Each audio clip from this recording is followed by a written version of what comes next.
Okay, hello everyone. Good morning. Should be live on Twitch and YouTube, and we should be getting started here pretty soon. I have my coffee with me. I also have a sausage, egg, and cheese sandwich from Dunkin' to scarf down this morning.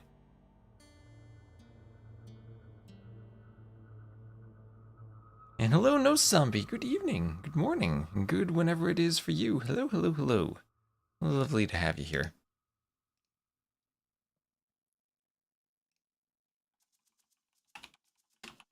I heard there's an Aussie event coming up soon. Nikov and Lewis are currently drafting.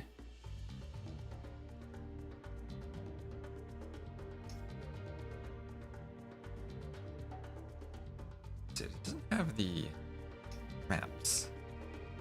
Okay, grab that directly from the dashboard site. There's a land thing coming up. Yes, yes, yes.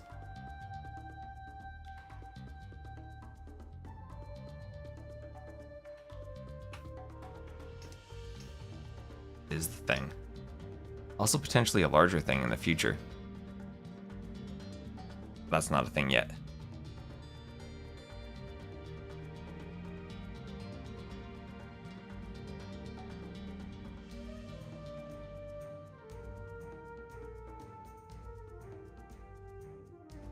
Time for me to eat my sandwich while they're drafting. A draft sandwich. Oh, Chicken Arena, let's go. Best map, first pick.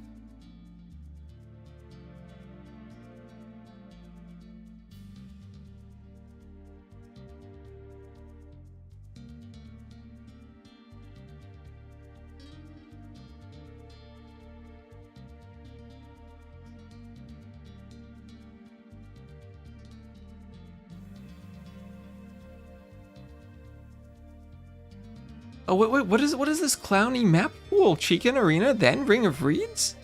Oh, this is perfect. This is lovely. It's just normal arena with chicken instead of deer. Yes, it is.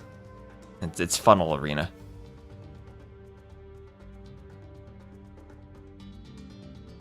Funnel arena, basically.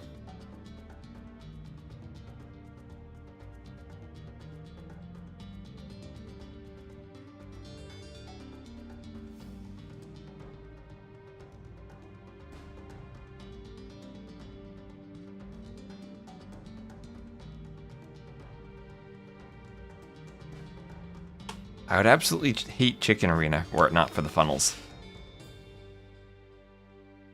I'm still a person, when I play Ladder Arena, I'm still not quite sure how to do the chickens in my build order. I always feel like I'm up much slower when I have the chickens.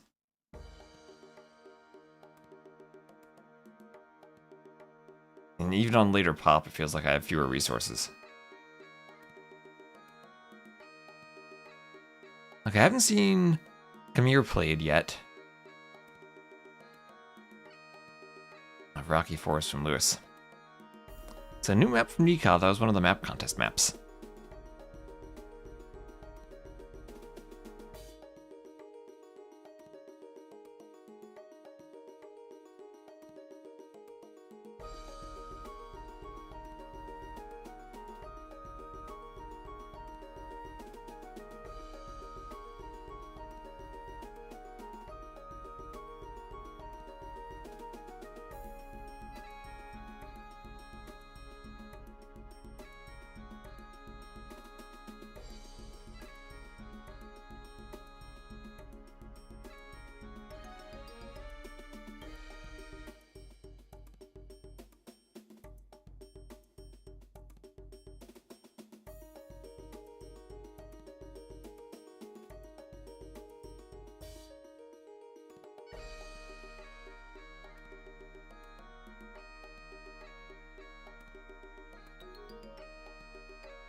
And hello, Super Skinny. How you doing on this fine morning?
Alright, sandwich is eaten. Before the drafts are even started or over with. You'll see how long I go today. These 8 a.m. sets really do take a toll on my sleep.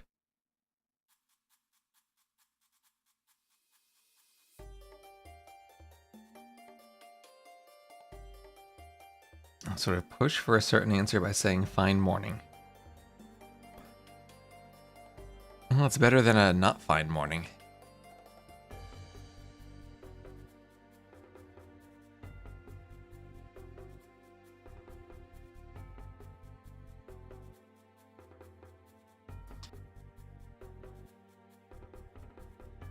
I'm going to have myself coffee morning, starting with this coffee I'm drinking.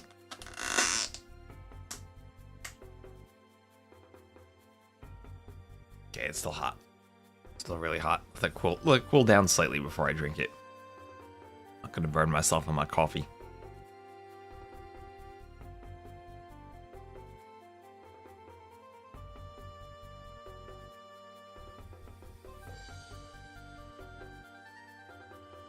.3-0 for whom, Don Gopher? Can't just post 3-0 and put a doubt Jordan emote. 3-0 for Nikov. Nikov, okay.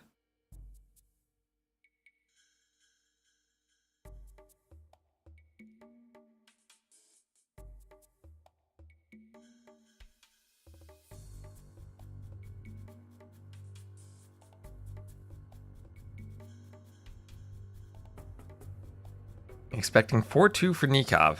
In our best of 5, exactly. Lewis will sweep Nikov easy, the Tyrant Kronos. Hello, and Dejected R.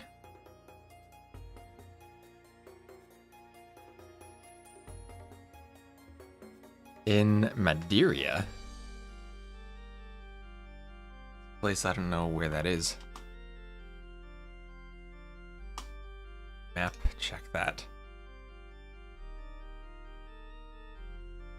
Apparently Portugal on an island out in the North Atlantic. Oh, okay, okay. Is that like a vacation spot then? Where Cristiano Ronaldo comes from. Super skinny, I'm an American. The only thing I know about him is that he's played soccer. And Delfaxios, hello, hello, hello. Waiting for the Civ draft to get started.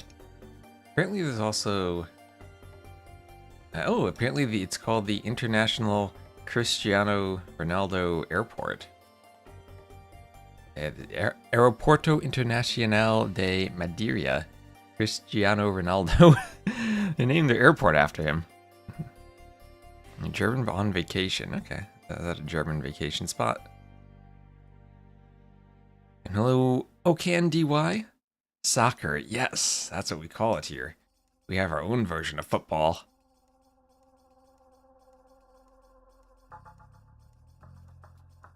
As a kid, it was good growing up a Giants fan.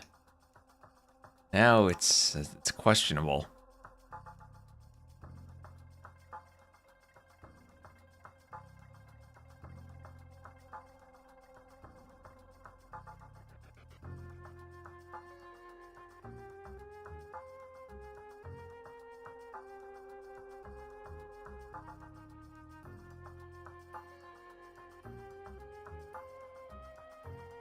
Plays not played, he's not retired yet. Hello Bailo, and hello LC River. Hope your river is overflooded with good fortune today. Does New Jersey have a football team? We have 2 football teams, but they're called New York, but they play in New Jersey. We have the Giants and the Jets. They all play at MetLife Stadium, where the World Cup's gonna be. The finals of the World Cup will be when it's in the US.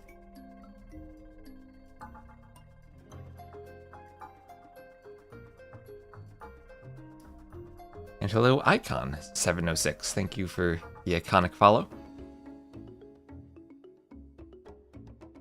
Get enough sleep last night? No, but I have coffee, so that hopefully balances it out. Am I planning to attend the games? Not currently. Probably going to be super expensive for a sport I don't watch.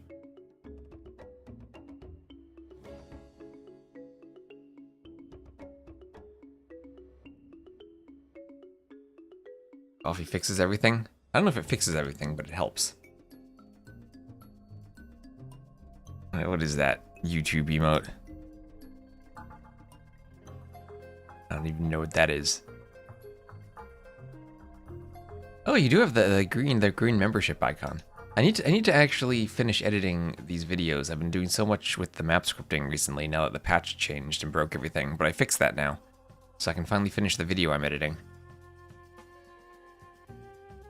Who is the favorite? Nikov is probably the higher seed. I'm never gonna be surprised if Lewis pulls an upset though. He trains like a madman.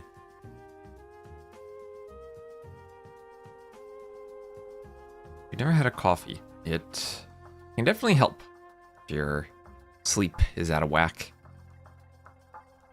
like mine is.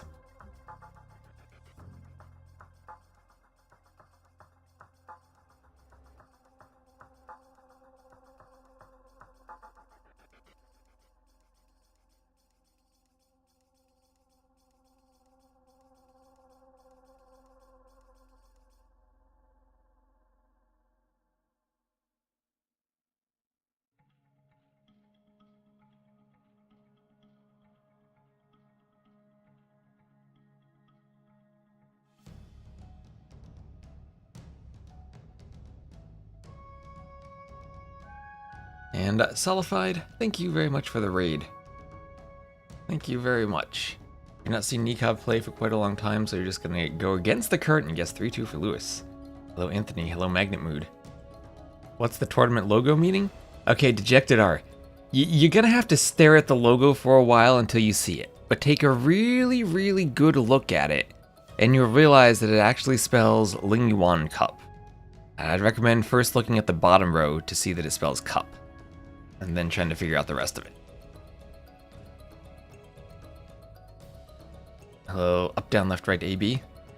Yeah, the cup is easy to see. The LingYuan has a couple of double letters down the middle column. And hello, Samdos, over on YouTube.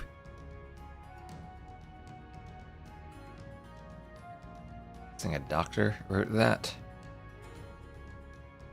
Not all doctors have bad handwriting.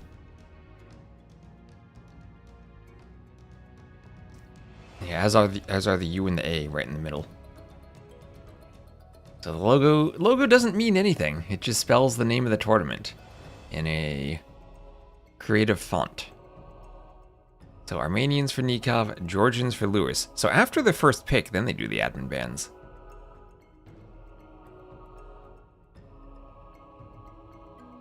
Be a huge step. I mean, it would be a huge step for Lewis if he gets to go to a LAN.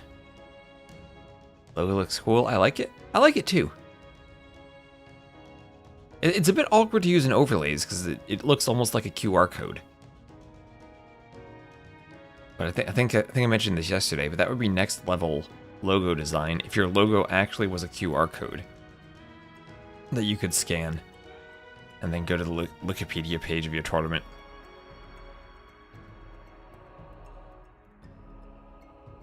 Lewis old enough to travel by himself? I don't know what his age is. Is his age on Wikipedia? Could be a black metal band logo. Lewis. He was born on March 15th, 2002. He's age 23. That is definitely old enough to travel by himself.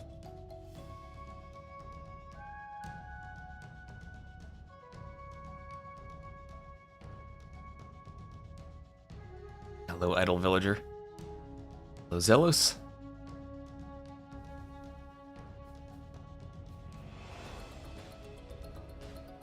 QR code is basically shaped like a fortress. I'm fairly sure you could engineer one on an AoE2 map.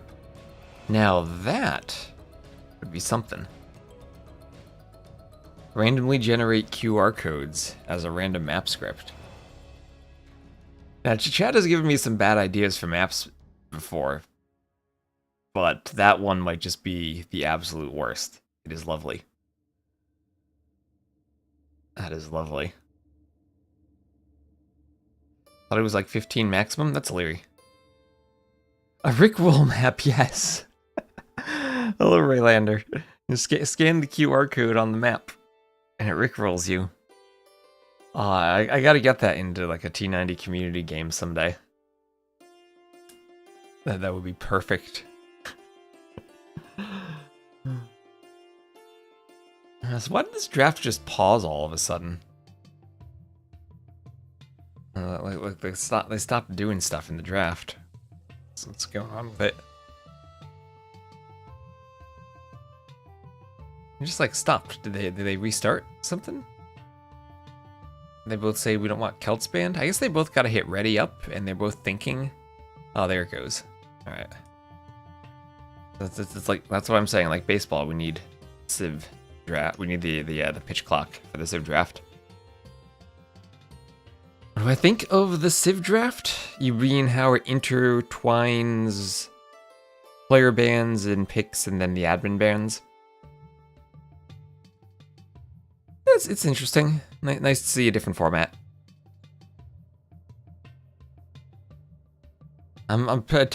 Personally, I'm tempted not just to have random bans, but also random picks.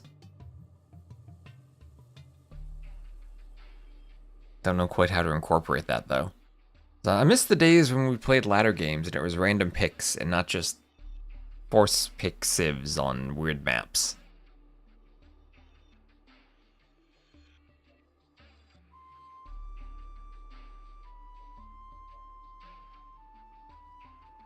So much African clearing, where one team force picks civs.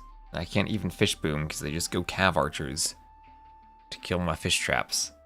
I think what I need to do when I play African clearing now is double TC on both sides of my pond. Like one TC on a wood line, but TCs on both sides of my pond. And that way I can defend the fish traps from cav archers with the TCs while booming.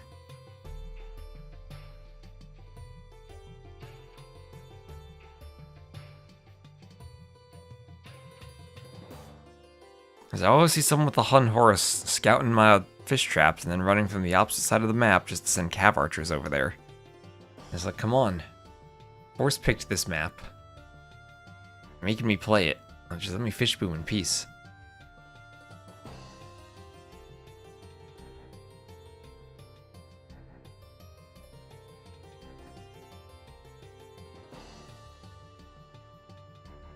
Let's see, I think Ornlu's casting Dark versus Siscon if you want to see that. Random civ pick, you could also pick one of 3 rando civs. That's something the Captain's Mode website I don't think supports though. I actually don't know if it supports random picks like it does the admin ones.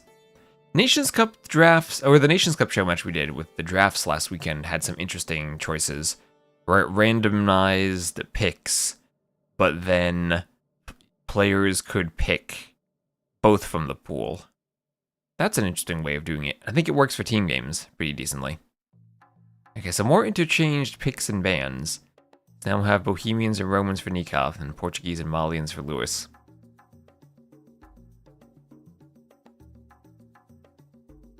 I'm guessing the Armenians are going to be for Kamir for Nikov. Burgundians are banned, so I guess Bohemians are the Chicken Arena Civ for Nikov.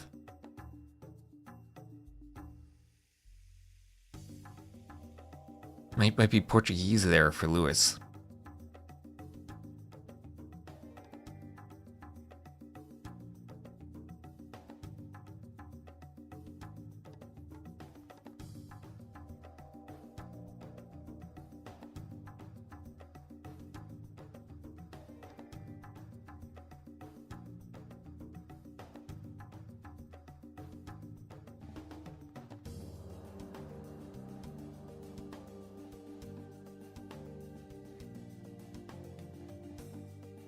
Likov or Newis?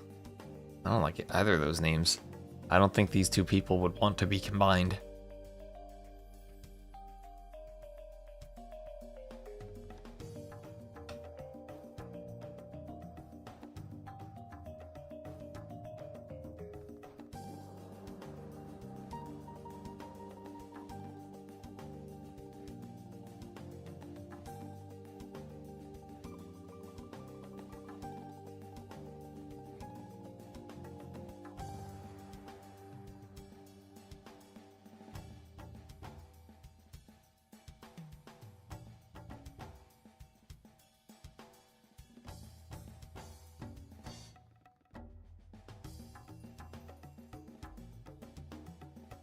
Call it Likov.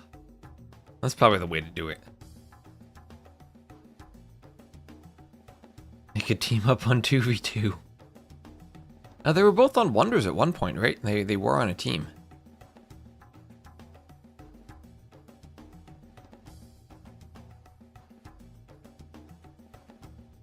So Mongols there for Nikov. I guess that's maybe a Rocky Forest pick. Maybe a Fish and Fish pick. So Spanish and Turks for Lewis. I guess that's Spanish for Ring of Reeds, Turks for Arena maybe. I guess Portuguese could also be Ring of Reeds. Portuguese there for docking on the outside could be pretty good. Maybe Spanish too with cannon galleons. Khitans for Nikov. Don't know where he uses them. Potentially for Rocky Forest, I guess.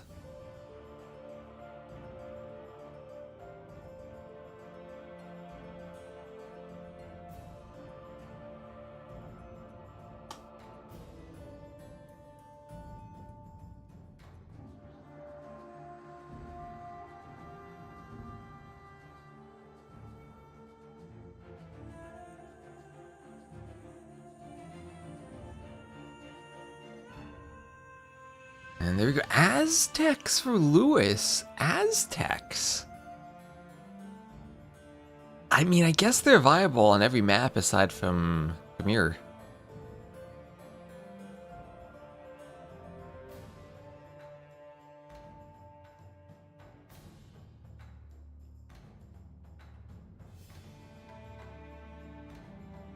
Like admin bans because of the variety, this is a way of dealing with the concern that you prep a strat and the civ gets banned. I don't like random picks except for a tournament like Arabia only because of variance of different civs and different maps. And maybe something like an Arabia only tournament with random picks could be fun. Or Arena 4v4 random civ. I've always kind of wanted to host something like that. I don't know how many people would be interested though. The 4v4 tournament like that would probably take several weeks to run properly. That's a lot of time to eat up.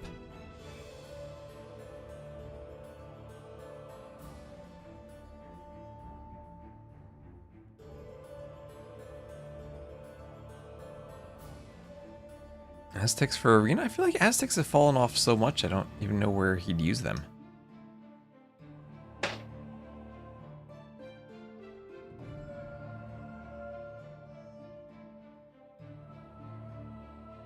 You've just done a proof of concept. A QR code reader can read a QR code composed of the basic shades of Sandy Arabia in that orientation. Beautiful.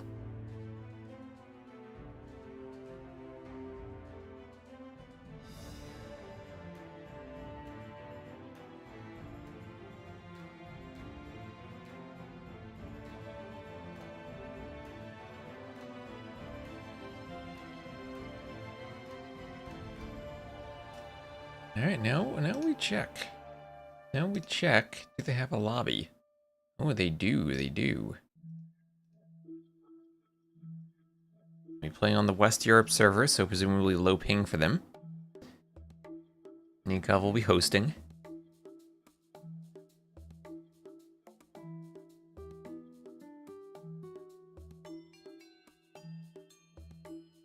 Alright, my coffee is cooled down slightly. I'm still not at the point where I'm gonna just chug it.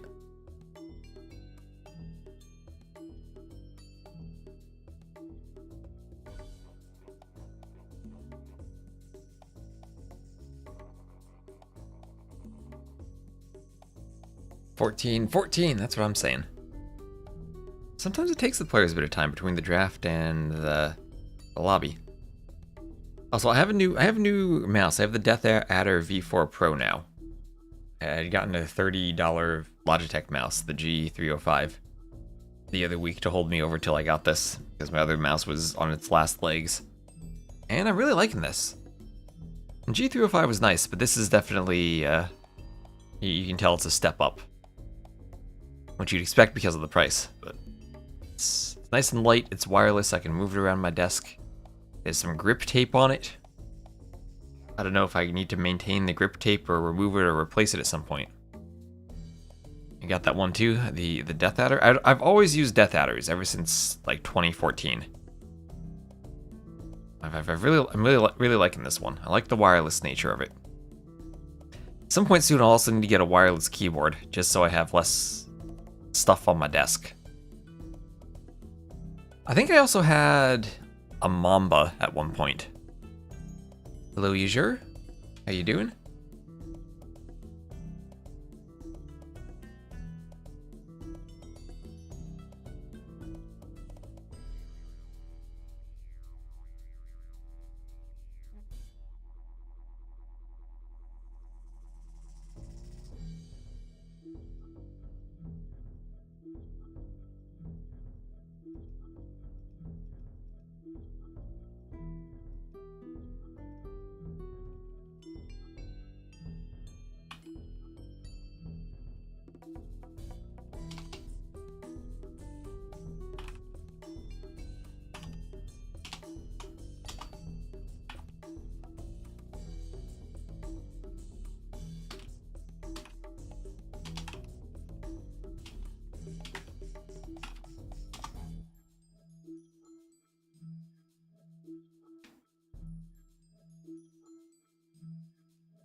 Why do mice have snake names? I don't know. That's just how Razer names their mice.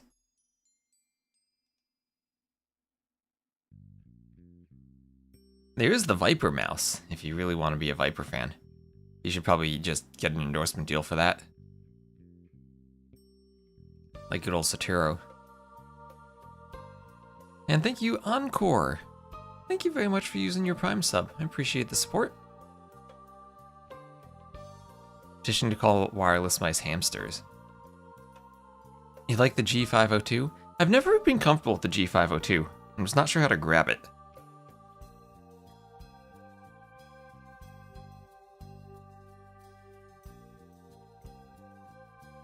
The G305 I rather like though, just as like a standard office mouse. For spending 30 bucks on a mouse, it was pretty nice. It also has a cyan color, so definitely something I would recommend picking up if you like the color.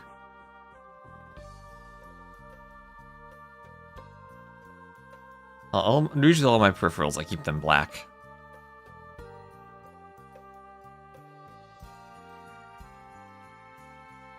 That's a good question though, pokering around. I wonder... Or pokering again.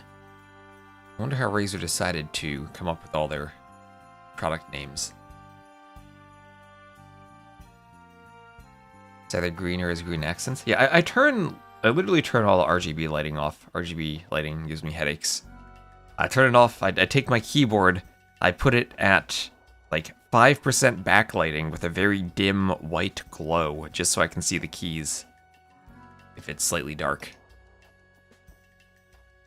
The sun's setting, not needing to turn all my lights on.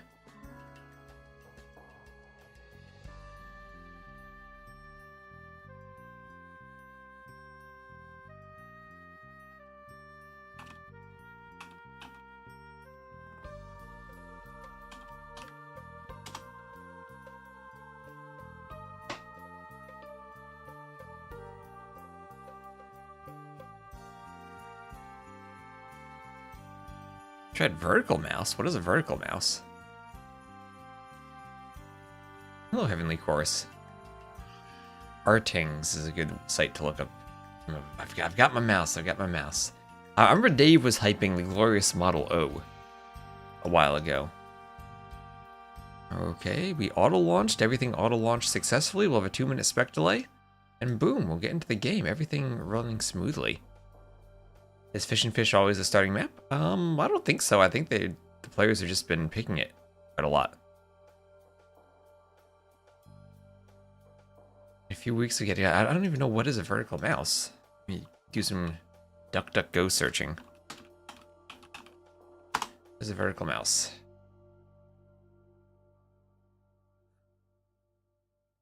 I used a vertical mouse for...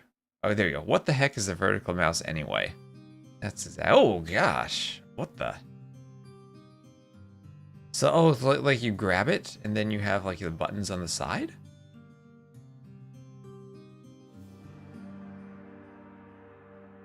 Oh. Oh, okay. I've seen them before.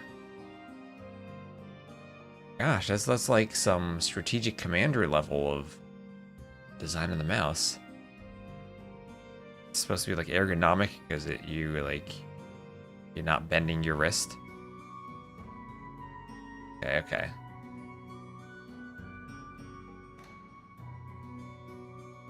You'd one when your wrist was broken. Yeah, this mouse has a slight curve to it, which I think is rather comfortable. Not quite like a vertical mouse, though. Vertical is good for work.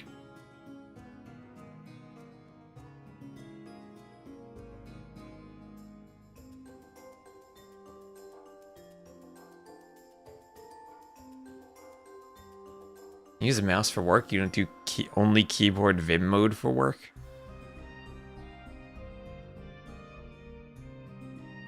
The ones where you rest your wrist on the mouse pad is way easier to use than the ones where you need to control it with your elbow. Yeah, I'm a elbow controller, just as a gaming thing.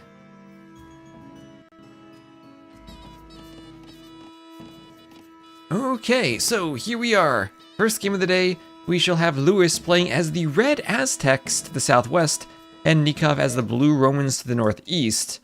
I think Aztecs can really struggle against Romans unless they get to Jaguar Warriors. We'll see how quickly the players go for docks versus going for the middle, and Nikov is deciding I'm going to go straight for the middle right away.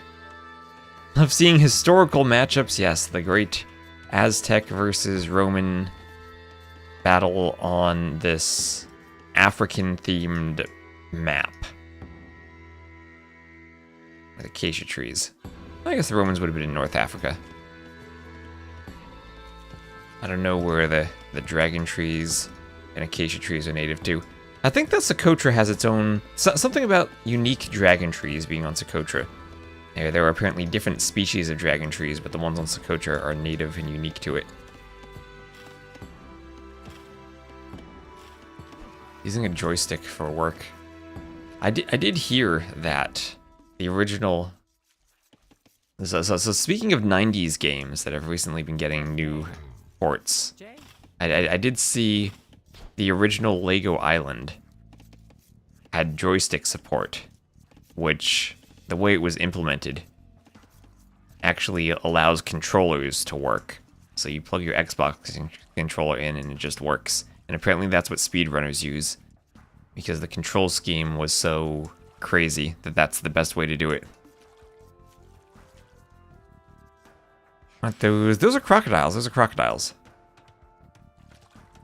These are crocodiles. So this isn't Florida. Ville in the middle looks perfect. That does look perfect. This Ville's all walled in. 4 Villes out there. 2 of them. One of them stuck. Oh, it's not perfect though. One Ville's stuck. One Ville's stuck. You just see her sticking her head above there, trying to hide from us, saying that she's not idle. But she is. We can see her. We can see that outline standing still. Not perfect. Joystick support. That was great for flight simulators back in the day. The secret weapons over Normandy, Crimson Skies.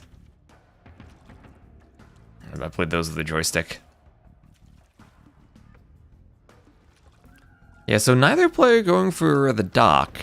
We'll have Lewis going for the barracks in the middle. We'll see how quickly he clicks up. Nikov up already. Nikov realizing the Ville was idle potentially, or just going for the barracks, and he'll do the barracks himself. So far I think I like Nikov's build more. He gets the fish right away. Other than the one Ville being idle.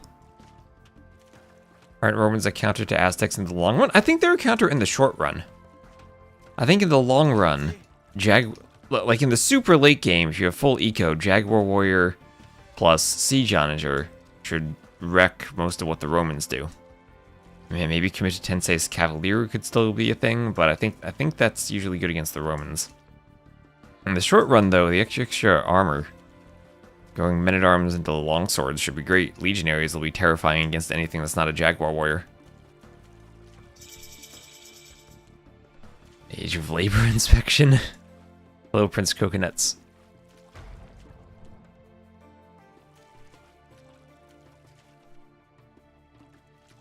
Jaguar SO. Oh, here comes the crocodile. Here comes the crocodile. Nikov spots it. He's gonna fight that. He'll fight it. Oh, Eagle, hit the tower. 28 HP. Right-click the tower. Ooh. Could the Eagle have sniped the tower? Doesn't have any attack bonus against buildings. That would have been sick if Lewis were able to snipe the tower foundation. Legionary plus Scorpion comes before Jaguar SO. If you go Jaguars in the Castle Age somehow. Alright, let's go. 5 militia from the Aztecs. 5 militia going to turn into men-at-arms. And where are they going? Not towards that tower in the middle. They're going to go towards the base of Nikov. Nikov had plopped down a stable, and he did not put the stable. He can repair from the TC range. Lewis, where are you going with the Eagle? Don't run into the TC. There's a gate. Oh, there's a double gate? No, not quite. Tried to masterpiece. Didn't get it. Alright, you could destroy the house with those men-at-arms if you wanted to. Not much else you can do. With 5 men-at-arms, you need some type of follow-up. Scout's starting to hoover around, and he'll probably need some spears to defend at home, as he's going to get a tower up of his own. That'll hit some of the fish. It might not even hit the vills for now, unless he gets fletching. Tower probably need to be another tile or 2 forward to be effective.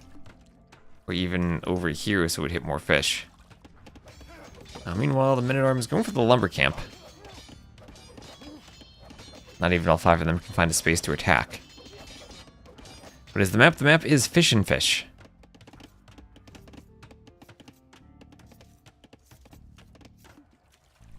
How it got that name, I don't know, but there are lots of box turtles on it. These aren't exactly fish. Should be called Turtle and Turtle.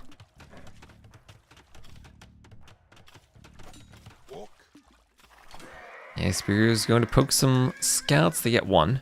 Oh, there goes another crocodile going for a Vill. Scouts want to go for Vills too. Some deletes on Palisades, and the scouts just run through. That Vill will take some damage from the crocodile, but he'll survive. And archery range for Lewis, probably skirmisher time. Aztecs will have faster training skirmishers. That's a bonus. And hello EP on YouTube. I need more people to type in the YouTube chat so I can look at it more.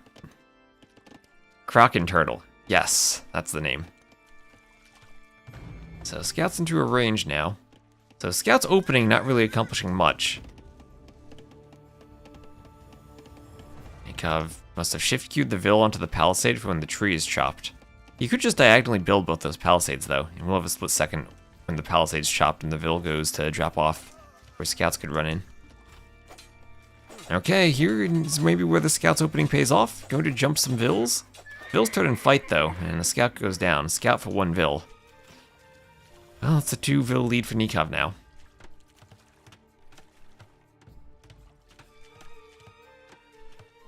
Hello, Eric. And hello, Anthony on YouTube. As they've seen the channel memberships on YouTube too. Actually, I don't know, when you gift the membership, I think they had different membership tiers. Do you pick which tier you gift at? Yeah, so Scouts could hoover. I feel like it's just the more I watch Age of Empires, the more I feel like Scouts attacking villagers if you don't have forging is a waste. Vills just fight back, and then you lose your Scouts.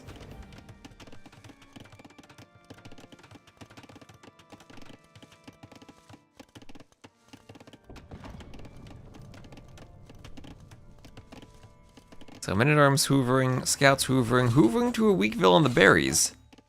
But a spear is in there, and 1 Vill goes down, but for 3 Scouts, I don't think 1 Vill is worth it. I mean, it is a 3 Vill lead for Nikov now, but that was a lot of army. So skirms now, added in for Lewis. He's gonna keep pushing with his men-at-arms. And a Twist stream without some hoovering. It ain't real life without some hoovering. Melee units are totally useless and skirms are OP. If we have a break in between games, I can show you some testing I had started doing between the original game and DE. I haven't got a chance to try it out on the pup yet, but I have determined, there was an AoE zone post a long time ago, so I tried to replicate the results myself, and I did, that DE units are much worse at, or ranged units are much worse at hitting targets than original AoE2 units were.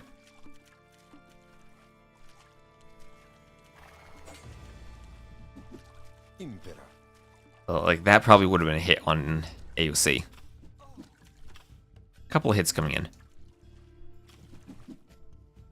2 scouts for Runville will be worth it in 10 minutes. Well, it depends on the fight. Imagine if Nikov had 3 scouts here. I probably wouldn't even be able to do much with the men-at-arms. Lewis now skirming. And, well, 5 skirms to 7. That Aztec faster working range is maybe giving Lewis the skirm lead. Maybe Nikov made the mistake of adding in a couple of archers rather than skirms. Tower on Nikov Woodline would be devastating. You need to get here, though. Well, Solidified, thank you for gifting out a sub. Jeremy Renner Gaming, the recipient. Thank you very much for the support. Yeah, Tower here would be devastating, but that's somehow Lewis would need to get Vills there. His Vills are very far away, even the ones in the middle. They also have a lot of skirms late game. Romans miss Bracer. Aztecs miss the armor, though.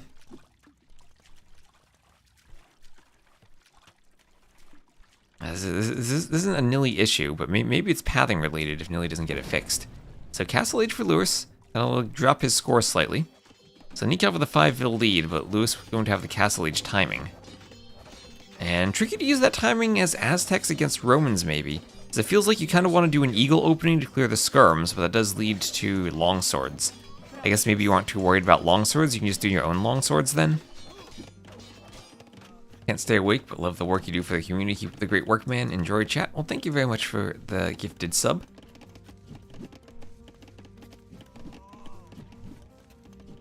Salve.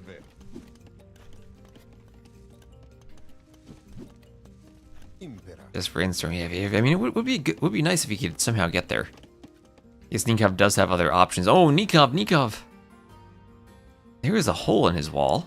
Hello, Nikov. Have you seen this? Oh, he didn't scout the hole. He's gonna do a lumber camp here, so maybe he'll see it, but as of now, there is an unscattered hole in his wall. He's gotta be careful not to overchop his wood line, too. So here, he has the advantage in the skirm numbers for this fight. And Lewis probably doesn't want to lose his skirms before he gets up.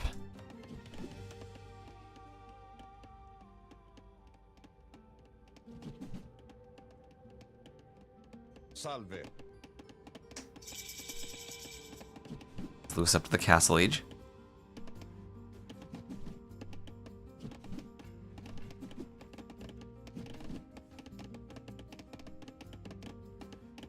And Squires plus Eagle Warrior. His first clicks. So how many barracks does he have? He has double barracks, triple barracks even, triple barracks. It's going to be triple barracks Eagles. Tricky to pull off against the Romans, but maybe he has the timing window to do it. No attack upgrades on the Eagles, which would have been nice for killing Vills. Maybe he can just kill them anyway. He's going to start picking off a lot of Vills in the middle. So great timing with his army. Oh, and he's even winning the fight in the back. The men-at-arms were able to jump some of the skirms. Keeping the skirms in the back, now Nikov's woodline's all out of whack, so he had to do a panic house. And the Eagles are hoovering around, picking off Vills in the middle. Suddenly things are going very well for Lewis. Nikov trying to wall Vills, but walling her into a dead end, stuck with some Eagles. Nikov trying to go Knights. And we'll see if Lewis can do more upgrades. Hello, Berna H. Welcome to the Twitch stream. Thank you for the follow. Like 650 elo. That is a perfect elo.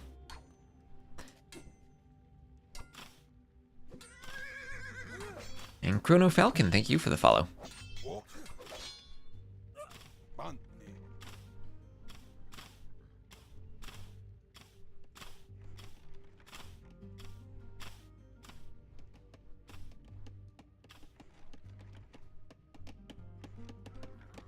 And Partyman 96, hello.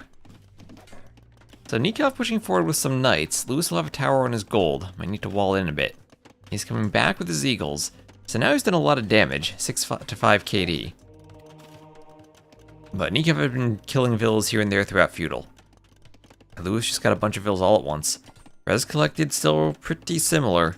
Lewis is, oh gosh, this is going to be a bad woodline when those knights get in. If they get in though, nice walls. Keeps all the Vills safe. This Vill might need to wall herself. Ooh, there's a hole. Hole between the house and the market. The good old case of the market graphics overflowing the market foundation. Same with the house slightly. These two little, like 3-stick hanging sack thing, that asset's reused between the house and the market. Was that in the original graphics reused like that? It's the same asset. I see why he thinks that's unwalled. The game's duplicating graphics. Look at that. Duplicating those components. Oh, there's that ladder I've looked at before. That ladder on the back of the blacksmith. Ladders on the houses too. I think those are different ladders though. Anyway, so Skirm, Knight, Scorpion for Nikov. Eagle for Lewis. Nice and simple for Lewis. Nikov, not going to add any longswords yet.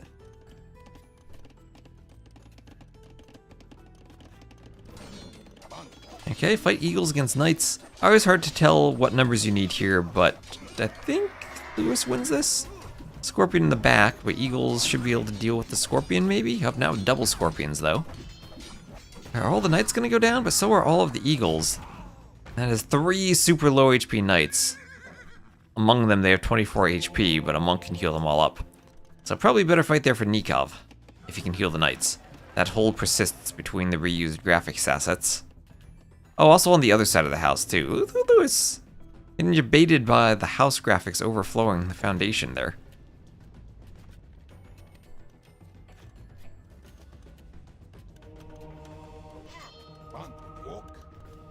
Hasn't turned the men-at-arms into longswords either. Maybe this is a crazy idea, but I was thinking the swordsman line could get conversion resistance, like the scout line does. They're already fairly decent against monks, maybe just give them a bit more resistance. They should go to block mode for walling. They should play with those phosphor graphics.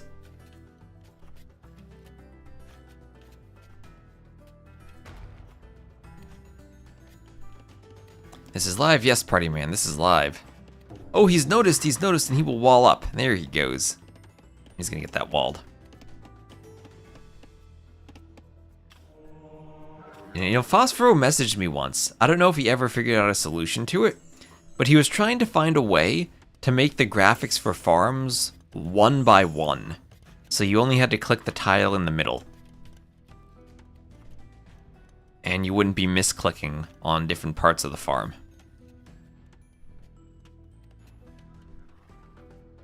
So our army number is starting to climb for Nikov. Lewis still slightly ahead though.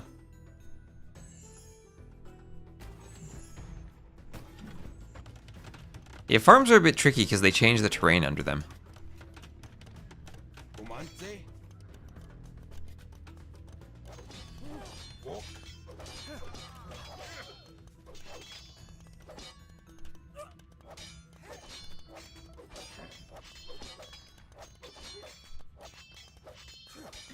Men-at-arms taking a fight against knights, but not a fight they'll win.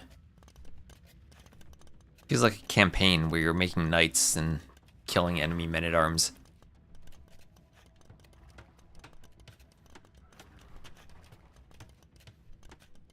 So we'll have Fervor then on the way for Lewis. As monks and eagles coming forward. Eagles going to jump the skirmishers. Aztec monks with a lot of HP, so the skirms will take a while to take them out, and the monk's gonna get conversions on the scorpions. Some other scorpions picked off by eagles. Okay, he gets 2 scorpions there and might get a couple of knights. Eagles taking out the siege. Ambitious ram from Nikov. And this looks like a good fight for Lewis again, as he's gonna retake the score lead. That's the thing about the Aztecs, they get so much military. It's hard to keep their numbers down. Or pikemen take out a paladin. Okay, I never tried that.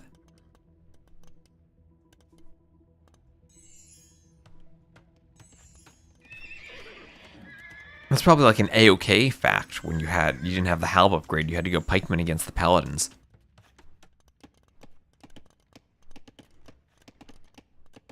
Bad for crop shots then? No, because it's still right in the middle. That's exactly where the crop shot would land. That's actually perfect for crop shots. It's not actually changing, it's only changing the visual of the farm, not the actual, like, 3x3 nature of it. You know, just phosphor things, though.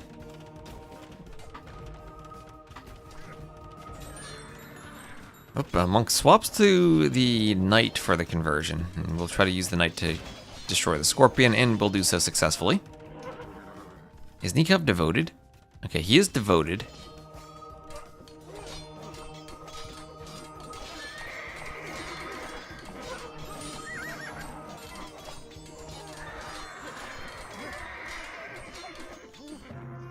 And there's a GG from Nikov as Lewis overwhelms him with eagle numbers.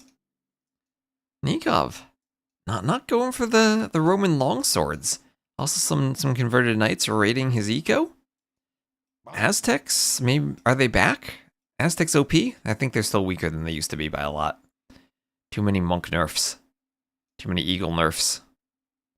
Eco nerfs, but Aztecs can still kind of Aztec. There they go.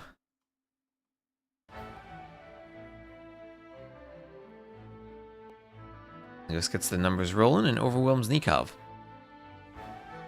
Alright, so just a reminder, if you want to watch without the in-between game ads, you can do that on YouTube where I turn the ads off, and I'm just going to click the ad now to reset the pre-roll timer so we don't get ads during the games.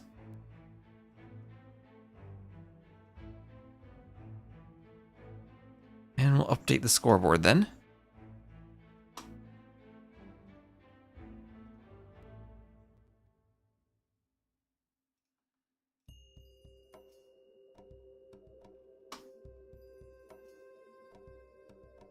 Update the scoreboard. That's 1-0 Lewis. He will have 1 fish and fish. And for the civs, that is the very last picked Aztecs over a fairly highly picked Romans from Nikov.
You shall not add. Thank you very much, Donald, for the sub.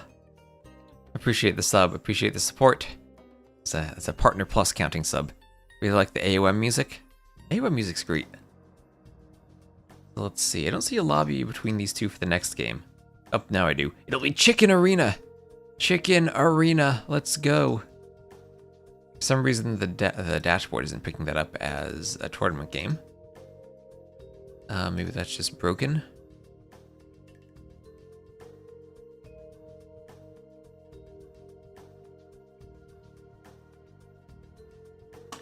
So also open up AOE2lobby.net.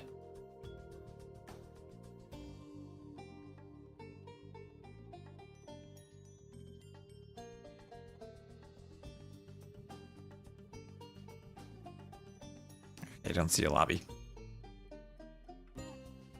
Something's up with the dashboard. Bit of an upset if Lewis were to beat Nikov? Probably a bit of an upset, yes. Although these days, I mean, Lewis has been grinding. He's a really good player now.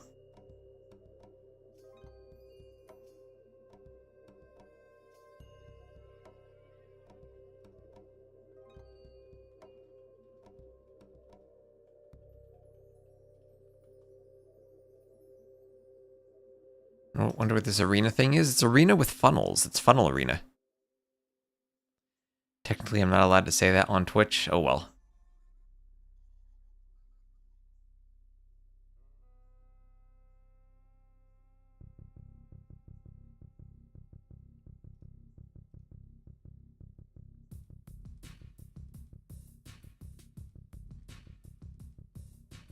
Okay, there's the lobby. Chicken arena time.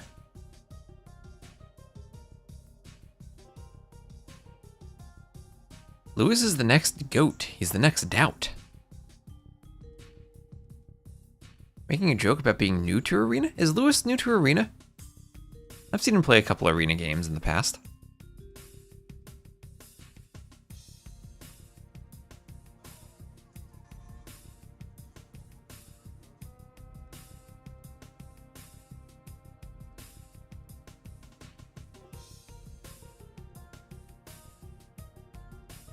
You're sure Viper is the next doubt? That was true in like 2013.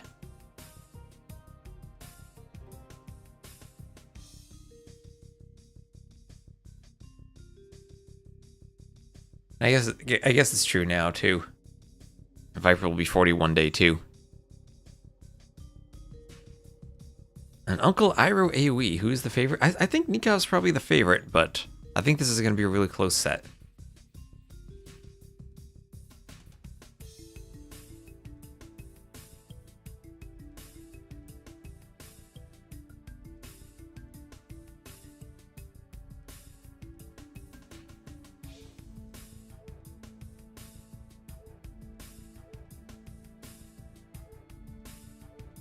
Nikov is a Master of Arena runner-up? Is he? I think he is, actually. Was he second to Slam? Was it Nikov against Slam? Masters of Arena 2, I think?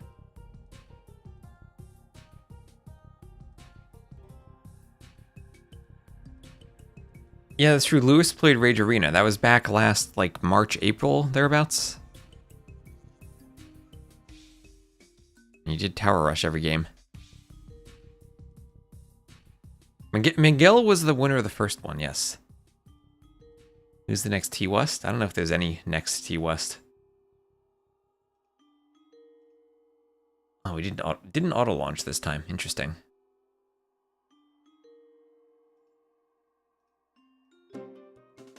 Hello, Red Cliffy. I feel like we gotta grow more before there's a next one of me.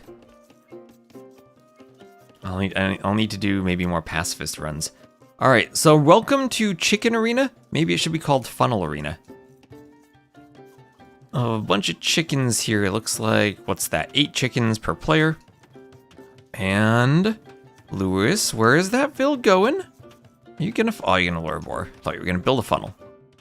Alright, so boar luring from both these players. Nikov's golds are both kind of forward. His berries are very forward. His stone's in the back. So if he's trushed, at least he has a back stone. But the berries being forward can be annoying. Nikov, oh, that's right. Nikov was second in Masters of Arena 1. FedEx was second in Masters of Arena 2, you're right. So Nikov's also going to build a house as part of his funnel. And then put the gate right in the middle of the chicken patch. And start funneling them towards the TC.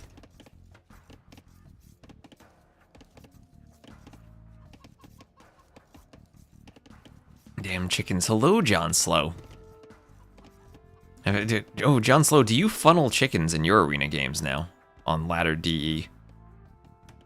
I guess it's a silly question. Here, the DE probably just has players skip or Alt F4 if they get arena. Yeah, Slam won Masters of Arena 2. Slam is a Master of Arena. And he was, what, second to Doubt in Masters of Arena 6 or 7? 6, I think.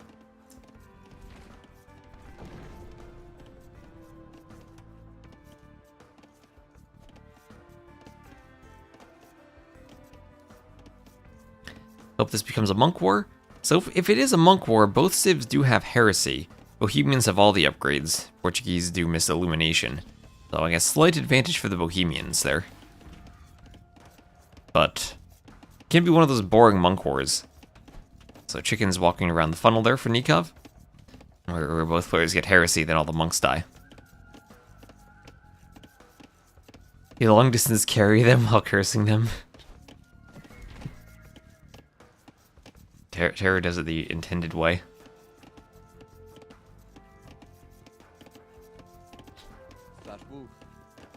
So middle on the berries there for Nikov. Also Lewis is the Portuguese.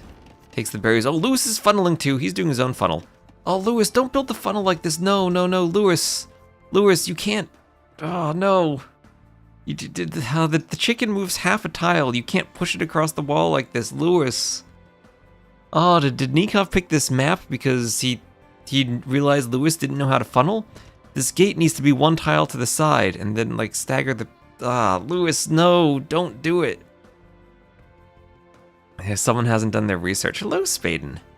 How did the funnels work? So, if you, this is how the funnels work, Jags. Have you ever heard someone start a joke with, why did the chicken cross the road? Ah, there we go, he's figuring it out. That's what they're trying to do here. The chicken tries to walk from one side of the funnel to the other side, and if you build the funnel correctly, the shortest path is going to lead underneath your town center. So the chickens walk from one side of the funnel to the other, there it goes, and the shortest path from this side of the wall to this side of the wall is over here. And now Lewis can go and hunt the chicken if he doesn't forget about it. There he goes. And so how it works, there are two ways that chickens walk around. One, they just kind of randomly walk, like that one. They'll randomly walk, and they go a couple tiles doing that. Second is they flee from units, like they flee from the scout, but they only flee half a tile. So if you want to push them with the scout, then... No, Luce, you just undid. You need a diagonal. You need a diagonal there, and they'll go across the diagonal. You had it, Lewis. You just undid it. No. If you're pushing them with the scout, and they do run a bit faster when they're pushed by the scout instead of just randomly running around, you need to get them in a spot where the opposite side of the wall is less than half a tile away, and that's when the corner bits. Yeah, Lucy just deleting everything. He doesn't know how to funnel. I was like, oh, he rebuilt the gate. He did it perfectly. I can show off exactly how to funnel. And then he deleted it, and you made it worse. Nikov, he's done with his funnel. Nikov is very economic with his funnel, too. He even built his houses as part of the funnel. 22 plus 2 is probably all in monks. Either that or just a pure boom. Either that or a pure boom. Bohemians could go for either.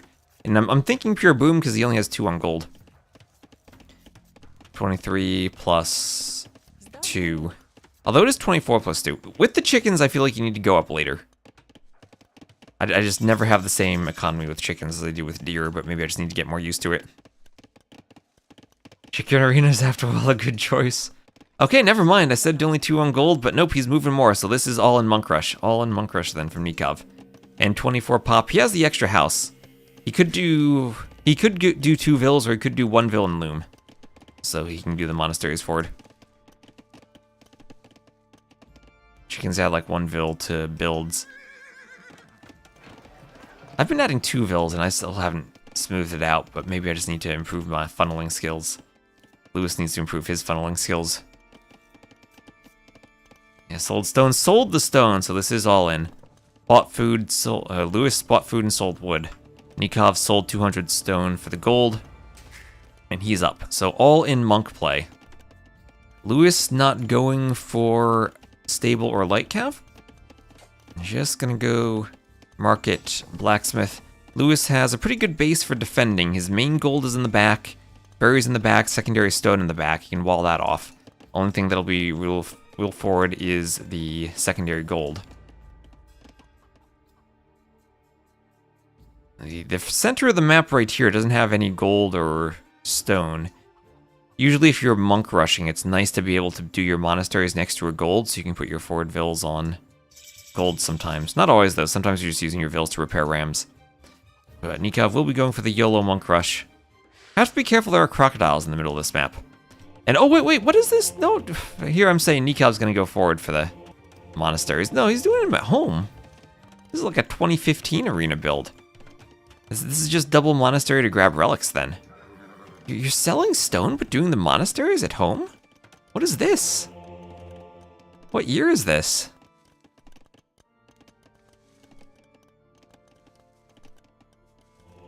Well, I guess he will get fervor soon, so the monks move faster and close the distance. Doing a spear. If you're gonna do this build, I feel like you slip the barracks into your build order on your way up, do 1 spear, and then you go forward. You just gotta quick wall the vills on the monasteries if you're afraid of scouts.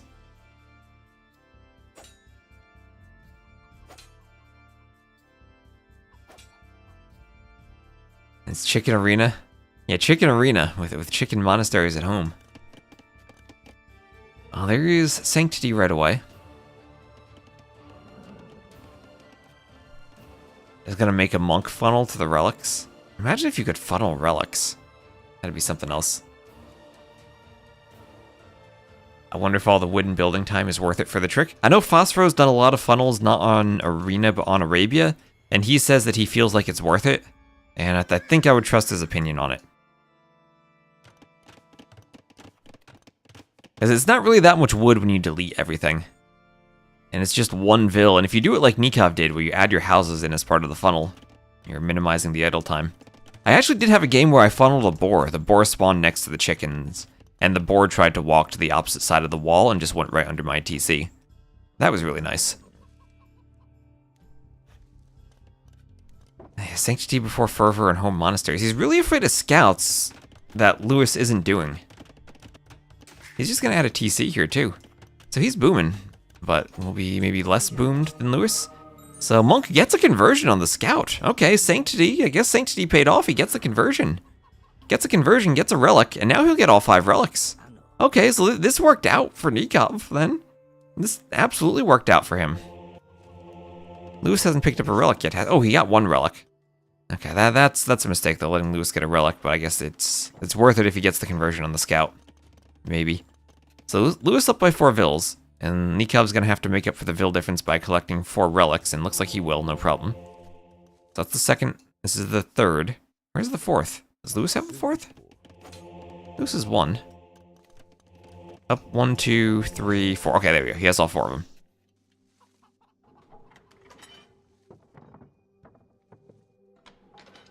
Could you do that with Palisade Foundations? You know, Vanilla Donut, there was that, do you remember that TTL game on Zong where the relic kind of teleported?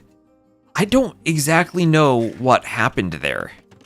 But maybe you actually could somehow, now that you mention it. Now that you mention it. It probably is possible. You could glitch relics on Yeah, on the Conquerors, you could teleport relics.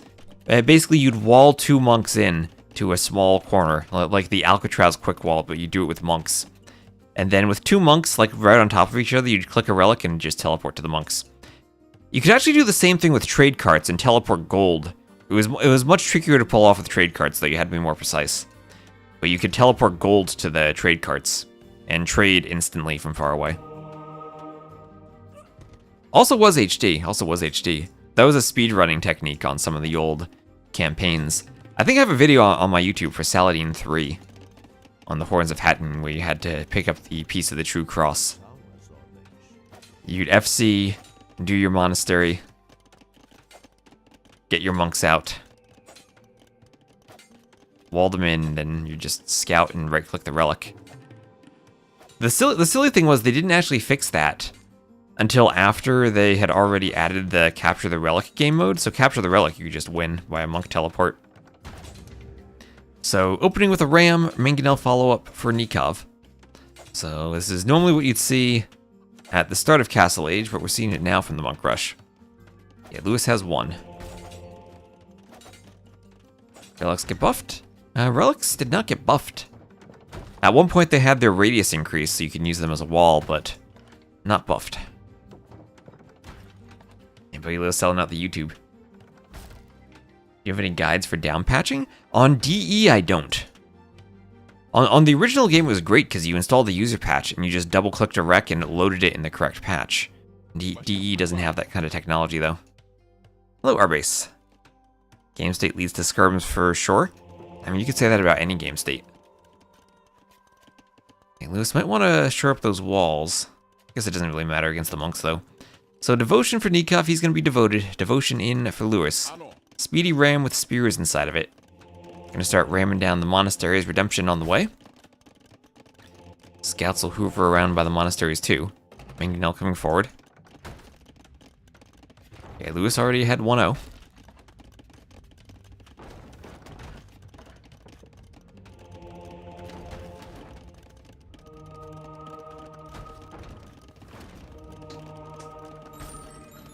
Okay, it's monk converting time.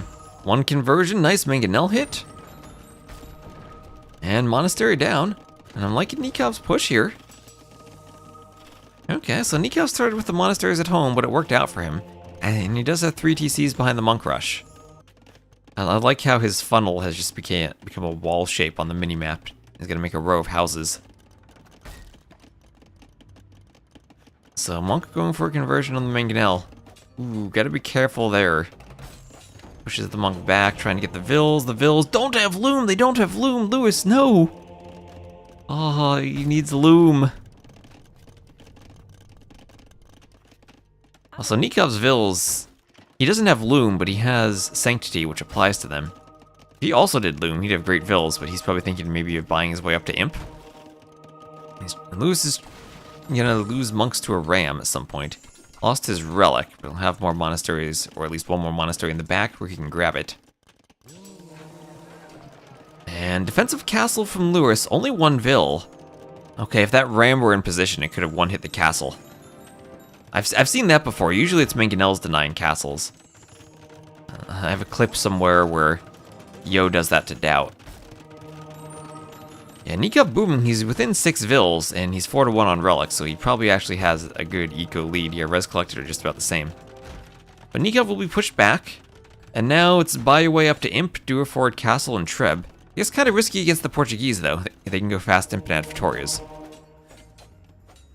Maybe it's just get back now and be confident you have the relic lead. Yeah, just behind his way up, and he'll be good.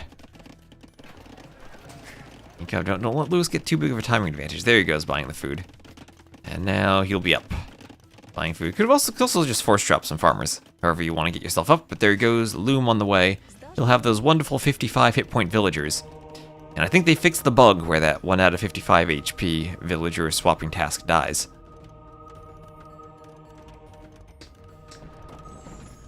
Quick walls with Victoria. That's not the most population efficient strategy.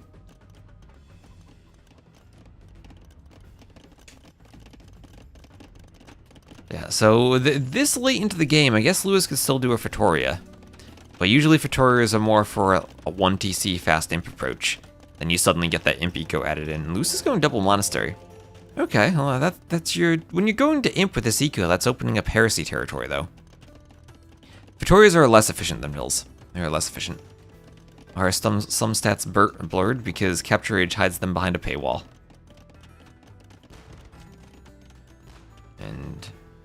And as much as possible, we use free software on this stream.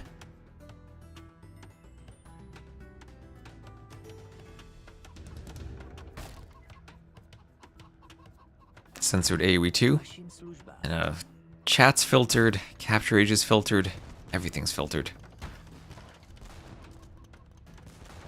I remember the days when you type 1 in the chat, and the chat filter would censor it. How many Fatorias should one build? That always depends on the strategy.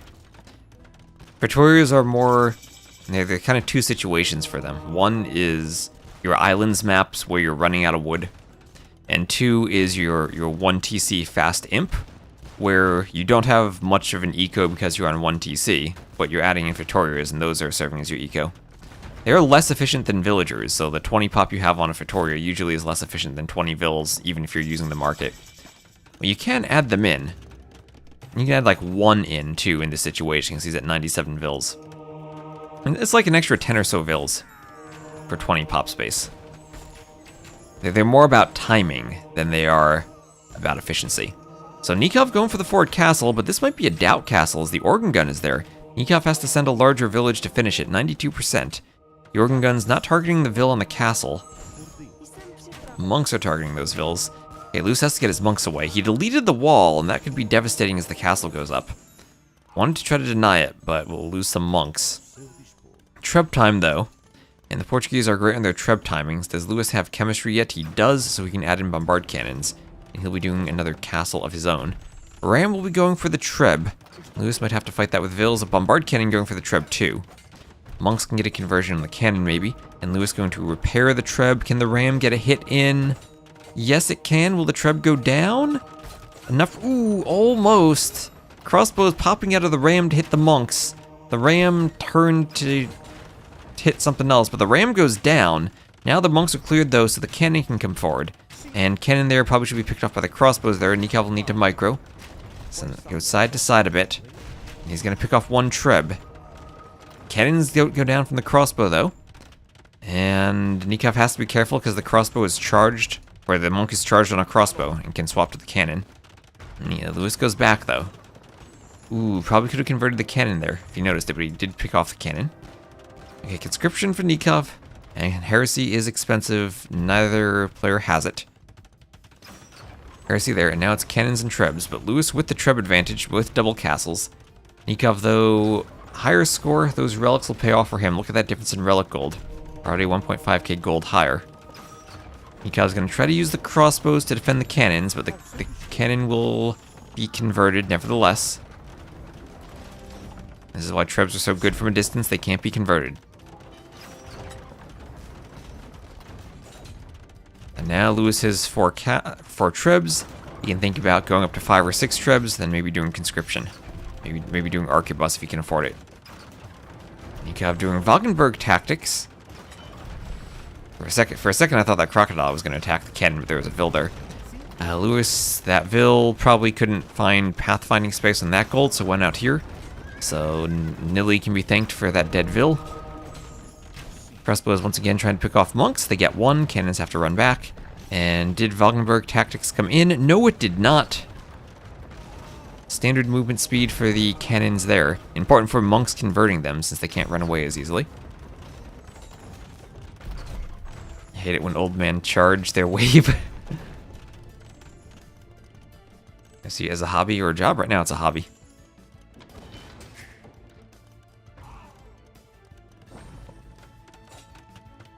Chicken funnel with Fatoria. Now that is one heck of a funnel. Okay, Lewis trying to go for that gold. Oh, nice cannon shot on the crossbows. Nice cannon shot. Does he have arquebus? Oh, he does have arquebus. So essentially ballistics bombard cannons now. So it's going to be arquebus against Halfnitzel, but Nikov can dodge. He knows how to dodge ballistics. And that's going to be a bunch of dead villas for Lewis. Does get the TC up, though. Nikov loses that forward position, though. Halfnitzel on the way. It's in the back workshop. Treb's almost able to hit that workshop, though. And that tech takes a long time to research. That might not even come in. Needs to be careful to defend that workshop. Rams counter almost everything he has. Yeah, then he can just send Vils to fight. Siege Engineers on the way for Lewis. That'll be an extra range for the cannons and an extra 20% damage against buildings for all the siege. More range for the Trebs, too. There's Wagenburg tactics again for Nikov in the back castle. And finally gets it. No Hussite reforms. He does have Siege Engineers. So Siege Engineers, Halfnitzel against Arquebus Bombard Cannons. I think the Halfnitzel maybe slightly better. But Arquebus is good too. Why did he do that many Trebs? He was in a Treb war, right? Treb war right away with double castles, and bombard cannons are converted by monks, so it's just Trebs to go for the castles. So cannons going for the TC, the handcart TC goes down. You don't always see that 35 minutes into the game in Imp, but there it goes. So big cannon fight before Halfnitzel comes in, that's still 2 minutes away. Handcart on the way for Nikov. And I think he had to swap the Halfnitzel workshop. As I said, that workshop goes down. He needs a workshop like in the back at home just for Halfnitzel. Oh, crossbow's getting in. Lewis, I guess, deleted walls at some point. Another nice raid for Nikov. 153 Vils to 140. Scores swapping back and forth. Advantage for Nikov in the long run, though, are those relics he has. Has just about 2k more relic gold so far. We'll have handcart on the way. Time to start reassigning the idle Vils, get them onto farms. Arbonite as well. Oh yeah, no Arbalest for Nikov yet. Crossbows will just about do the job, but one extra attack is always nice, especially with all the pierce armor that cannons have. And Lewis is doing a cav switch, bloodlines on the way, stables being added. Lewis doesn't need any walls. And does he have, yep, one Fatoria, and that's probably decent for the eco just to keep the stone trickle. But one Fatoria is all he'll want at this point. Does Capture Age count that in the eco units? Villagers, fishing ships, and trade units. So if it doesn't, that's 167 eco pop for Lewis. Nice cannon shot there from Nikov, and now it's Haufnitz the time. Now Nikov's looking scary. Now he's just about fully upgraded. Both players have siege engineers. Yes, and yes.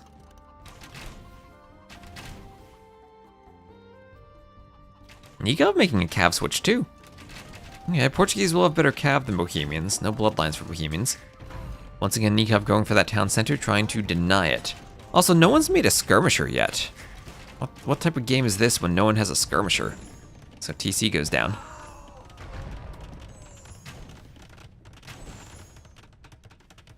So cav switch from Nikov.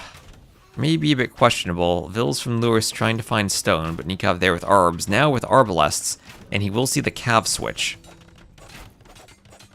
66 Vils on wood, 56 on food. No one on gold now for Lewis. Lewis still struggling to maintain control of that gold mine. Nikov adding another castle in the middle, going to secure neutral gold. The chickens need to move off the castle. Why are there chickens in the middle of the map? I don't know. Bombard Haufnitz killing chickens. What a right click. Bohemian Cavaliers kind of like Celt Paladin. Oh, that was a nice Haufnitz shot. So 3 cannons going for the castle. 5 trebs and 3 cannons going for the castle. That's going to be some repairs and quick repairs. Haufnitz need good shots on the light cav there. Don't quite get them. Cavalier in though. The castle goes down right away. Arbs can't pick off the cannons. And the Arbs were not in position there to defend the Haufnitz, but they have good HP themselves. Maybe the Cavaliers can do it. We can double click. There we go. Oh, some light cav going down.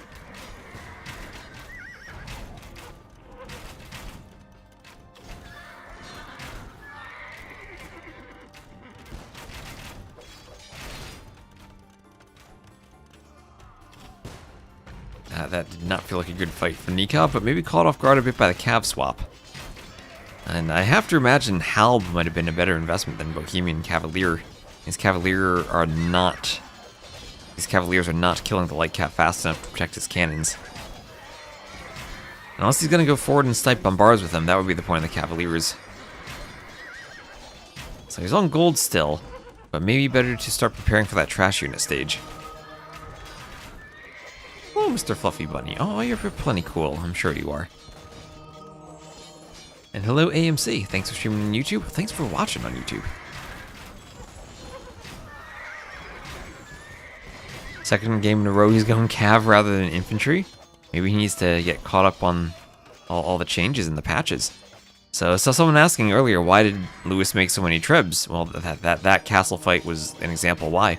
With that many trebs and that many cannons, castles just melt. Now Nikov, 1 Haufnitz. I don't think he's gonna win a fight against that many cannons, so they say that he picks off a cannon. Make a shot on a treb, but not destroy the treb. These Vils need to start fighting? Yeah, monks just converting the Cavaliers. No heresy, no faith, just devotion. Lewis moving forward with another castle.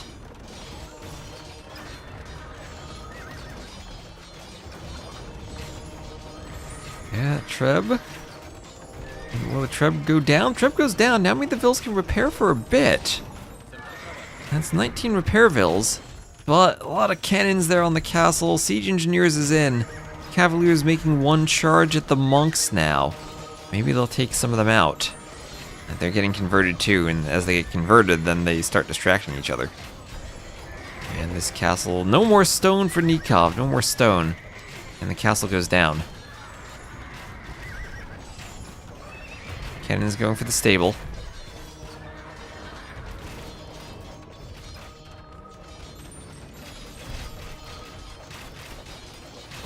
Now the light cav raids all hoovering around. Do Portuguese get hussars? No, they don't. Just light cav. So fully upgraded light cav.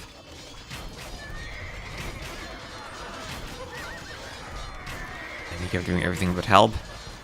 He has spears. Feudal spears. And the Cavalier swap did pretty much nothing for Nikov. And now he's doing pikemen. I mean, that is a lot of light cav. And Halb does restrict your mobility, but if you're trying to defend castles, having a trash unit that you then can throw at trebs and Halbs while fighting the light cav could have been more useful maybe than the Cavaliers. Do we still have that Victoria? Yeah, still one Victoria.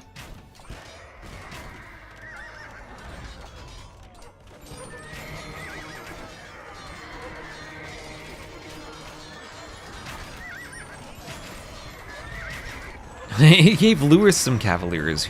He still has some. There's Squires for the Pikemen. Also, you're Bohemians, right? You'd have Bohemian Halbs. Those would be scary Halbs.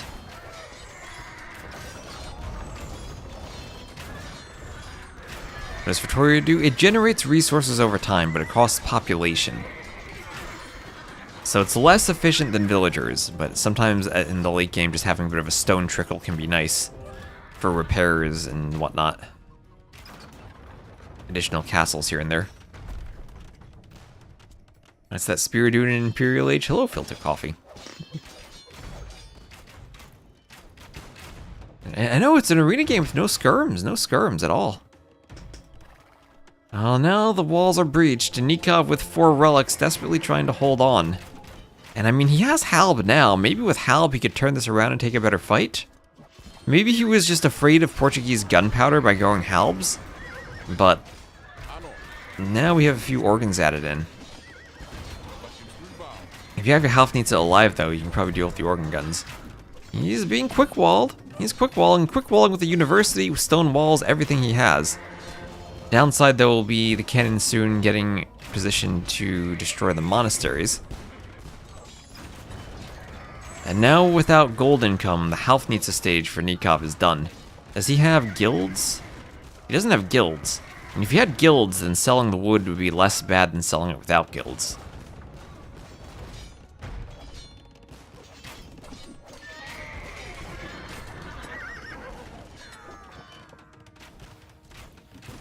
Finally skirms! This might be an army composition though where skirms are useless. And Sencelios, thank you very much for the follow.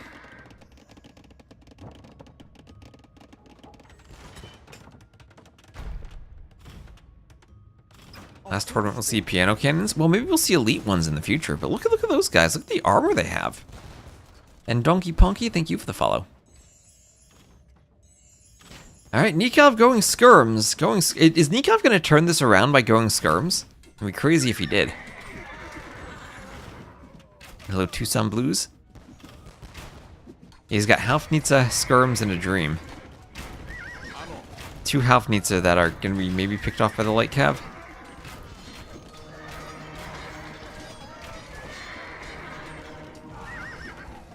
Yeah, Bohemians don't have Hussars either, don't have the final armor upgrade, and don't have Bloodlines, so Nikov definitely cannot Hussar the same way that Lewis, or cannot light cav the same way Lewis can. I mean, is there a chance he gets one good Halfnitsa shot and picks off all 7 cannons? Wagenburg Tactics Halfnitsa is great. Might need to do a gate repair as well. Okay, he's lost 1 relic, needs a monk to pick that up again.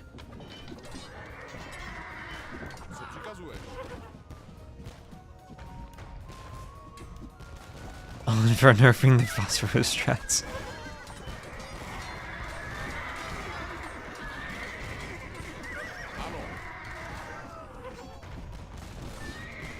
I think we gotta stop adding crazy unique units then. Alright, so Halfnitsa picks off a cannon, and Nikov can maybe pick off more cannons here. Hold on. Is Nikov stabilizing? Is Nikov stabilizing? Okay, the monks could convert Halfnitsa there. Nikov deletes the walls to try to run through. Can Nilly path them to safety? Yes, he can. Okay, they're away from the monks. Going for more hits on the cannons. Those cannons are all bunched up. Lots of HP on the Halfnitsa. Lightcav trying to pick him off. As long as Nikov has a Halfnitsa, he has a dream. He's overchopped down here. And that wall no longer protects Nikov. He's lumber camping on the outside. Halfnitsa going down. Lightcav still pushing. He's going to pick up the next relic. Maybe the cannons destroy the monastery, though. Yeah, that'll go down right away. He needs to make sure the gather point's on the back now so the relics pop out on the rear. And, ooh, he doesn't have it. Yeah, relics pop out towards your gather point. The gather point was still on the previous relic. If you put the gather point in the back, then they'd pop out on the right side. Yeah, and Lewis has a couple of raids here and there. Lightcav in the back. Nikov trying to add more farms. Not chopping the wood all the way in the back. And chopping wood outside the walls is certainly painful.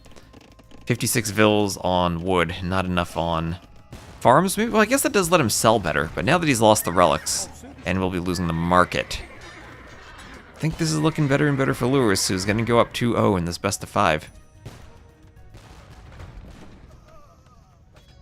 Yeah, Lewis, where'd the monks go? He can go steal the relics now.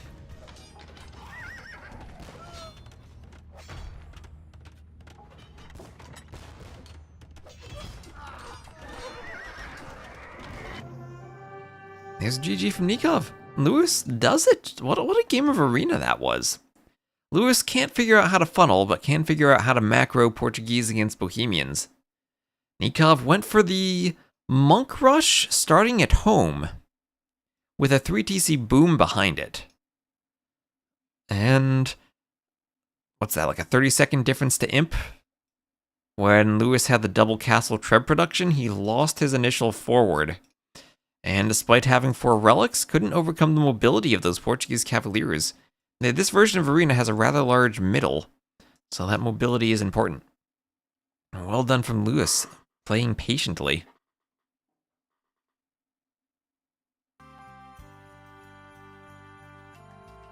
Nelson has a monitor set up for every Portuguese game played in Arena, because he's from Portugal. So once again, just going to play the ads between the games. Apologies, but you can always watch on YouTube if you don't want the ads.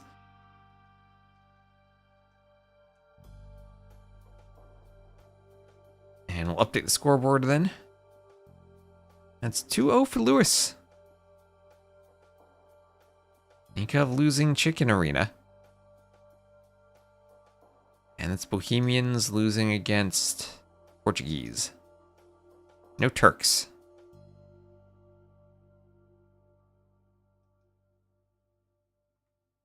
Look at Nelson.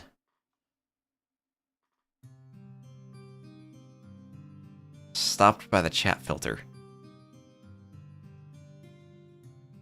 Yeah, the gold discount for the monks is nice for Portuguese in the Monk War too. I forgot about that for a while, but it does make them a pretty good monk civ. Doesn't have a proper civ for Khmer. I guess not. You could try to play Malians on water. They're good early, but weak late. Could maybe play Spanish on it, but I guess he probably wants to save them for Ring of Reeds, although he could save Turks there. I'm looking at Lewis's civs, it's probably Georgians for Rocky Forest. Then Spanish or Turks for Ring of Reeds, or Malian Spanish for Khmer. Whereas Nikov has Armenians for Khmer. Then Gujars, Mongols, Khitans left. Well, what does Nikov do for Ring of Reeds?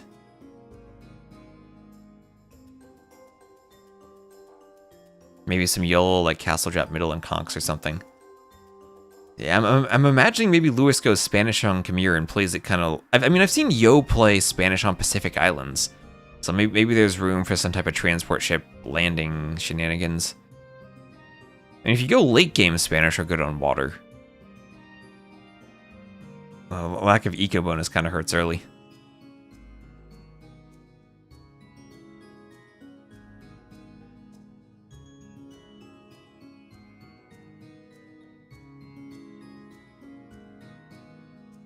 Let's see, they are in the lobby for the next game.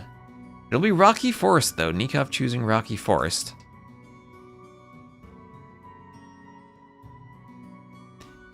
Yeah, Armenians and Georgians were the first picks. Players liking their mule cart civs.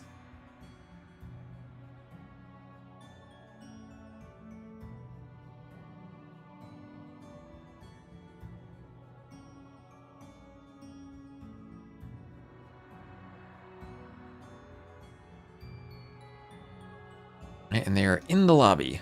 In the lobby.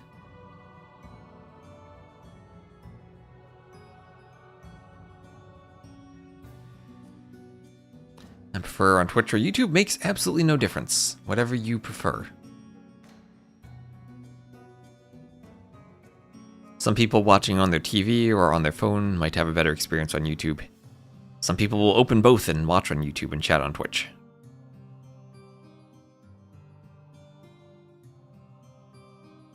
There's ducks, we need ducks. Yeah, YouTube is great. Like, my YouTube chat's wonderful. It's not like T90, where he talks about how his YouTube smells all the time. YouTube here is great.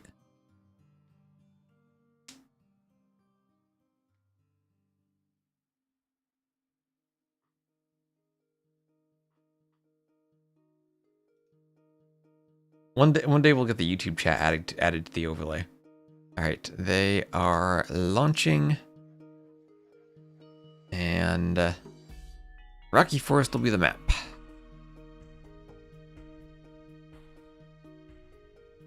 Sometimes you watch Twitch on TV and chat on Twitch on mobile. Okay.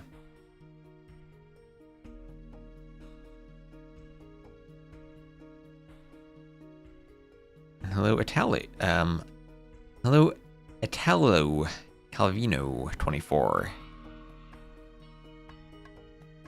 Lewis going ham, yes.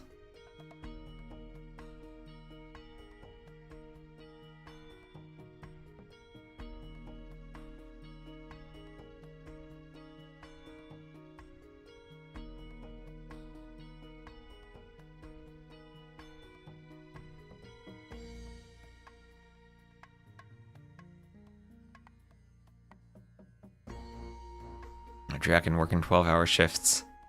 I know what that's like. I used to work 12-hour shifts in hospitals. Takes a long time, but I guess I do 12-hour streams too. A lot less stressful of an environment though.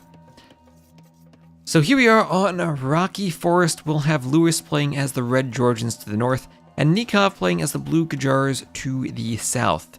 We'll have double forage bushes there for Nikov, and a middle coming up for Nikov right away on those berries. He will be placing his sheep into that middle. I worked in hospitals. Yep, I was there. I worked on healthcare software. And I would go to hospitals that used the software I worked on. Okay, mule cart time. Mule cart time for Lewis. He is going to the ibexes in the middle and will scare them away with his villager. Oh, and what is this Vil doing? Is he gonna lame? Oh, he's gonna lame. Do a bit of laming on Nikov's ibexes.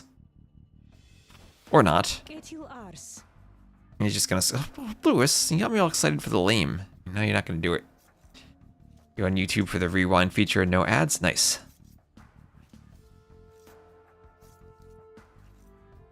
Imagine this was the new patch. What would be different on the new patch for this map? So, Rocky Forest, you do have the rock terrain, where you have one tile of a gap, where you build your lumber camp and you can't small wall around it. And we'll see that from Nikov here. Might have a 2-tile gap there, not actually sure. Wait, let me look at the grid real quick. Graphics grid. Oh, he has a 2-tile gap there. I think that's because he has a 1 tile of grass there. Always kind of tricky to see on the rock terrains, which is which.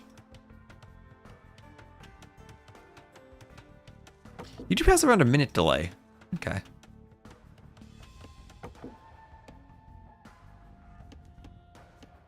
Interesting. Yeah, I wasn't at the hospital all the time, but every so often I'd fly across the country to go to hospitals.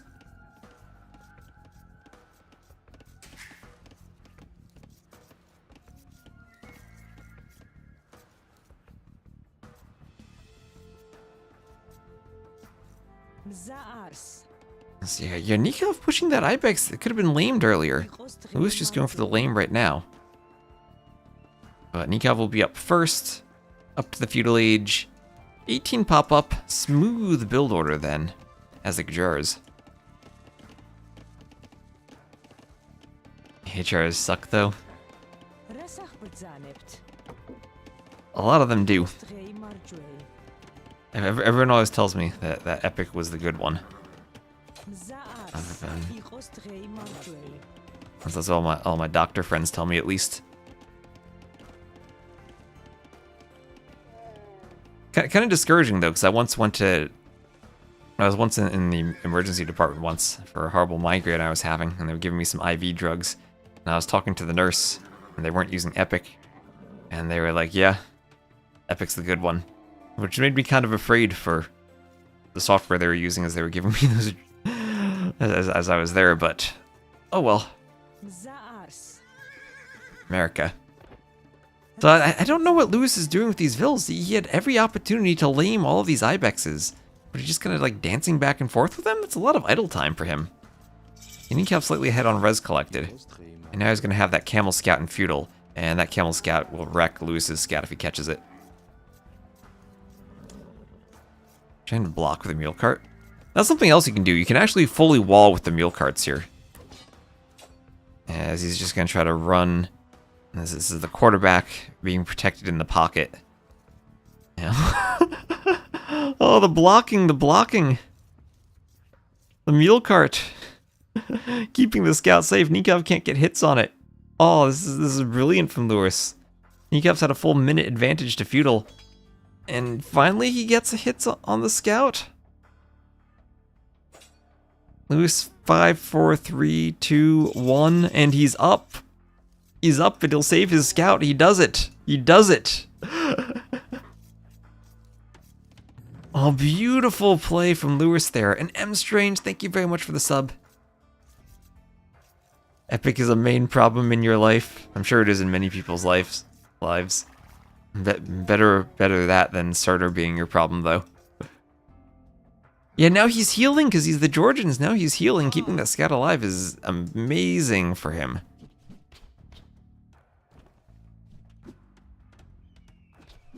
Wonder what the strategy is?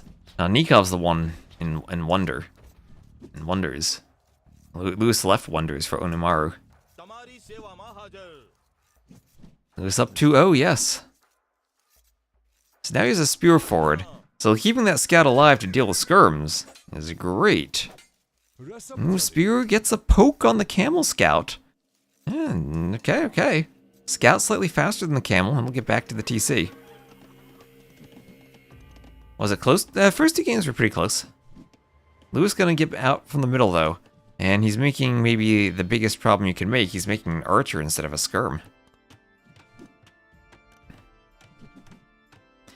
The nice thing about the Georgians and the mule carts is you can actually wall on the rock terrain with the mule cart and use that as a wall.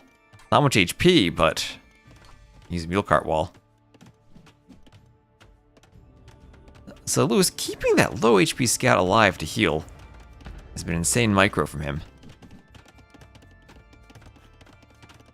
Tower will go up, but the nice part about that tower location, if Nikov tries to camp it with the skirms have to go past it to do damage and get hit in the rear by it. Let's see if he can go all the way past the gold. Lewis still keeping that scout alive and dodging.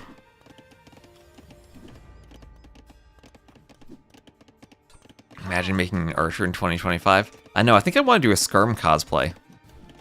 Get a javelin, make a shield. I was looking at just like track and field javelins. They're actually fairly expensive if you want a competition one. But I could get like a practice one for not that expensive. It's like 50 bucks or so. I could probably just make my own javelin though. You get a piece of wood from the local either arts and crafts store or like a home goods store, like a Home Depot. Or like use a broomstick. I'd have to get like some type of iron head for the javelin though. Or something metal at least. I can do woodworking probably for the shield and just like grab a saw and cut out a shield. Sand it nicely. I don't know about the metal stuff though. So skirm's going for the vills.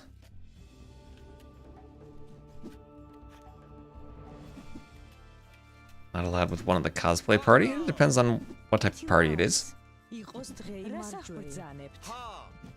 Remember, I live in America. If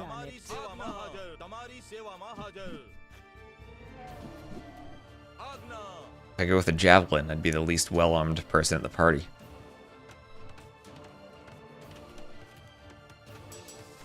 So blacksmith on the way up.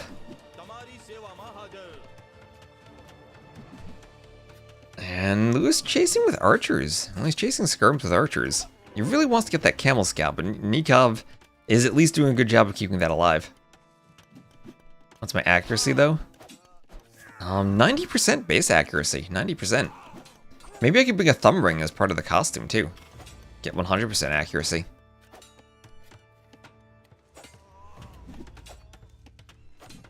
Stick in some foam.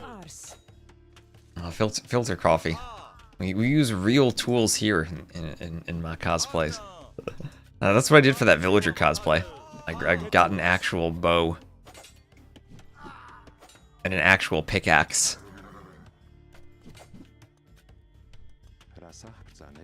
I went to the Home Depot. Got a pickaxe. I got a little mallet. Borrowed an axe from a friend. Yeah, thumb ring for javelin throwing.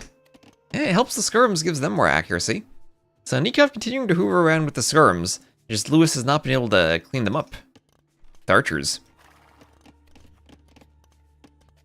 And slight Vil lead there for Nikov. Good res collected lead. And he'll be doing another range. So is this 2 range skirmishers? Oh, Nikov made an archer. And he's queuing more archers now.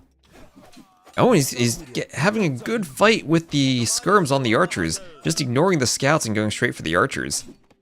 And this is part of why skirms are so good in the 1v1 composition. Scouts don't kill them fast enough to prevent them from attacking the archers. They'll take some hits as they run, but scouts grouping up on each other just DE things. And skirms will get some damage as the scouts come in. A few archers and spears on the way. And the spears will keep the scouts back. A few skirms went down here and there, but not the big cleanup you'd want from the scouts. I start saying hoovering in real life too. We should take a trip to the Hoover Dam then. One day. IRL live stream from the top of the dam. That'd be the best hoovering location. Maybe do a Fallout New Vegas stream one day. Just to get to the Hoover Dam. Skirms are just overpowered. Skirms just don't get killed by scouts. Castle Age on the way. I think that's the real problem. Scouts don't kill skirms. 1 or 2 spears and scouts can't even fight skirms. And also skirms counter longswords. That's what we've learned too. Skirms counter longswords. I mean, saying Hoover, right? That's better than typing 11s in a chat, right?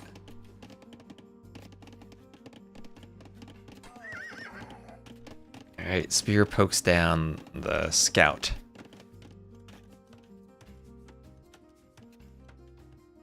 When they make a wall in Dark Age and a castle immediately in Castle Age? That's a good question. And if I had a good answer to it, I'm sure other people would, and Phosphor Rushes wouldn't be as good. You can always just FC Monk. If you know that's what they're doing, then FC Monk can often be the play against unique units. Gambesons and Feudal to counter skirms? That doesn't really help, because skirms still do only 1 damage to Men-at-Arms and Feudal. The problem is you get enough skirms doing 1 damage to a unit that doesn't have much HP, and the unit still dies.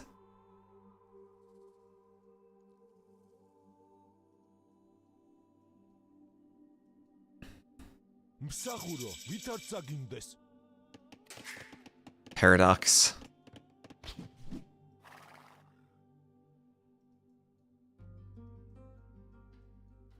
You can save those jokes for when we play Khmer and have an islands map.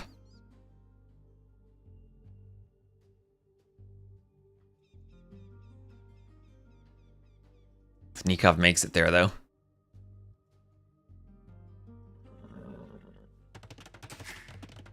So TC on the way up for Nikov.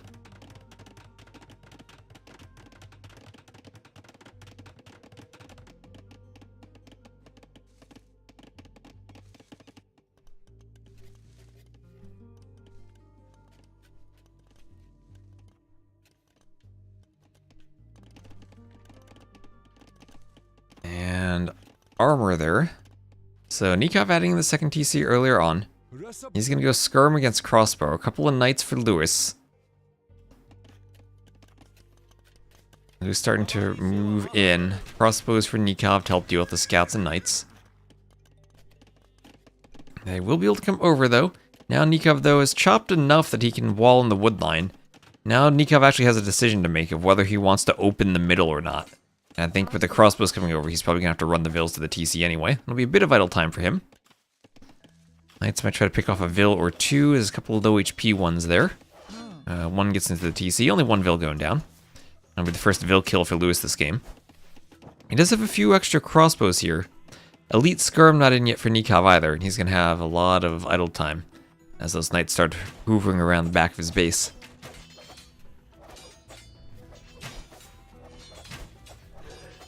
I've also played 3 archery ranges on neutral islands like T90 did. I'll let Paradox make the island jokes.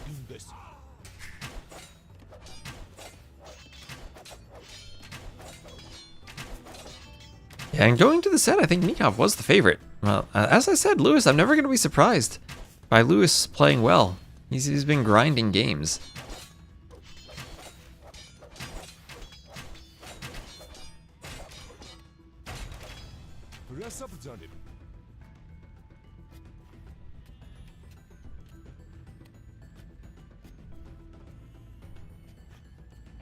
So second TC now for Lewis after he's had this army in the back of Nikov's base for a while. So Nikov took a vill lead, but had a bit of idle time, still ahead in res collected. And Lewis himself now going to start adding in more eco. Nikov has a great back gold, but can't access it right now, with all those crossbows still in the back. They are the elite skirms, though.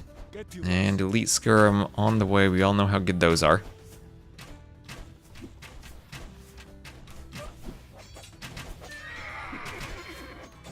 I'll start picking off some crossbows.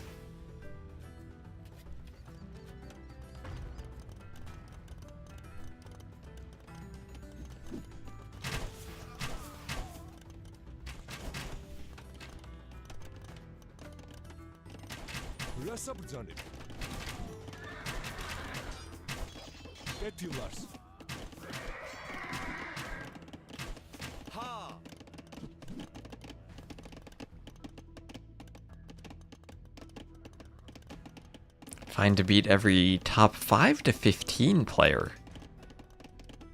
Not a top 4 player, though. You're not that confident in him.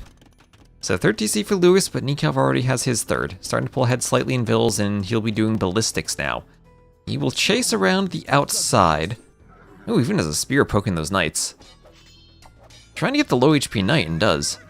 Okay, 3 HP left.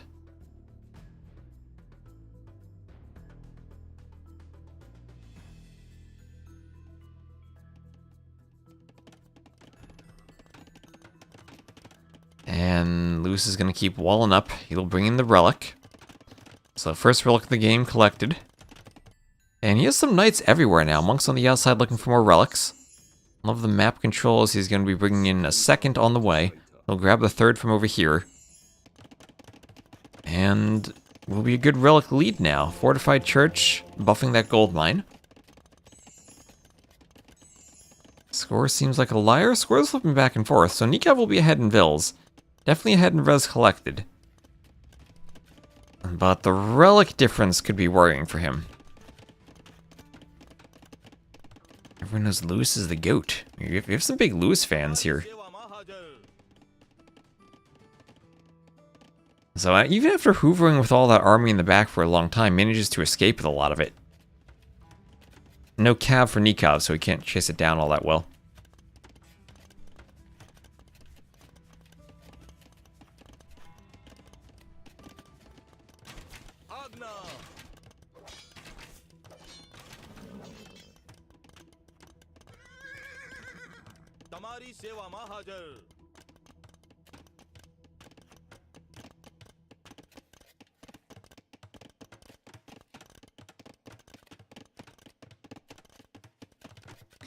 And then a castle here for Nikov. Castle right at the front of his base.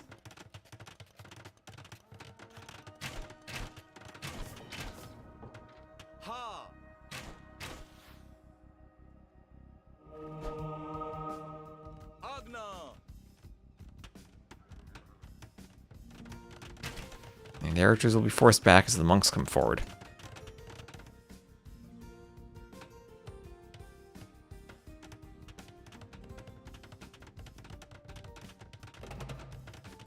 Mangonel on the way. It's a lot of crossbows from Nikov.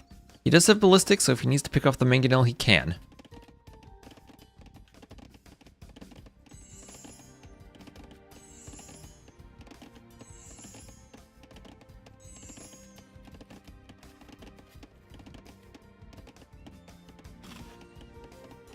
And hello, ready? He's recently celebrated his birthday. I know Lewis is very quickly is catching up to Memb in age. So Milkart on the gold, castle forward for Lewis. Nikov definitely pulling ahead in Nico, but down 3 relics. Does the map have a 5th relic, or were there only 4?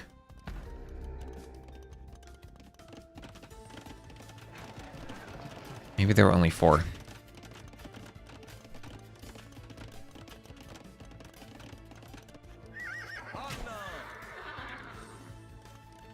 Nikov should be picking it up from down here eventually. Where is it? Did you get it? Yep, he's grabbing it. Okay, so 3 to 1. Oh wait, Nikov did grab it. Okay, never mind. He had another relic on the way. So 3 to 2. 3 to 2 relics. Hello, Monk, where you going? Monk, what are you doing with that relic? Where are you going? Hello? He's parading the relic around his town, his Nikov.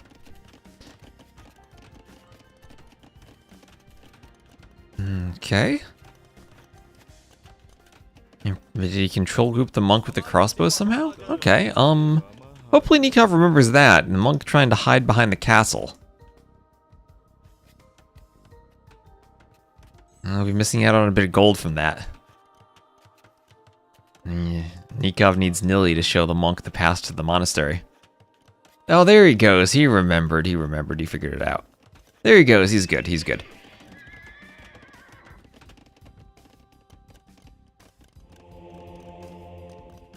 Pathing in 2025. This is the only set. Nope, lots of sets today, Filter Coffee. Lots of sets today. And there is a set every 2 hours. Actually, like 2 sets every 2 hours. And did Nikov open this? No, he didn't. No, he didn't. There's a tree still behind the outpost. He's good. He's still walled there. Although that villager would prefer to chop wood somewhere else. As the Mangonel gets hit over the wood line. Would he show his idol with a relic in his hands? I mean, monks don't show up as an eco unit. You're not going to find them from the idle villager button. You see monks from the idle military hotkey, not from the villager hotkey. So he would show his idol, but probably Nikov not checking for monks with idle military right now. So Deer getting off the castle foundation. Is a better late game civ in the matchup? I probably prefer Gujarats for the camel line against the Georgians. I think that's really strong against the Georgian cav. Gujarats, I'd say they're maybe a bit more gold dependent because they don't have halbs of their own. But then they have really cheap hussars. Okay, we'll see if the monks can get conversions. If a lot of camels get converted here, maybe he could stop the castle? Don't think he can. That's close enough to completion. There it goes. I'll start getting... Oh! Long distance snipe from those castle arrows. Gets 2 monks. And then I'll start securing some gold for Nikov. So heavy camel on the way. Cavalier on the way. And trebs are going to start popping from that castle from Nikov. Lewis, though, double castle treb production in the middle. He's going to look to get a 4th TC on the goal on the outside. Res collected just about even. And Lewis with a 3 to 2 relic lead. And Gujarats, do they have Arb? Remind me, do they have Arb? They have lots of things. They have Bracer, they don't have Arb. Chemistry on the way. They can swap to Chakram Hand Cannon, though. And they have Kshatriyas for minus 25% food cost. They can get really good Hussars for cheap, but they don't have Blast Furnace. So super cheap Hussars. And also they have cannons, because why not? Civ has everything. No siege engineers, though. No siege engineers. They can go cannons to try to fight the trebs. And conscription on the way. Nikov needs to repair that castle if he wants conscription. There he goes, 14 vills. That'll repair against 2 trebs. And the fortified churches continue coming forward. Camels want to pick off the trebs. Arb's trying to get a snipe there, and they will get 1 treb down. Going for the second Treb. Maybe we want to pick the repair vills ahead of the Trebs. Packed Trebs will take more damage. They have less pierce armor. Actually, no, they won't take. They have 8 pierce armor, so the crossbows will still do 1 damage. So packed or unpacked doesn't matter for these Trebs against the crossbows.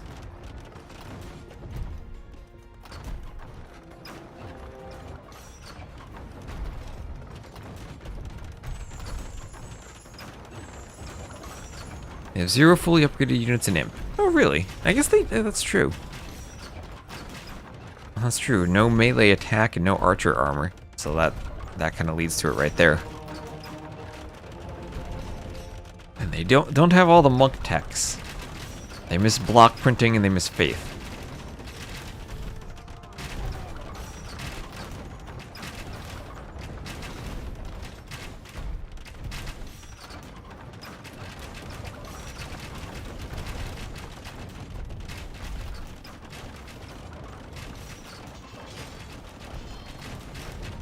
Yeah, people are always watching on different devices, so the zoom level that people prefer is going to be different depending on what they're seeing. So, Cavalier hoovering around, big Trebor here in the middle.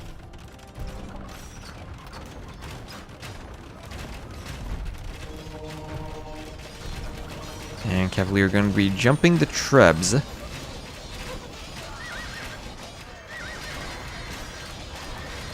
And clearing the Trebs there, but the Camels clear the Cavaliers. It's a big loss for Lewis to clear all the Trebs. And his castle going to be repaired, so he keeps that alive, but now the Camels and Crossbows can run in. And Nikov even running in under castle fire. He's going to jump that Treb and bring some cannons from the rear. And I think GG for Lewis, and I think we might go for the next game. So, Cannon's going to take out the fortified church, and now Nikov can run in with some camels and get a raid in on Lewis's economy. Are there any other civs that don't have any upgraded units? I'm sure there are civs that miss both blacksmith lines. That's a good question, though. What other civs don't have any fully upgraded units?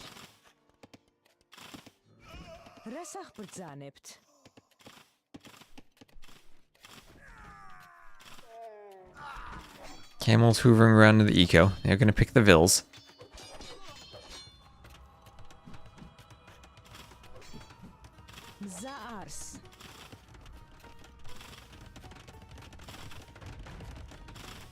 Yeah, camels don't have the last armor. Well, that's coming in.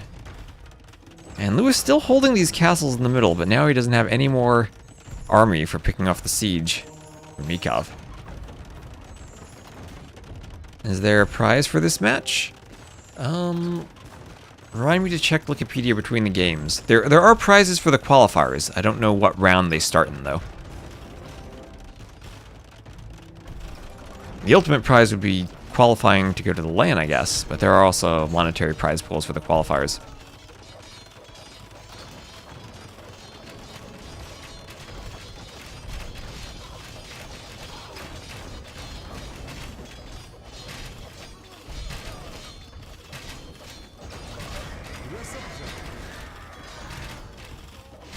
So Trebs and cannons going for the castle. Treb has to fall back.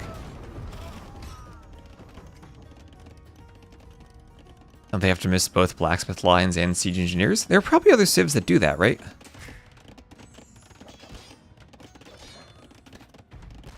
Or I guess technically any civ that misses heresy or faith doesn't have any fully upgraded unit.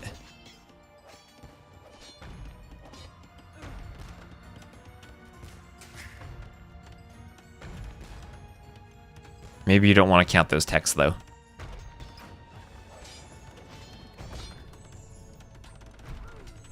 What fully upgraded units do Goths have? Do they have fully upgraded hand cannoneers? Do they have... Goths have the final armor upgrade for the archers, right?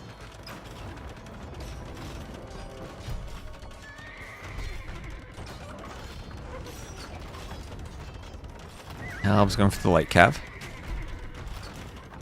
$500 for 4th to 6th. Fully upgraded villagers. You gotta be Spanish for fully upgraded villagers. Or maybe Bohemians with the monk techs if you're more worried about eco with fervor. So one castle still standing in the middle for Lewis. It has been raided quite a bit this game, and still ahead in res collected though. Now he's going Halb. Right now Nikov, only crossbow doesn't have the greatest unit for fighting the Halbs. Maybe could add hand cannoneers though, or chakrams. Still has a good bit of gold himself. And if he controls the middle, he then will control the golds.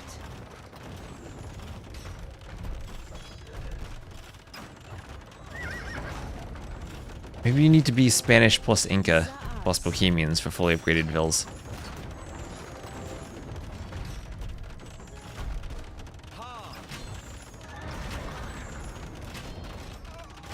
Okay, Hussars are there. Hussars and Halbs going for the fight. Halbs here are going to be pretty dangerous. And that castle repair, Georgian repairs, absolutely insane. As the Hussars swoop in to try to get the Trebs. And will they get 2 Trebs? Right now the Halbs still not the greatest answer from Nikov, but there they are. The Chakram throwers. Okay, never mind. He has a great answer to the Halb and the Chakram throwers. These things will tear the Halbs apart. And Treb stays alive. 2 more Trebs queued from behind. They'll be able to Treb the castle as more camels come forward. Nikov with a great KD, despite being behind in res collected.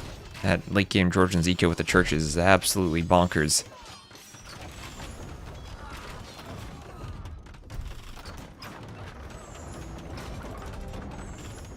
So conscription on the way. Lewis. He's trying to get some raids himself. Nikov will need some camels spread about to deal with that.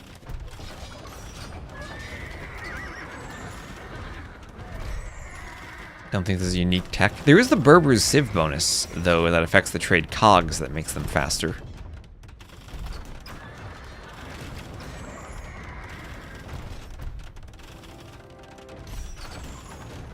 There are also the Caravanserai for the Hindustanis and Persians. Not necessarily a unit upgrade, though. Alright, Hussars go down.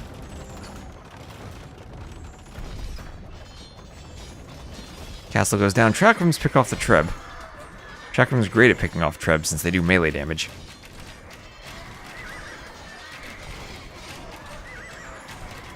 Oh, those Halbs are going down.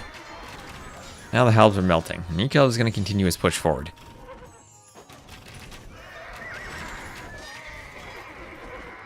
Hussars going down to the Chakrams. And yeah, Lewis has been doing a good job of holding behind the castles. Now that's the Georgians repair bonus, right? Lets you hold castles so much longer. They're cheaper to repair. That's their team bonus. Building repairs cost minus 25%.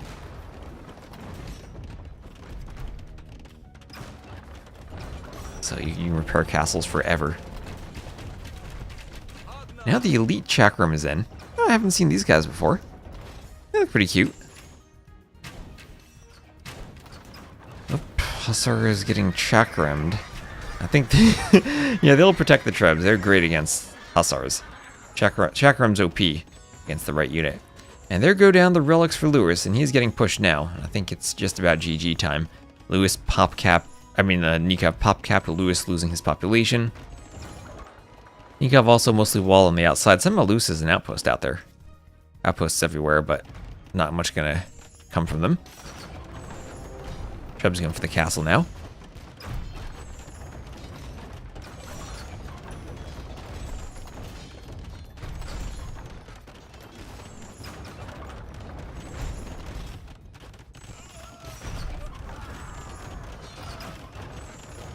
Halbs go down.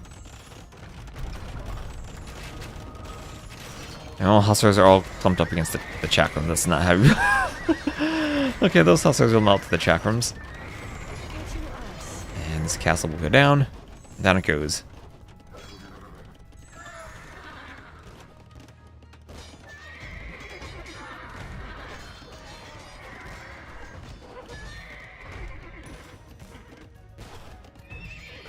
And now everything at the front of Lewis's base is open to raiding from Nikov. And no more castles for Lewis. So as the TCs goes down, he's going to start losing safe spots. I guess he has some churches left. That's going to be a lot of idle vills.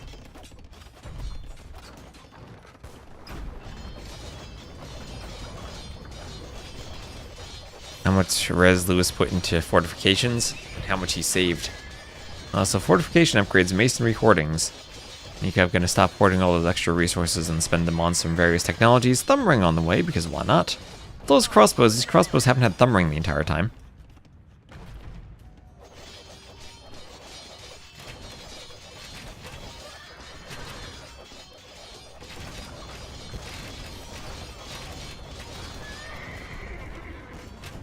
Trebs will go for the TC, as the cannons go for the TC over here.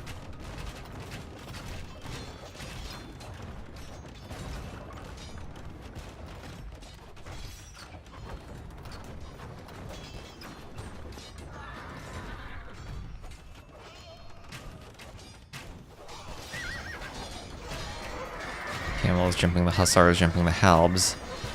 Track rounds picking off the Hussars, 2 in the back.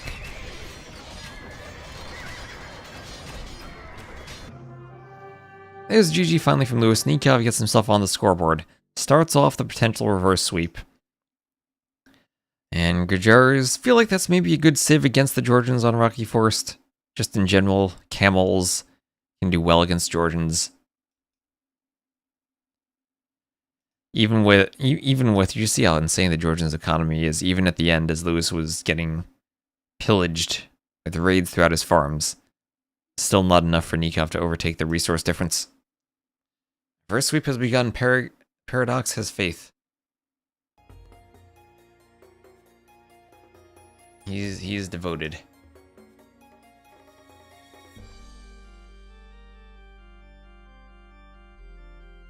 $6,000 score. Yeah, that was well, it was 8,000 score at the end. That was some ACCM territory.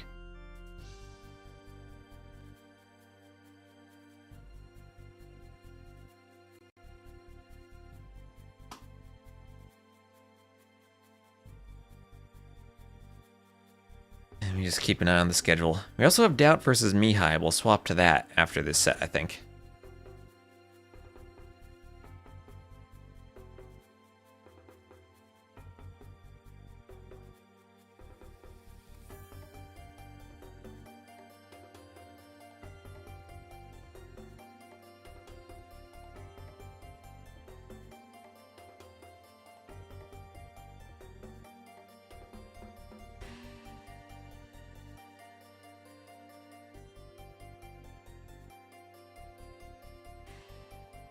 Almost done with my coffee. Okay, Lewis Nikov. Ring of Reeds will be next. Ring of Reeds.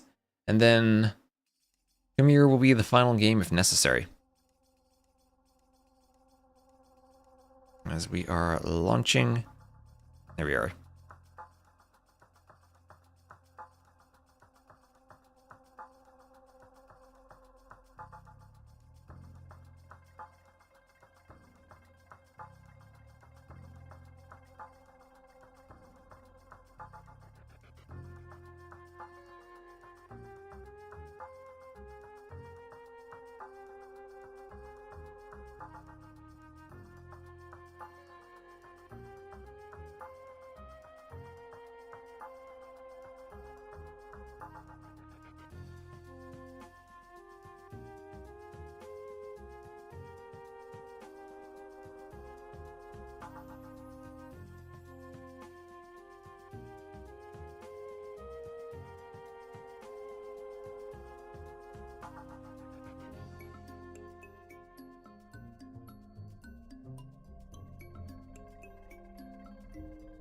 Nikov has Khitans left still. Don't know what he uses for Ring of Reeds though. Niaz, is Niaz playing today? Check the schedule. Don't see him on the schedule.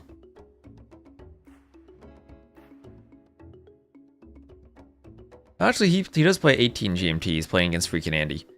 Don't know if I'll still be casting then though. Yeah, everyone's playing today. One of those days.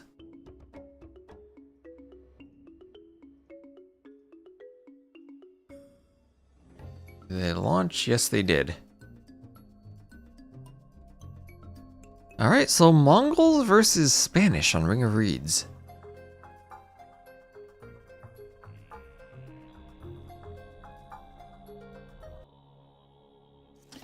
So here we are. We will have Lewis playing as the red Spanish to the northwest, and Nikov as the blue Mongols to the east. There's not that big of an angle between them if you draw lines from the TCs to the middle of the map. All kind of close to each other. So the map will be Ring of Reeds, but a different version than what we're used to. Usually there was rock terrain on the outside with some shorefish in the rock. The rock was just like enclosed to stop you from walling. Now there are shallows here, so you both can go water and can wall with a dock block.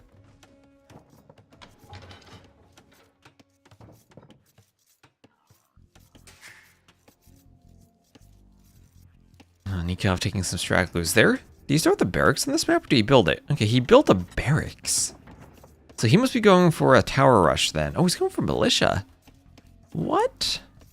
What is this build from Nikov? So, Nikov going for a drush on Ring of Reeds, a map where you start walled. He's deleting his own palisades and trying to push some deer to his TC from the middle. Alright, Nikov is cooking here. And drushing around the outside, bringing in a boar or two. Is he just going to shoot with Vills there? Nope, going to shoot with the TC. Keeps the Vill alive. Ooh, that a deer walking back. Shooting the boar while luring the deer didn't work for him there. Nikov 2 Viper. I don't know if he's Viper level yet. I like this map too. It's a very clowny map. First two picks were Arena and Ring of Reeds. What else could you ask for?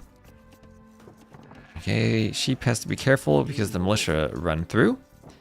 And militia maybe going to stop a dock? Don't know what he plans to accomplish with the militia. I mean, Lewis is walled.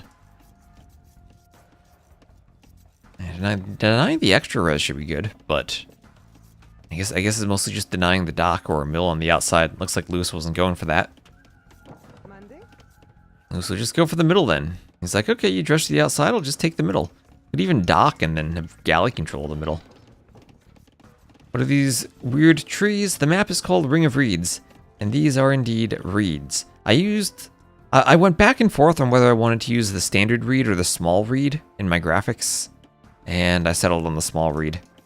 And I think they're pretty ugly.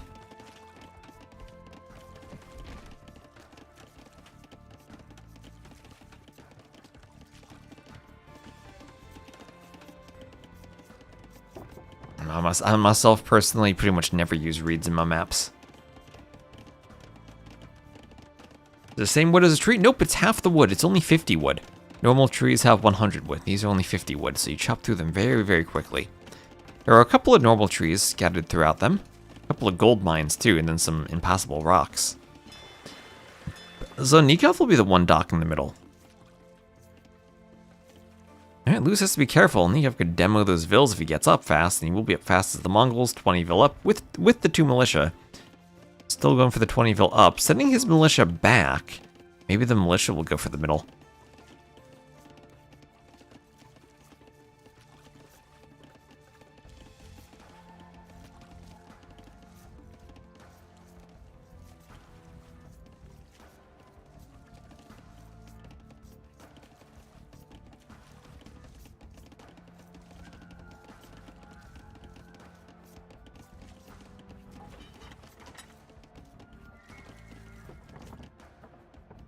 There we go, big Vill fight. Nikov needs to wall that, like, trap the Vills in the middle. But he's not going to go for that type of masterpiece. And he will be up about 15 seconds faster. So Lewis won't have the middle, but he will have a dock on the outside now as the militia came home. So was that a good use of the militia to go forward and then back? And this does force Lewis off the middle. This is really going to fix the ugly reeds. I think that's a map scripting issue not to use reeds. Have I looked at the TTLCC? I haven't had time for that. There's TCC going on. Maybe I'll try to look at that, but I need to finish the Cartographers Community Leagues first and cast all the finals of those. Need those to be played, though.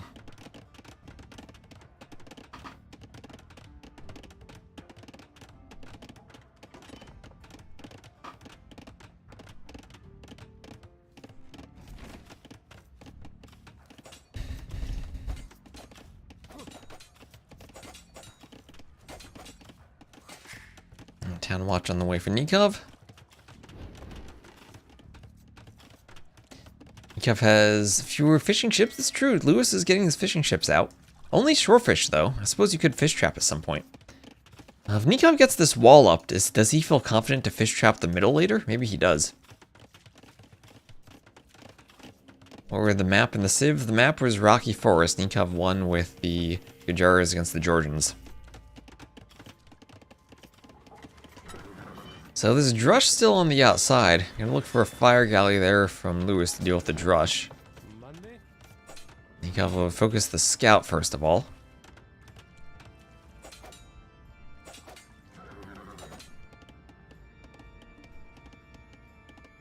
So res collected still the same.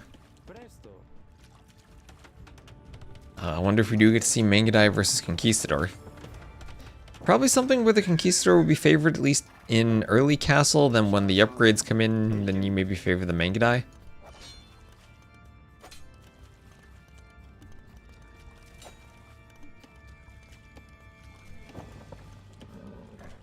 Okay, 3 versus 7. Scout goes down for Nikov. Okay, scout down for Nikov. Drush still alive, though. Vills have to try to run. Can't quick wall themselves on the shallows. The scout, only 7 HP, doesn't really want to get involved anymore. One Vill will run back. Nikov going to keep walling up and just claim the middle. So on the outside, there aren't too many resources. 1 gold on the outside for Nikov, 1 on the outside for Lewis. Maybe a bit between the players there. And then I think each player also has a 2 tile of stone on the outside. We'll see where they are. There's 2 tiles for Nikov, and there are 2 tiles for Lewis. So claiming all the res in the middle is nice, especially with Nikov getting a tower on Lewis's main gold. That'll give Lewis only the outside gold in the back. That's only 4 tiles. Lewis might also want to chop and palisade that straggler so he can mine the gold more cleanly. Nikov indeed does look like he has a plan.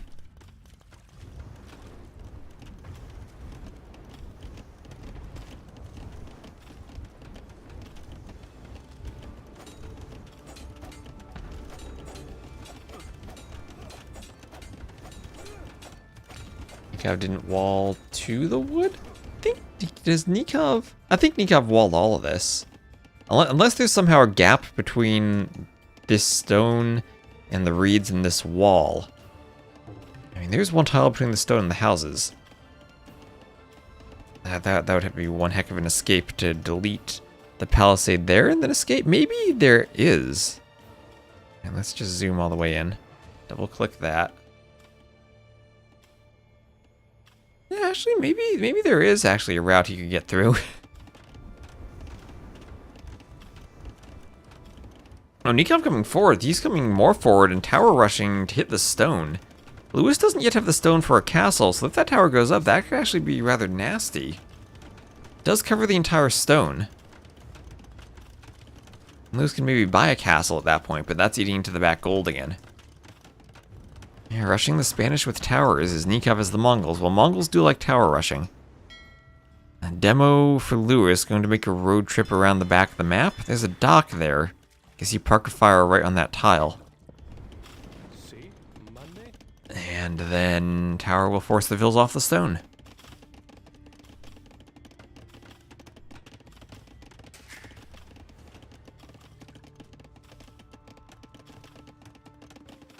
Good read of the map. I see what you did there. I'm reading your pun. I guess Lewis also could delete these palisades and just chop through at some point. So Nikov not up yet. Lewis up. Buying stone, he'll need to buy another round of stone for a castle.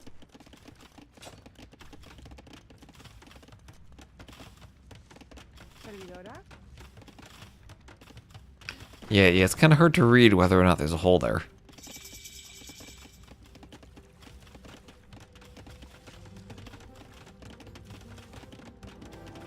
And there's the castle. That'll clean up some of the towers.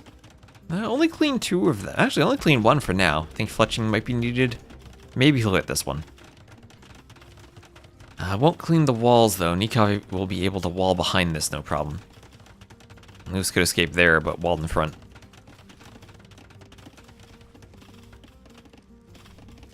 Only Wolf works now for BF. Alright, nice, cool cat. Yeah, I'll talk to Sumeru and see what the Rage Forest, if they have a consensus on the new Predators versus Wolves. A bad castle. I feel like the castle here a bit would have cleaned 3 towers and also secured the gold again. Also, the castle blocks the stone. Hello, is it you? He's 3 conks in a dream. Well, Nikov up to castle. Also still pressuring on the outside with fires.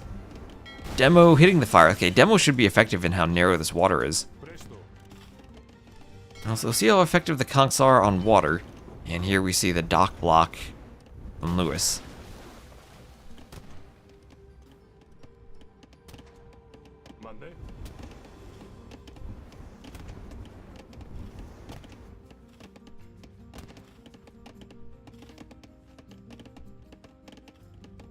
Castle from Nikov, not that far off. So straight for the castle, no extra TCs for Lewis. We'll be playing 1 TC conks for now, trying to add more farms. And CA time for Nikov looks like it. Gonna go 2 ranges. We'll go for the faster shooting Mongol CA. And once he gets ballistics on them, could probably be a good choice against conks. And on stone could later swap for Mangadai.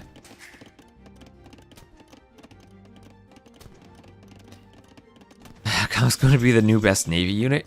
I guess we do need a gunpowder naval unit to replace the turtle ships now that they've been nerfed.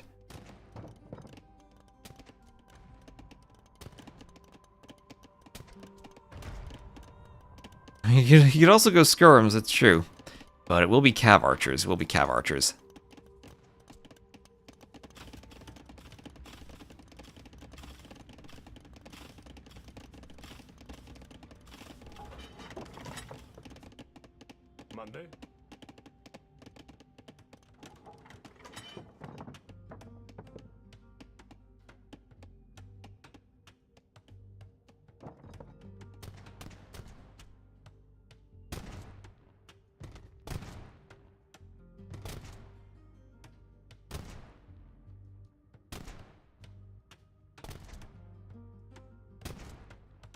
So the conks want to break in. I think they'll be walled from behind this. Once again, read's hard to see. I missed the old user patch feature where I could grab a wall tile and scan using it. That was glorious.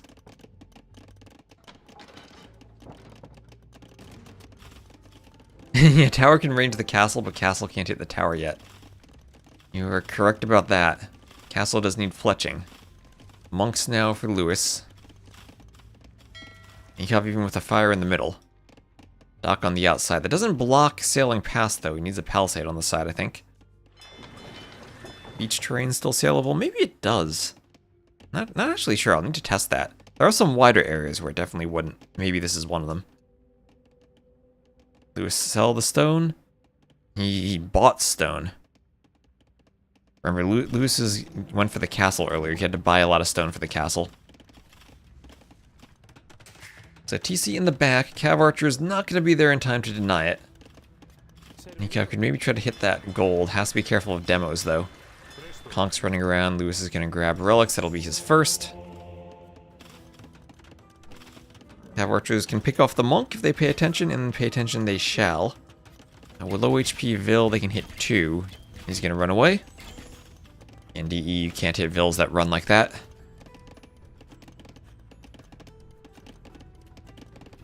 And Dave would be wanting a demo in the dock.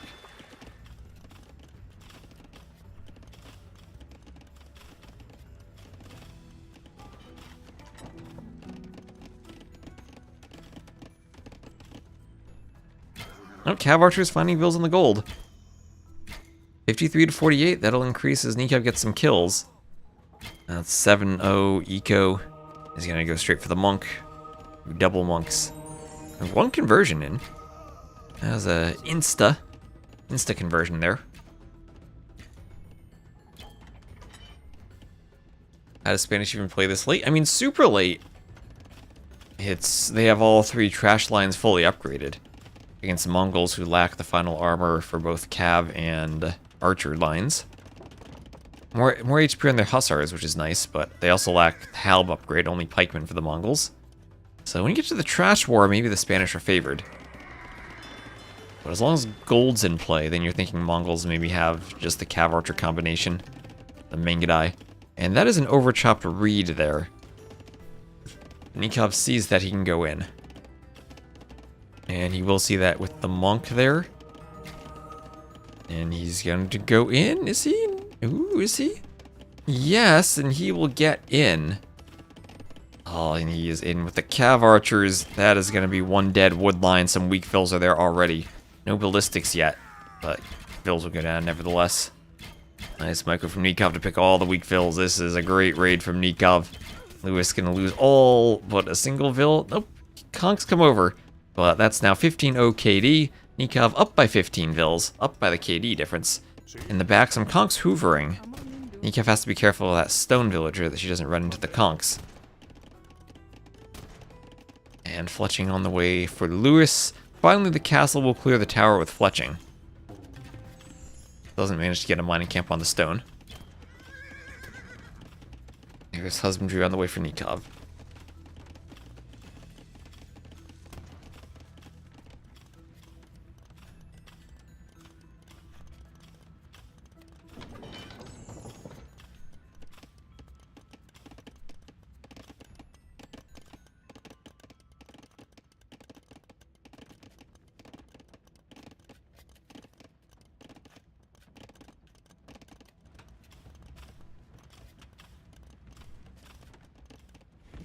So cav archers versus conks here.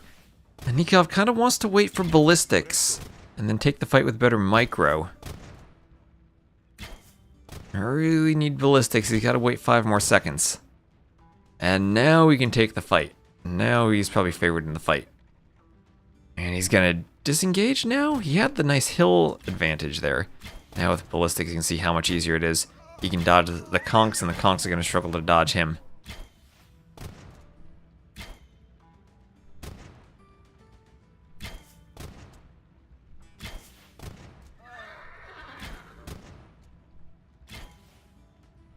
Oh, nice micro from Lewis to dodge all that ballistics. Every time he sees Nikov shoot. The hard thing about the micro here is the conks shoot much more quickly than the cav archers do. They have a much lower delay. Takes the cav archers a while to hold still and shoot. Bloodline's now on the way for Nikov. No bloodline's in for Lewis either. 55 HP to 50, but now Nikov has the numbers. He can push this and take out the conks as he closes the distance, and all the conks go down. Another castle in the middle from Nikov, and this is looking like maybe Nikov is in a good spot. Lewis up to Imp though, and maybe Imp timing could do it for him. You think Conk should still win?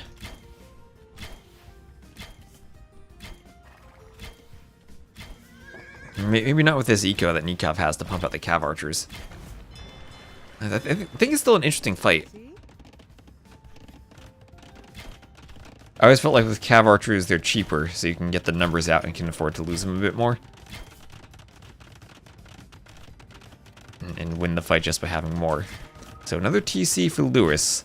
That'll be in a spot to stop cav archers from raiding, but Nikov can run through and get to the back of that lumber camp where he'll find more vills.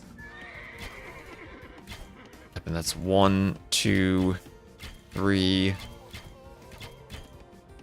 not quite 4, but there are 4 dead vills. Another great raid, 93 to 59.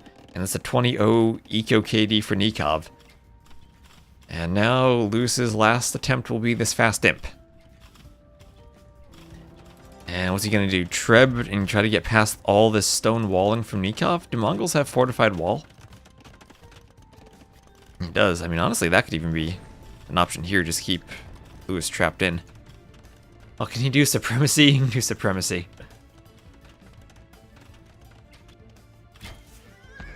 Cav archers would be completely helpless.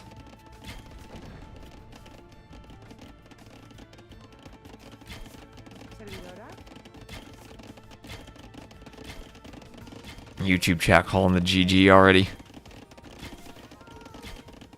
Alright, cav archers pick off a vill. Forum still going down. We'll have Imp on the way for Lewis. Here he goes, more cav archers grouping up. Nikov clicks imp himself. And, well, Trebs can't even really do anything against that castle since Nikov can dock the middle and have fires or even just war galley galleon to take the Trebs out and protect the castle. Yeah, 1 to 23 military, 65 to 104 vills. Nikov needs one more villager. And again, this blacksmith overflowing the foundation to the point where the lights of the blacksmith are in the water. Also next to the house with the bamboo at the end, the perfect situation to think you're walled between them when you're not.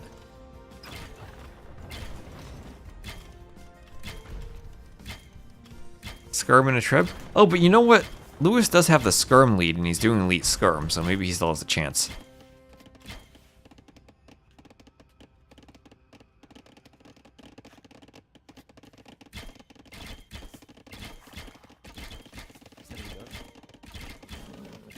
So cav archers in the back as the monk comes over. But monk not going to do much.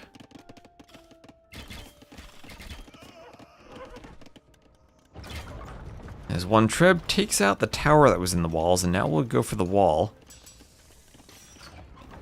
There is armor coming in now for Nikov. Yeah, the stone and house walls are dropping.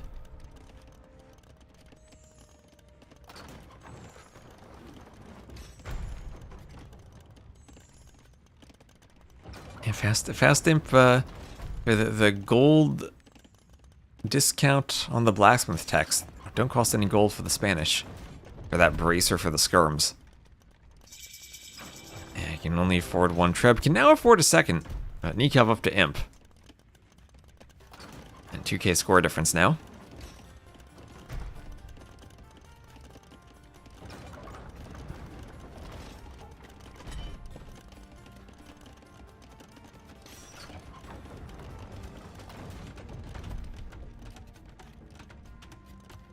Imp into Trebbing houses.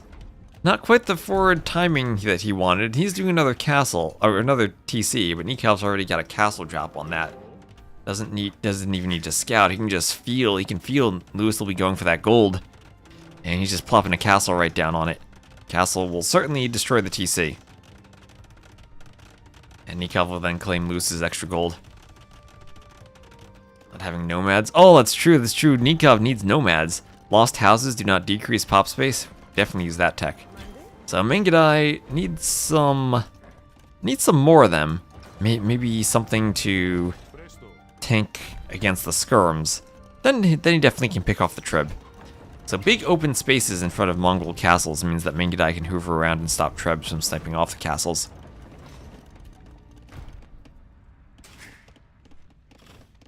And Nikov didn't even realize lost a Vil to the TC, but he'll just go chop wood for a while before eventually going back to that gold. And conscription then on the way for Nikov.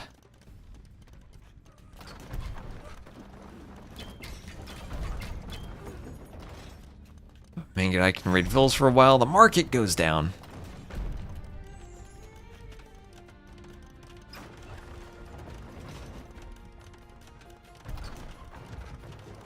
Treb going for the other Treb.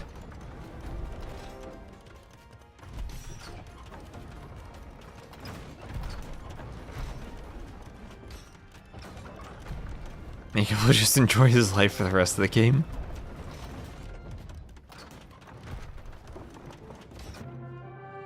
And there he goes. There's a GG. Nikov ties it up 2-2. And reverse sweep potentially for the final game where Nikov still has Armenians as his first pick to save for the water map. And maybe questionable what Lewis will do now. Hello, Panda. I am real. And hello, Gabby. How you doing? Good morning to you. And Nelson, thank you for the follow.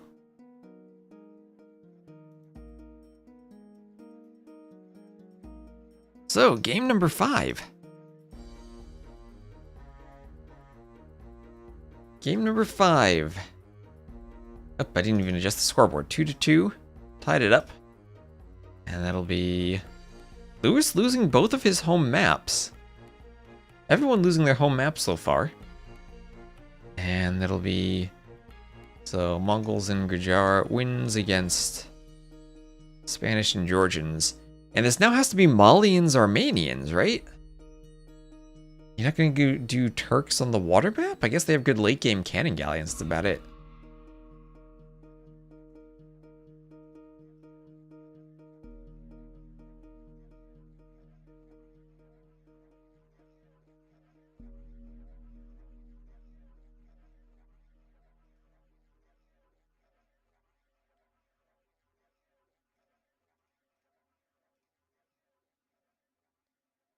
Okay, so they're in the lobby.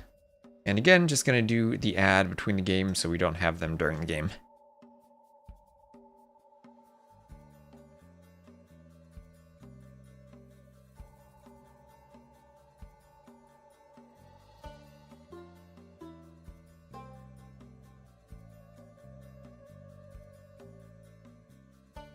My gosh, there's 1, 2, 3, 4, 5, 6, 7 sets all going on right now.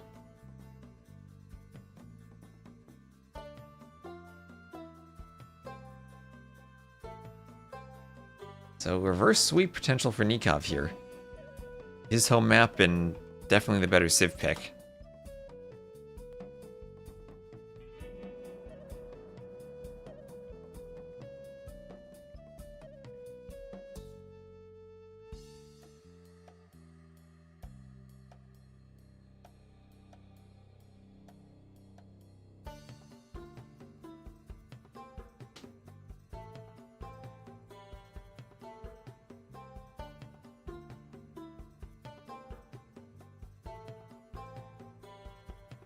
And I have not seen a game on this map yet. It was a map contest map.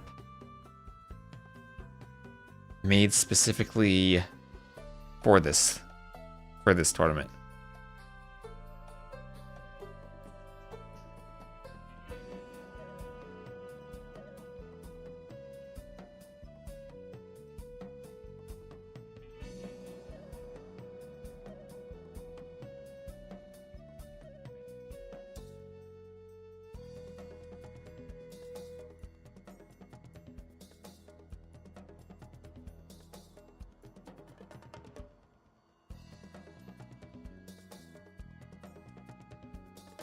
I guess that, or lose casting that outset. We're gonna stay on this for game 5.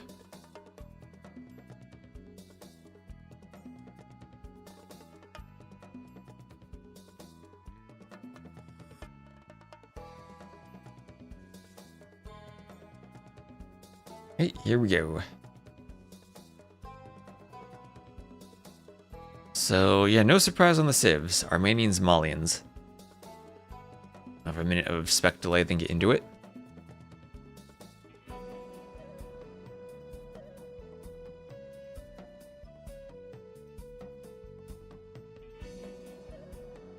Finish my coffee.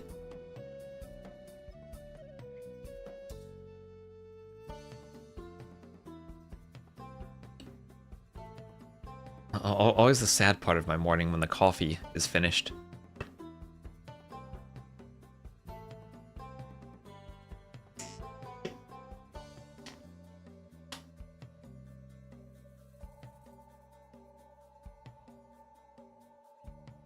So the name of the map is apparently a combination of the words "come here." So it's make up whatever pronunciation you want for it. I'll call it "come here." After coffee equals before coffee. Now I can only do one coffee. Only one coffee. I get migraines if I drink too much caffeine. So I gotta keep it to one coffee.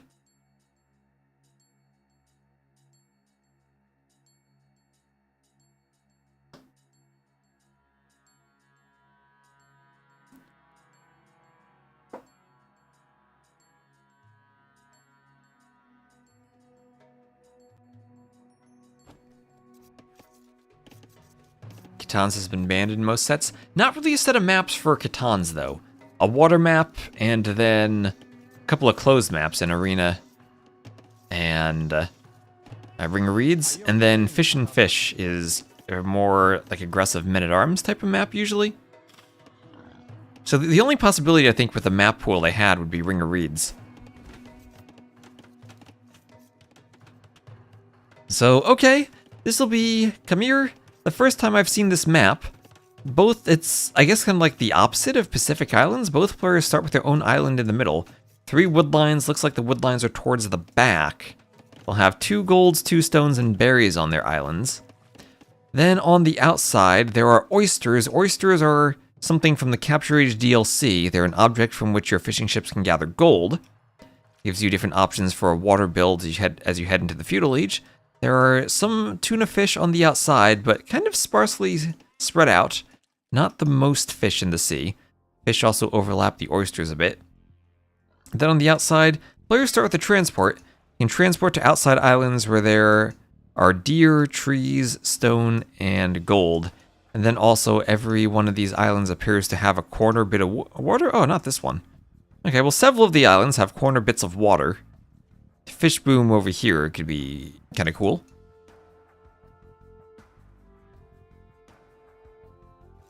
And I've not seen this map before. With how exposed the fronts are, maybe there's room for some type of Castle Age mangonel push where you try to eat the TCs. So, Armenians for Nikov, really good water sieve. You have that mule cart for the wood and the gold. Galleys will shoot an extra arrow, and then you'll have Cilician Fleet for the larger splash radius on the demos and the extra range on the galley line and dromons. Also dromons. This tech isn't really too expensive. Does eat into your wood and gold, but only a couple of ships. When you're making ships, you're usually heavy on wood and gold anyway. Tower rush to gap between the islands? Maybe. Reminds me of that time in the Raja's beta. Tato and I played a game of Highlands, and we were Malay, and we just made harbor docks on both sides of the river, and shot each other with the harbor docks.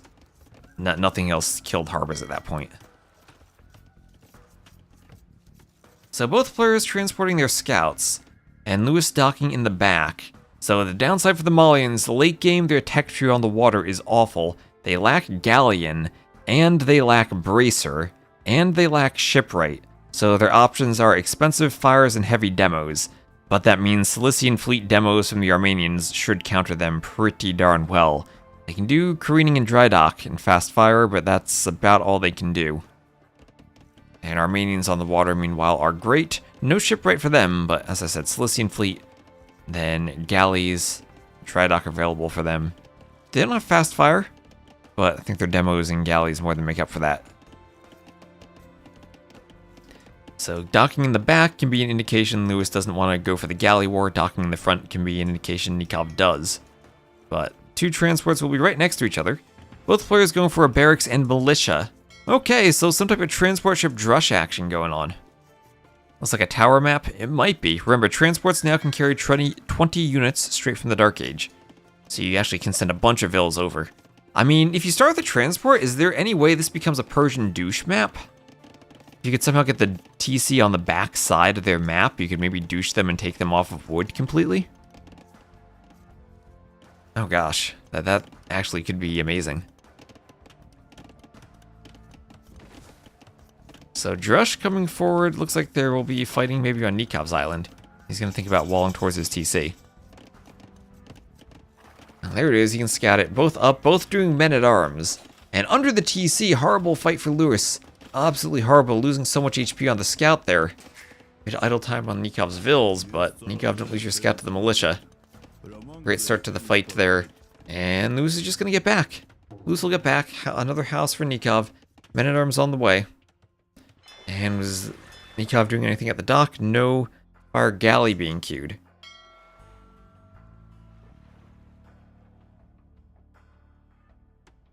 Persian douche while fish booming. I guess less effective if your opponent has fish, but sometimes adding in the fish means they don't have as much wood to repair the TC. Nikov going to make sure that Vil is walled in, so the Drush cannot land and hit her behind the walls. Nikov will be fully walled into a small area on the land. Men-at-arms won't be able to do much more damage, and Lewis will lose the scout. Ooh, some Kameyuk men-at-arms kill Nikov's scout. And he's going to wall, keep the men-at-arms out. Only 4 Vils in the TC, but we'll keep the men-at-arms from diving. Nikov probably would have had walls behind that too.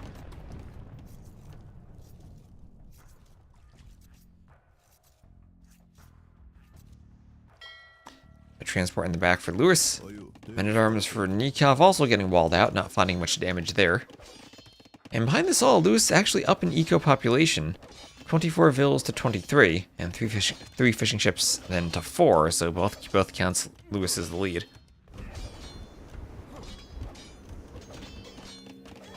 Well, Zealous, there's an extra E there. You got one too many O's in your spelling.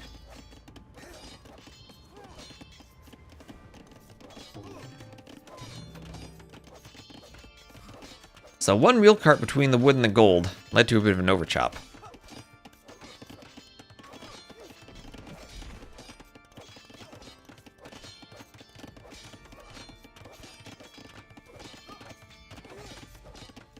Lewis feeling the pressure to make something happen before this goes late. I think he definitely is.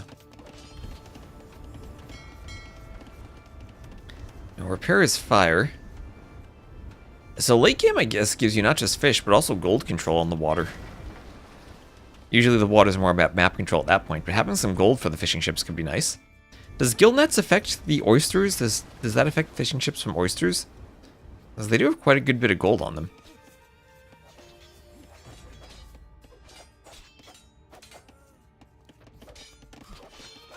Men-at-arms trying to break through the house, but Nikov has an archer out. Nikov trying to control his gather points, realizing they might be a bit confused due to all the walls.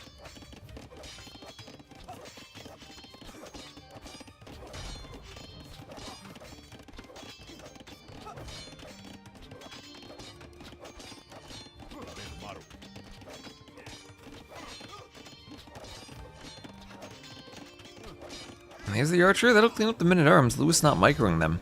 Maybe more worried about the water. Men-at-arms actually attacking the dock from Nikov, finding some use there. As the fire tries to take the dock down. Nikov fighting by both docks. Has to be careful of that fire. Eco units evened up now. 2 kills for Nikov.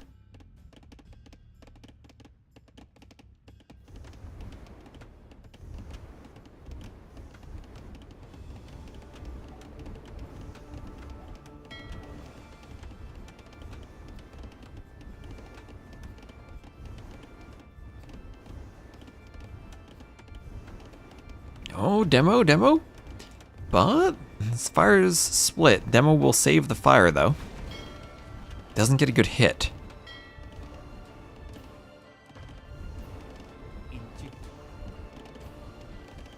Not a value out of that repairville, and now Nikov gonna be trapped behind the dock.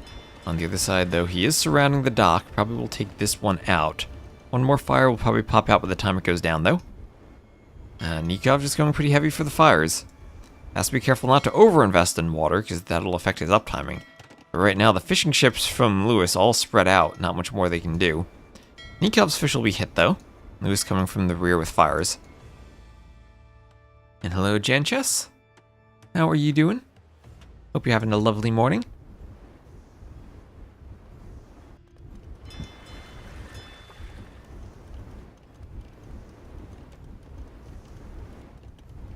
Also, hello, Norther. So this dock will go down. 2 men-at-arms still alive could pressure the gold again. And there goes the dock. Okay, dock goes down. And farms for Lewis. And oh, longswords, Armenian longswords, feudal longswords in the landing. Against the archers. Is that worth it for Nikov? He's got 2 men-at-arms left to turn into longswords. The archers will clean him up either way.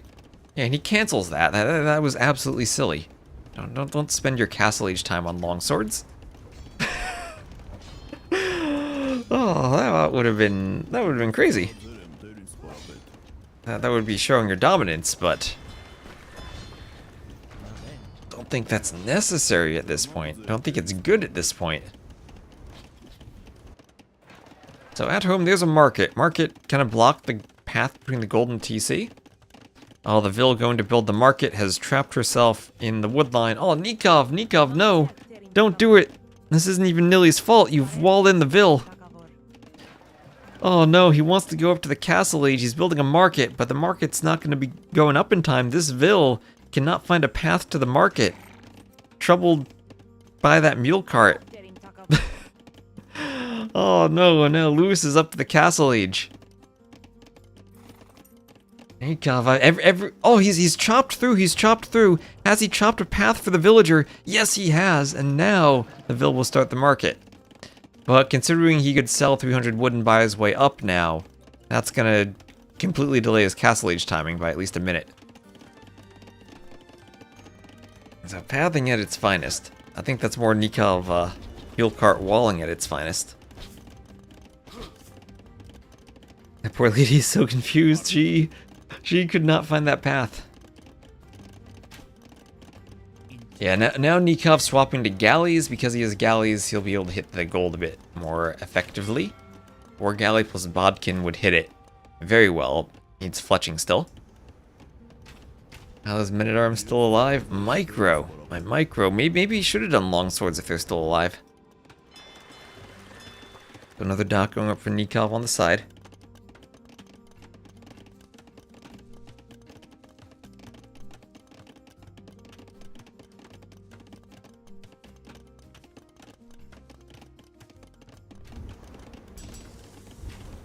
Fire is going for the blacksmith. And 90-second difference. We'll have Lewis on the way up.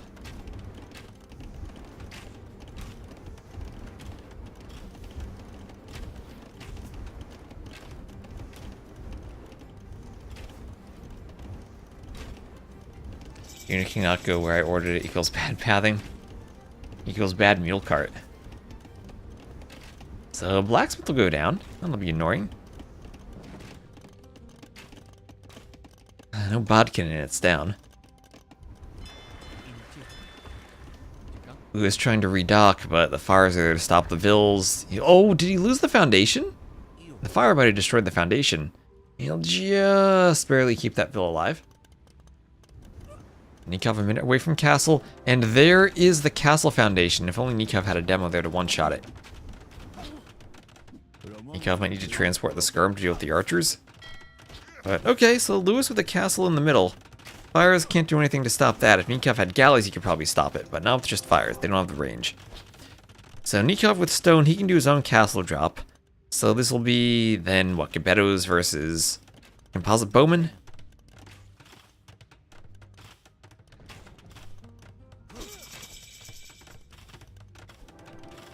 Here, Nikov will drop his own castle. I'm taking some arrows already from Lewis's castle. No rams or petards here. And I wonder if this then becomes 1TC fast imp for either player.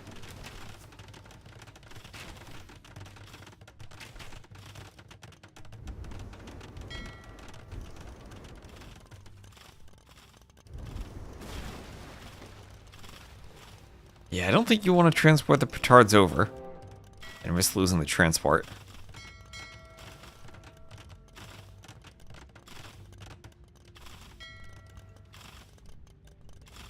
Archers and vills on the transport. That'll come over. Has to find a spot to land. Oh, don't think it can. Will the castle hit the transport? It will. This army is now trapped. Lewis in desperation mode trying to do damage, knowing that late game he can't win the water against Nikov. But the scores are so far down. Nikov is just going to quick wall and trap this military here. Still a way for it to snake through, maybe.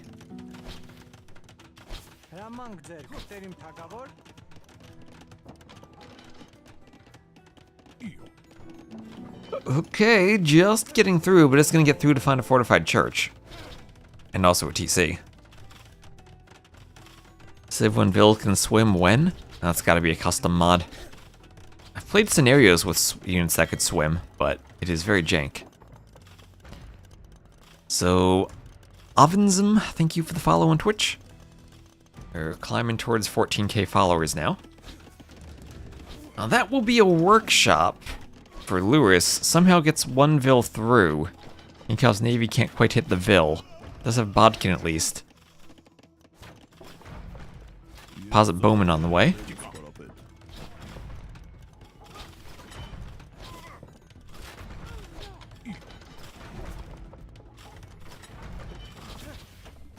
Lewis castle drop? I don't know where he could castle drop. I mean, he doesn't have any more vills left now.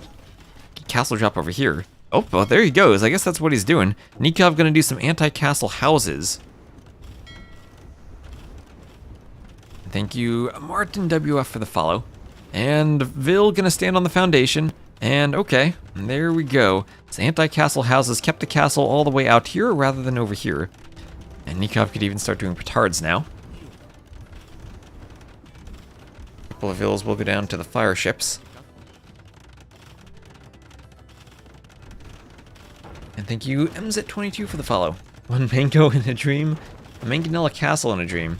Castle might be able to hit the TC there in the back. With the bodkin, it definitely would. Yep, it can now. He'll just do a TC on the wood in the back. Might need to transport to the side soon. That's exactly what he's doing with 4 Vils. He has a workshop and a mangonel, so mangonel stop a ram push.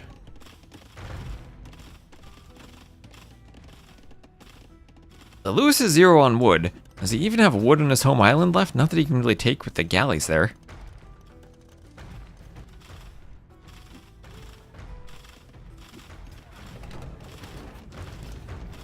Mangonel is going to start cleaning up the workshop. War galleys will help out.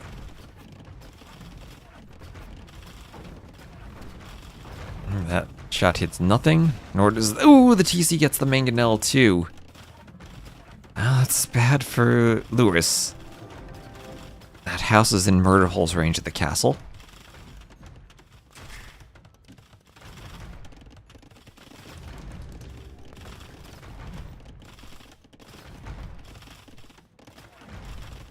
Nikov could give up both islands? I don't think he wants to do that. I think he just is fine. 22 Vil lead. Still has some fish. Oh, it's 59 to 45 Vils and 7 fishing ships. Low HP Skirm fighting the Vils. We'll bring the Vils over to fires maybe, if he keeps chasing, which he won't.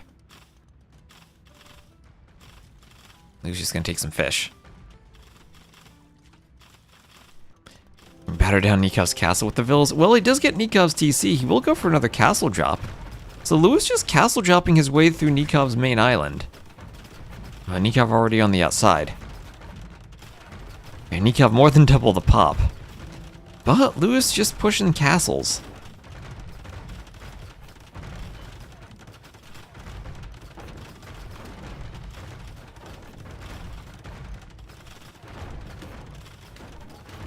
Now more mangonels for Nik. Oh, could this be a doubt castle? Mangonel shots, Lewis spam clicking, and he gets it up.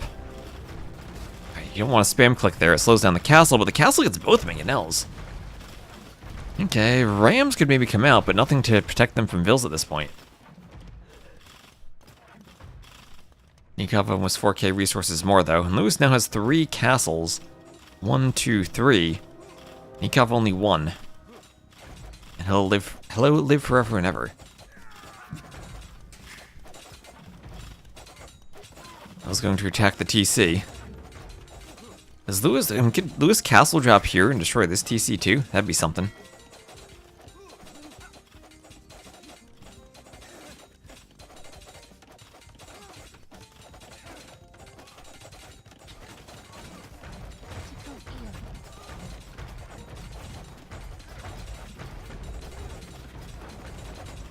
Regalias will take out the outpost.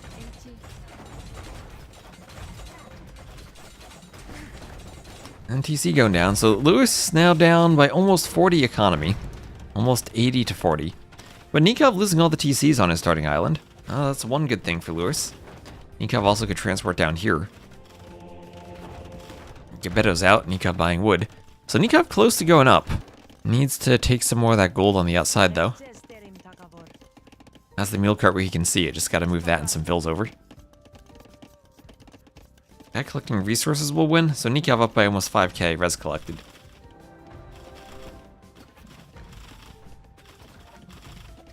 There's shore oysters being taken. Yes, there are. Vils can collect from oysters too, they mine them.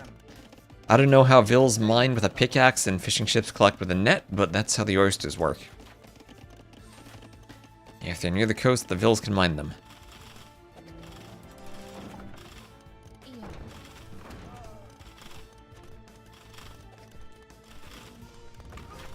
Nikov, though, probably just wants to sell and go imp soon. Market price is still fairly good. Oysters go smash.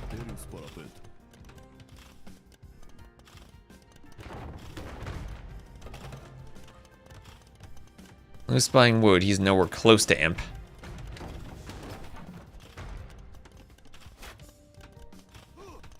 Vills on board the ships open the oysters. I gotcha. They have the pickaxes, I'm sure. Mangonel goes down. Gold-plated oysters. That's why you get all the gold from them. Pickaxe stronger than a net, yes.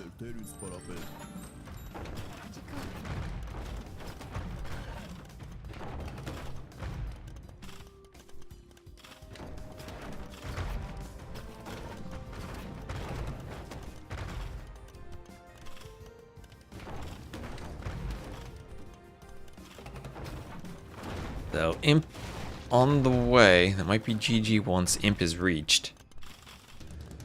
Still no way to push this castle. And Castle's still trading fire there. Lots of vills on the inside for Lewis. Mikhail can start doing trebs. He'll take that castle than that one. So 33 vills to 85. Or economy population. 11 fishing ships for Nikov, 74 vills. Fortified churches, that one vill could probably out-repair the two mangonels. What is the faster collecting rate? Let's see. Vill here collecting at a rate, if I tab over to the game. Check that. Just check the numbers here. 22.80 gold per minute for the oyster villagers.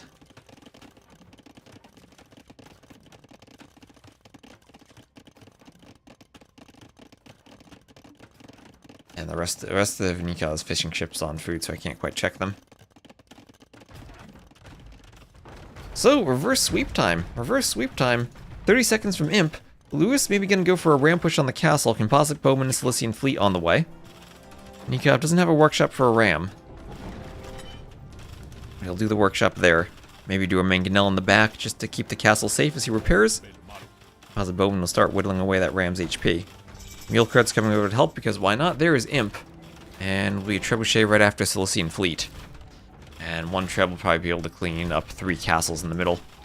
We saw Nikov's gold, but Nikov well established with an eco on the outside island. And he can also do dromans. Doesn't even need cannon galleons. He can do dromans. He's got 4 dromans queued. None in that dock. That dock's over there. So dromans, he should be able to end this. Hello, Tiger Lord. How you doing?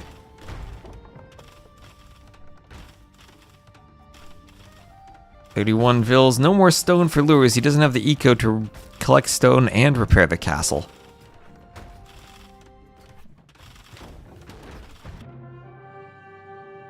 And there's the GG. And Nikov with the 3-2 reverse sweep will do it. And even those 2 losses were pretty interesting games too. But 67 to 39 KD. Better economy. And he does it. He pulls off the reverse sweep over Lewis. GG. Get your GGs in the chat.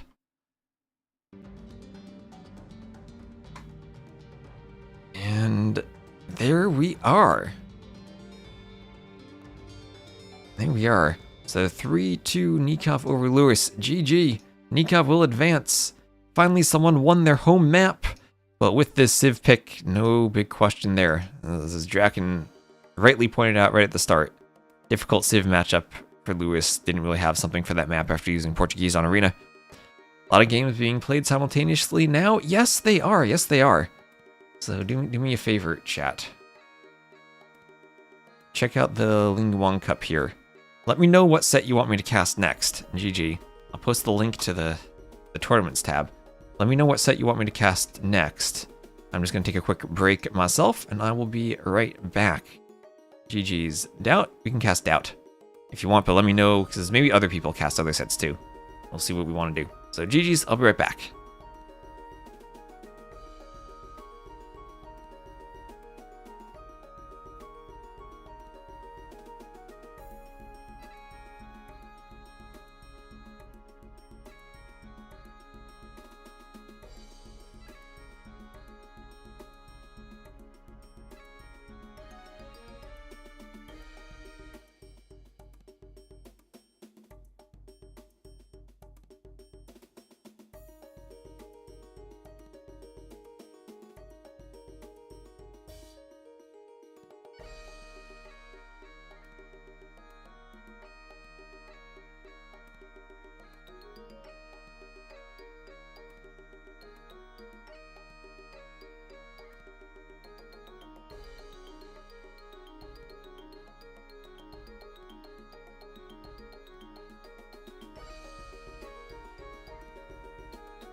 All right, chat. Did we decide? Did we decide what set we want to see?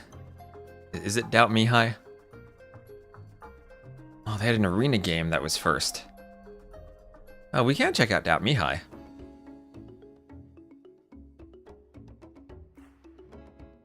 Let's do that.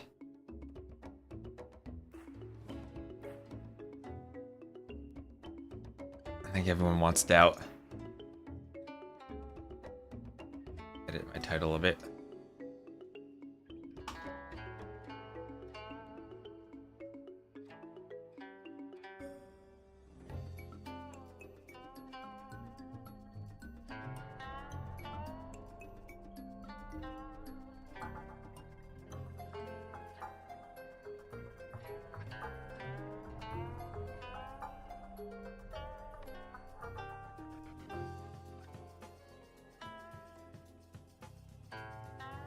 Let's try to catch up to real time then.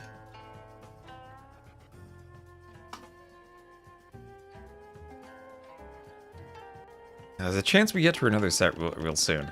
Don't worry about that, because Mihai is up 2-0. And we're 18 minutes into this game.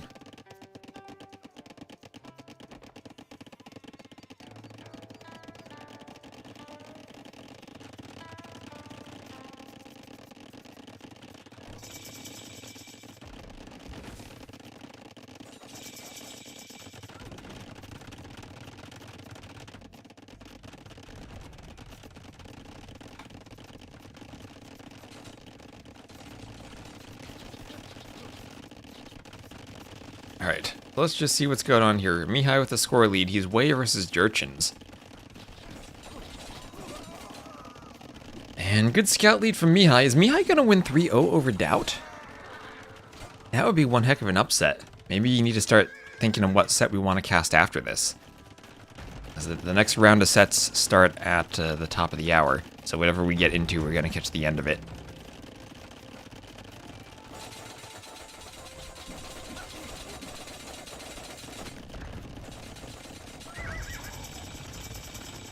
So, Shenbei Raiders from Mihai. These things are good now, right? Doubt going skirms. Armor from Mihai. Still catching up to real time. Skirms pick off a couple of them, but Mihai up in Vils now.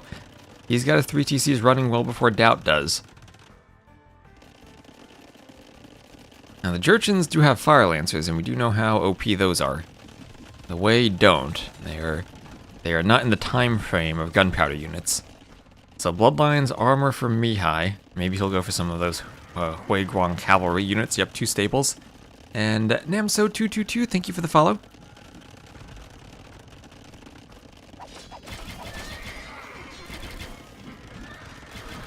In the way, pushing?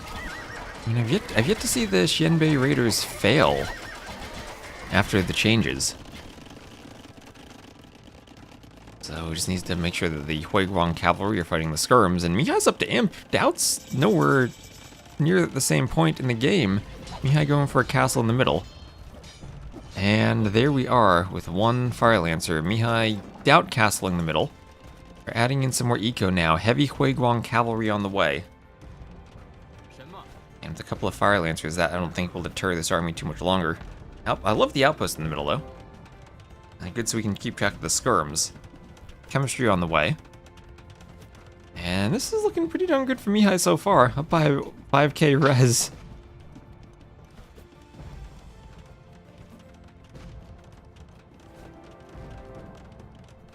And I think Mihai's gonna do this. Fire Lancer goes down.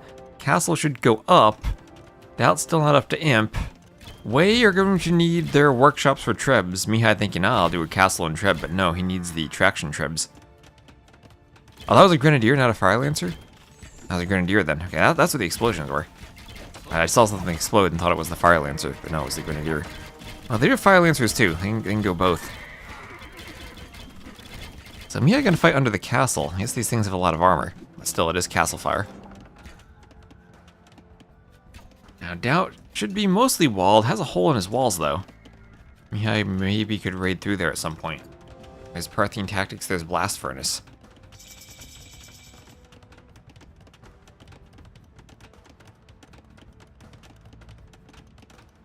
Just go try to keep an eye on the other tournament sets too. Dashboard, hello? Spec dashboard breaking on me. Dashboard, don't get me temporarily offline right now. I need you to work.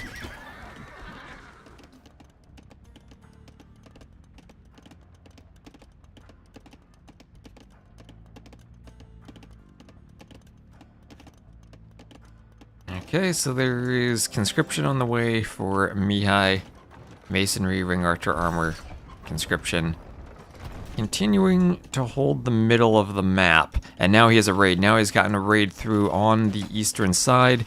He's got some cav in hitting Doubt's vills. And this will cause some idle time for Doubt. Doubt has to bring a whole bunch of heavy cav archers back.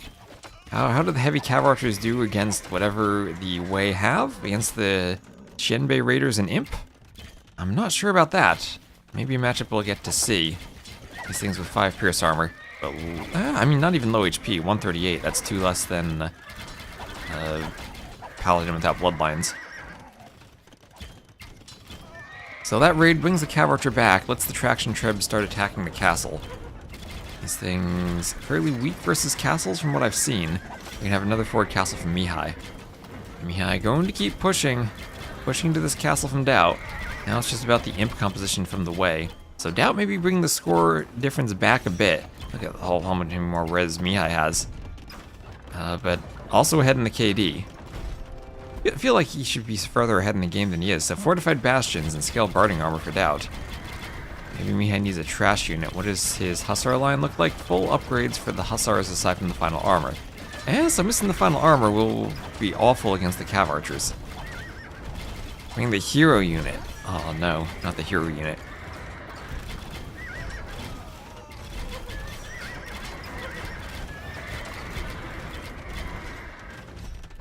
Okay, 6 traction trebs in the queue. Or no, 6 existing, 2 more in the queue. And he's just gonna keep adding them as the castle starts to go down slowly but surely. This is unique unit also, the Tiger Cav. He even had Tiger Cav. And with all their pierce armor, they're probably good against the Cav Archers. There's the units generate food tech. That castle being repaired for a long time. There's a lot of trebbing going on. It's that 6 trebs. Not all of them working on the castle though, so I'm going to turn for the TC. Doubt now out of stone, and this castle will collapse. Mihai getting some more raids over by that tower. What's that inside of it? A mule cart. A mule cart garrison. As the castle crumbles, and the traction trebs continue pushing forward, Doubt can try to start going into the light cav line.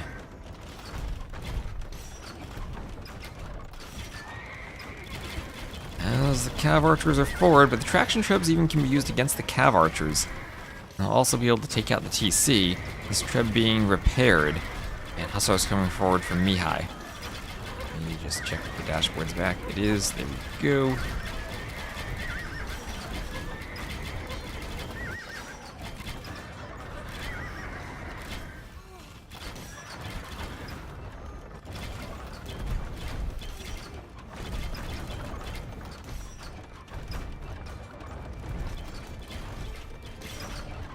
Alright.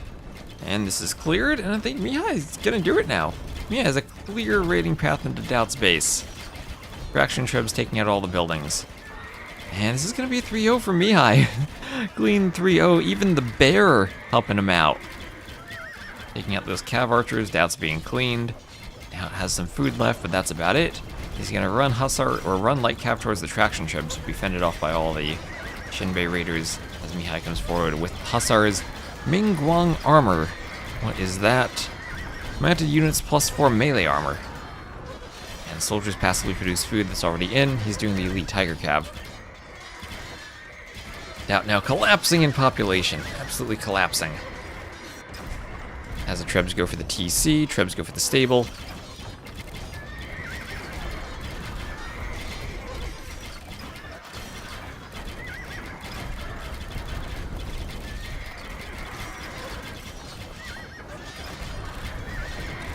TC will go down. Things are just falling apart for Doubt.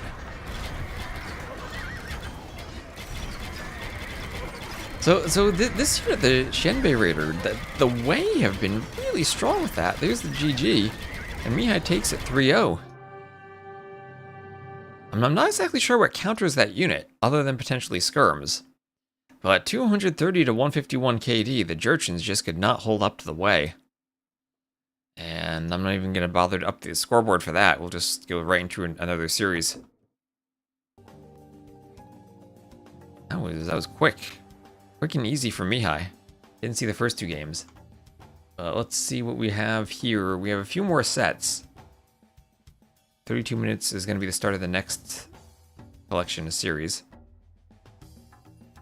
There's Kingstone MBL, ACCM Prisma, Barl's Classic Pro. Barl's Classic Pro could be a good one. Looks like chat wants Barl's. Let's do Barl's Classic Pro then.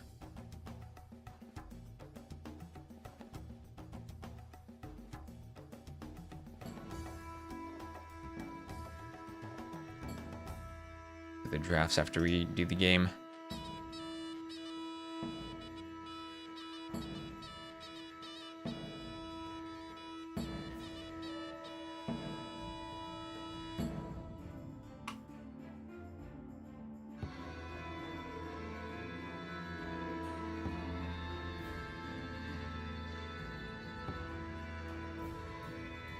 His YouTube link.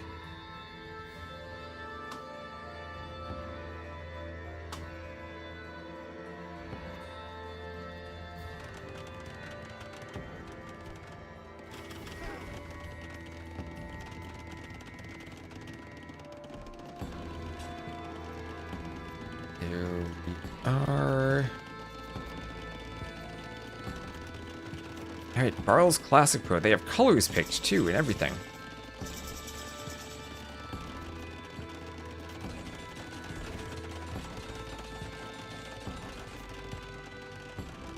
Did Lewis win? No, he did not. No, he did not. Nikov won. So, Classic Pro, Barl's, this is tied 1-1. In what order did they win the games? Classic Pro, then Barl's. I think Barl's will be the favorite here. Elo-wise, he is slightly ahead. Look at this. Look, how often do we cast games with colors that we can see? Yellow versus purple. I like that. When players play in the next one? I think so. That's usually how it works. Satogu Dogal will start in 30 minutes too. So will Ganji Tato. Also, we'll see what we cast. I went into this one because it's tied.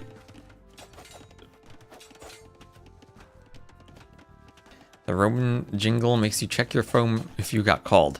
So, didn't see the first two games, but we're tied at 1-1. We'll have Classic Pro in the yellow playing as the Romans to the southwest, and Barl's in the purple playing as the Mongols to the northeast. We'll have some men-at-arms from Classic Pro hoovering around the back of Barl's base, but Barl's will be there with some archers to try to trap them against the corner. Find ways to do damage, take them out. And also small wall everything to try to mitigate their effectiveness.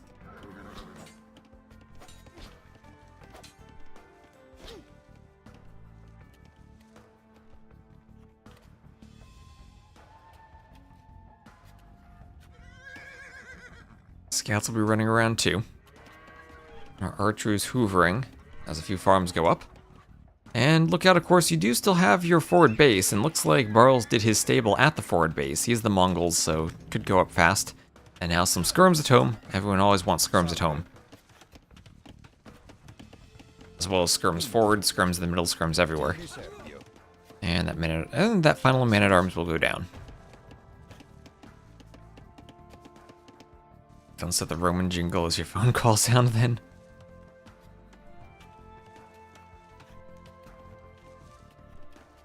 That's always the fear. You set your game sounds as your phone alerts, and you always constantly think your phone's going off when you're playing the game.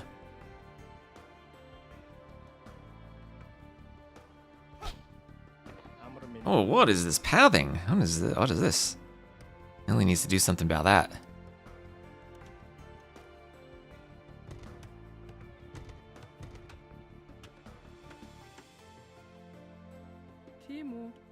Salve.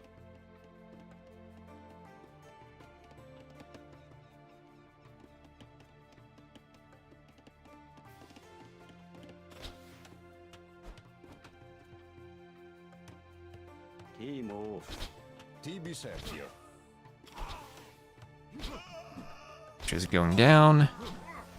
Archers all going down. Amor Mindu.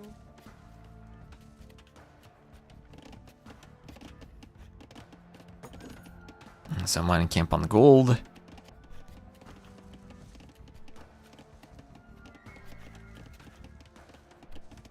Like purple cyan? That's a good one too. I think purple yellow is good. Salve. So horse collar for Barles. Impera. Late in feudal to be doing horse collar. As the Mongols, you're up so fast you can end up skipping it though. And Barles is going to stone wall, so I guess he likes his late game matchup against the Romans, maybe with the Mangudai. He's just gonna stone wall, try to protect himself. Salve. Impera.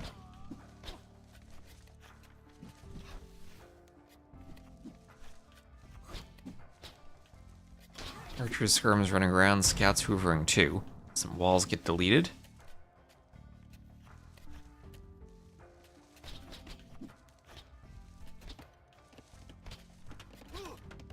And there's Castle first for Classic Pro. Castle first for him.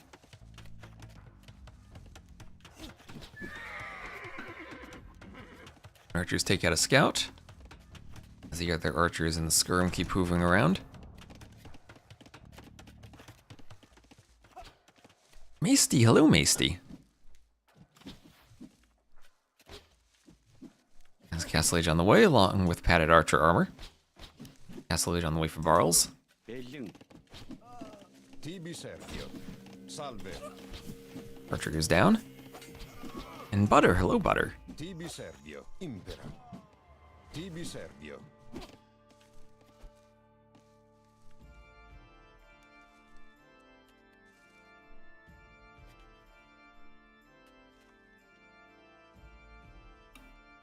So gold mining and Castle Age on the way.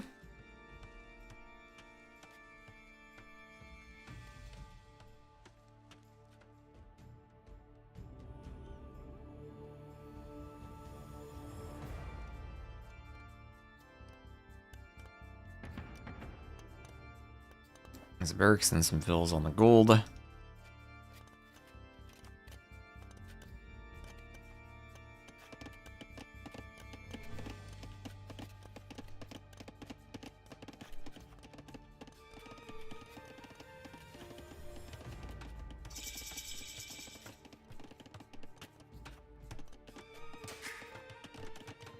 Impera.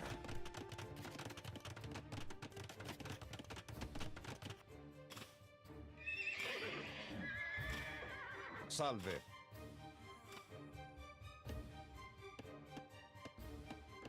The willow tree chopped. Tibi Sergio. And scout could go down there, but probably a steppy or a knight. A knight first there from Barles. And he's adding a second TC immediately on a back wood line. As well as bowsaw, and he'll probably add a third TC soon too. And try to go 3 TCs and get the boom going. So Classic Pro with his second TC up. Could go for a third too. Who's the favorite? I would think Barles. He does have the slightly higher elo. Impera.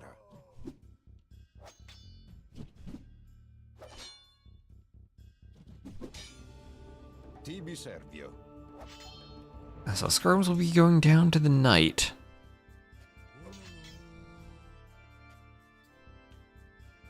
As Monk comes forward looking for a conversion. And we'll have a wheelbarrow on the way for Barles too. So another TC going up for Barles also. That'll be on the stone and the wood line. Using the TC as part of the wall there.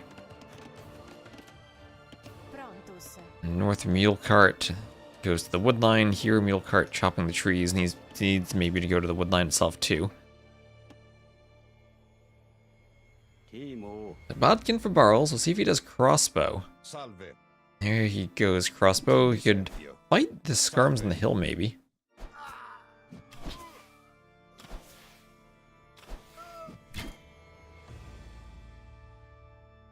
And cav archers ran away from the Romans. Roman cav archers. Roman cav archers, that should die to the Mongols, right?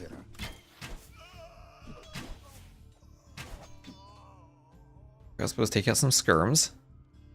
Oh, monk goes down to a scout.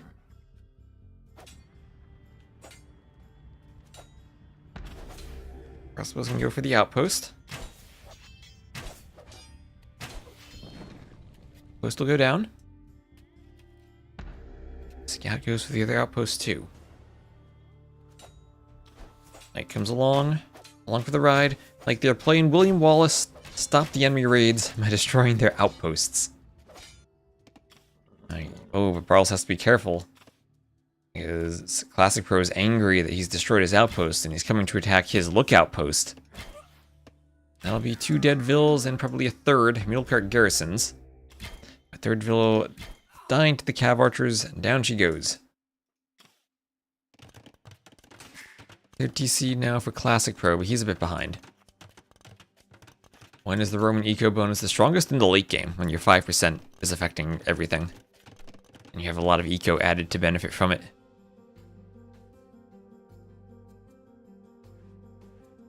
A Kirby Civ that can copy one of your opponent's Civ bonuses.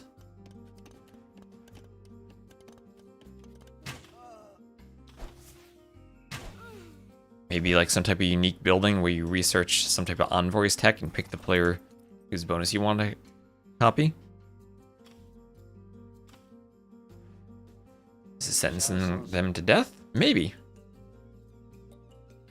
Feels like he's already behind. And I'm not sure what exactly he can do against cav archers and onagers and imp. Mangadai onager. No bracer for the archery lines.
Crossbows in the back still. We'll have heavy plow then on the way for Barles.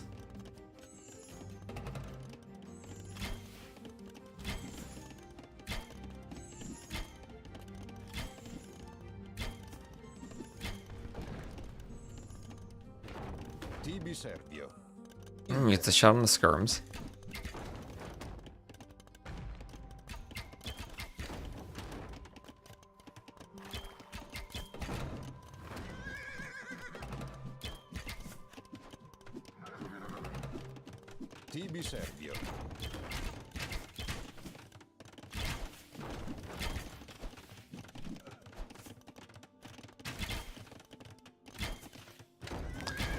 Oh, gets the cav archers there. Nice shot with the crossbows too. Alright, and it feels like Barles ahead by 5 vills, slightly ahead in res collected. Add in a million more farms in the back. It's not auto farm, right? That farm would not be an auto farm. And Castle at home in his base. So Barles definitely says he likes the late game matchup. He's just gonna boom and play late game. We'll have handcart and heavy plow then on the way for Classic Pro. Monks already steal bonuses when they convert. Depends on what exactly the bonus is. Implementation details matter there quite a bit.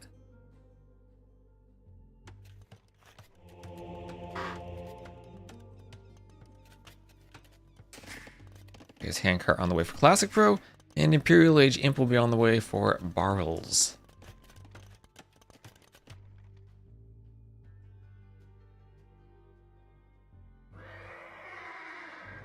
Scout goes down to the cav archers. Skirm's got to dance off that TC foundation. There go all the vills trying to build it.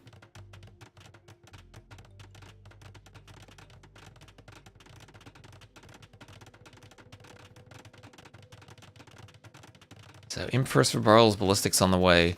And is he starting the Mangudai production? He is.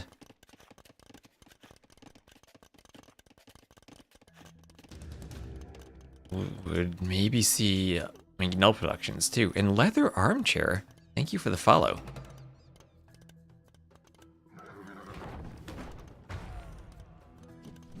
Salve.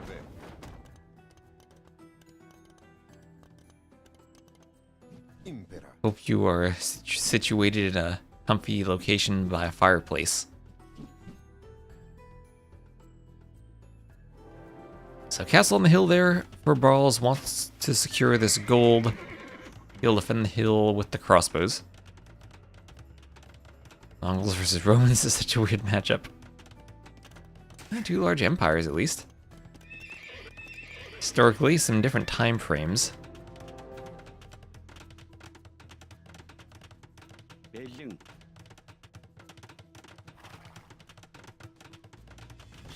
Mangudai come down, crossbows still troll a bit. They have husbandry, stone mining on the way.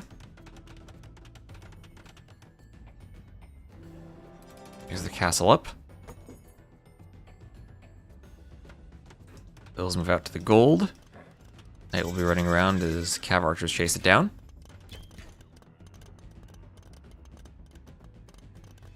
As it should be tense. We did have something like that in the architecture mods for Will of the Kingdoms.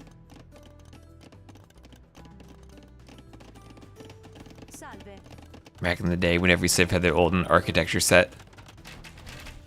Who knows, it's been 6 years, maybe DE will get to that level at some point.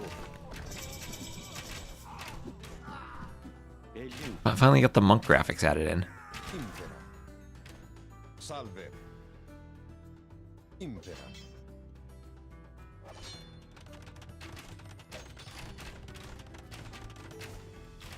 Salve.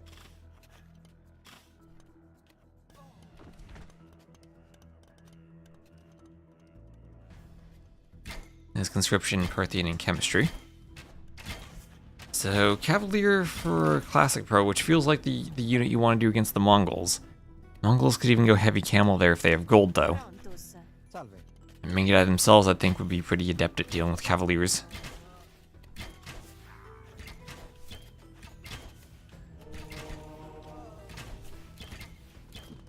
This is Mangudai raid, causing some havoc. Few skirms, but still not the most armor.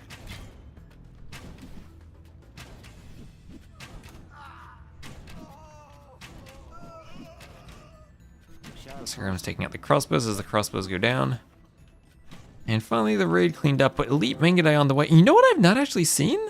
The graphics for the Elite Mangudai. What are these guys going to look at? What are they going to look like? How will they look when the upgrade comes in? Ooh, okay. Bit of a fancier helmet, then. Okay.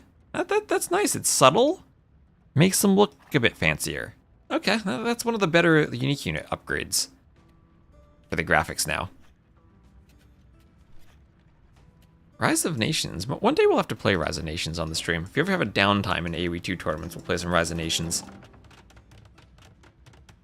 I have the CD. I just need to get that working. There's some type of DLL file I'll have to find that it relies on.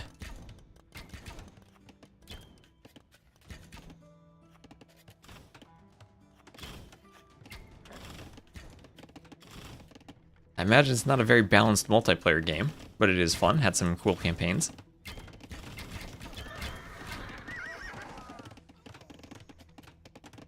I hope there's a hole. Oh, no, there's not. No, there's not. Cavaliers think there's a hole, but there's not. They're just going to get trapped. They go down, and we'll have scale barding armor on the way for Barls.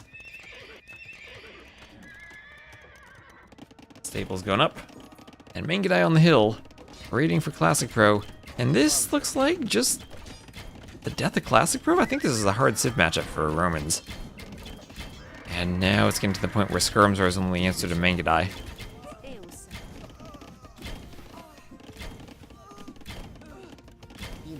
And Mangudai is taking out those vills.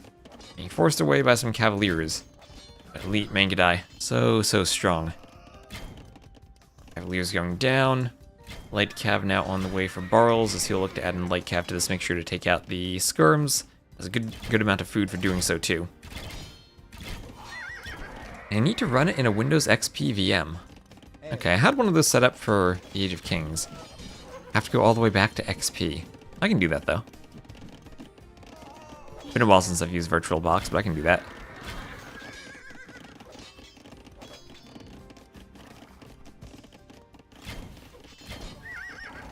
They have it on that's the extended edition though, and it's made by the same company that worked on the AoE 2 HD edition. So I don't know anything about that. I'd imagine the engineering quality is rather poor if it's still produced by that company. So I don't think I want to touch that. So there's the GG, and Barles goes up 2-1. Vista might work? Oh, whatever VM we have. So 112 to 40 KD for Barles. Those Mangudai went burr at the end. GG. He'll go up 2-1. I need to figure out the drafts in the scoreboard. Played it on Windows 7. Yeah, maybe it does work on Windows 7. That'd probably be a better VM than Vista. Alright, so once again, just a quick ad between the games to reset the counter. And you can watch on YouTube if you don't want to see the ads. You're not missing anything though, just updating the scoreboard. Alright, they're getting into Rocky Forest next. Need the draft of Barles on the left. I do think Barles is the favorite.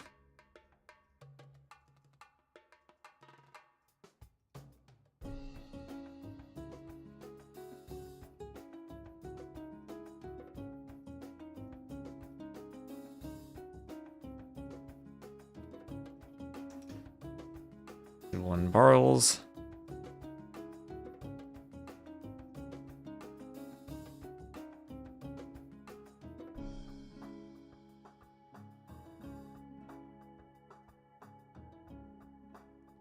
Windows 7, they closed the security vulnerability Rise of Nations uses for the DRM, so you might need an older version for that. Yeah, the DRM for games like that are kind of weird sometimes.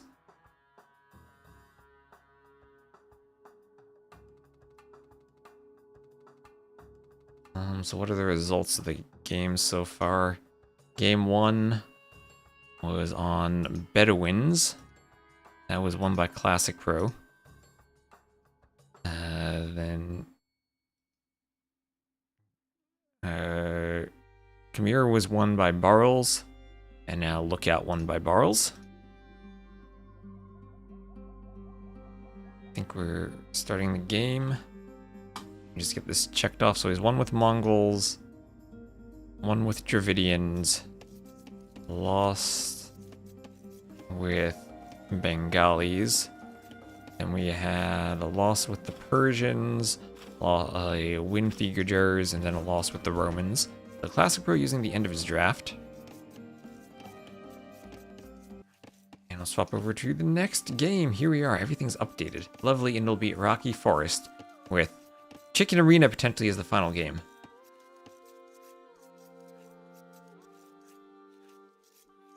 I seriously messed up some of the units. The stats of the units, oh gosh, how did they do that? Now that's why we don't touch the extended edition. I don't want to have to go downloading mods and stuff. That's the only thing they messed up, I guess it's possible.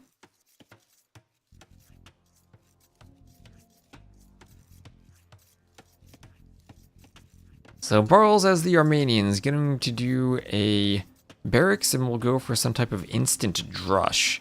Now the instant drush can be effective here because it hits before Loon comes in usually.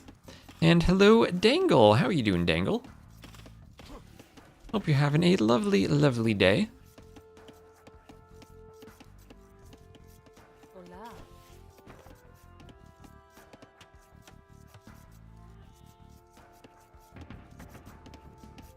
Militia being queued to the barracks as the deer gets pushed in.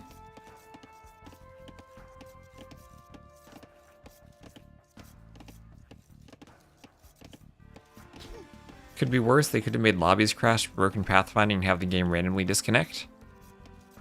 And done the same for the second remaster.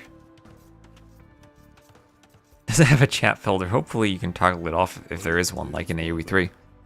Oh, Barhols, he actually didn't find the opening in the Rocky Forest. Maybe if he right-clicks the militia, they'll auto go there at some point.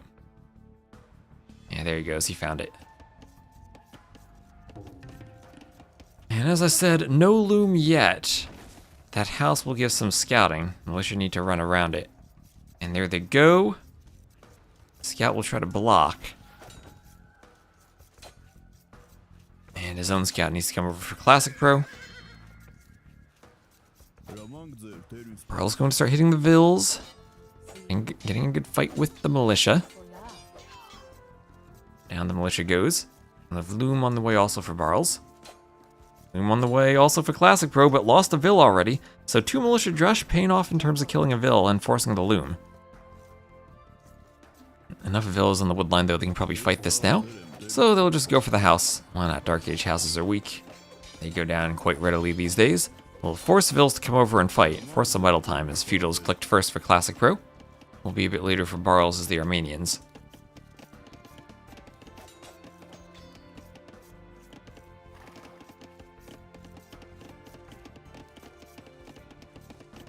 Okay, we'll have to look into these Rise of Nations mods and see what people use.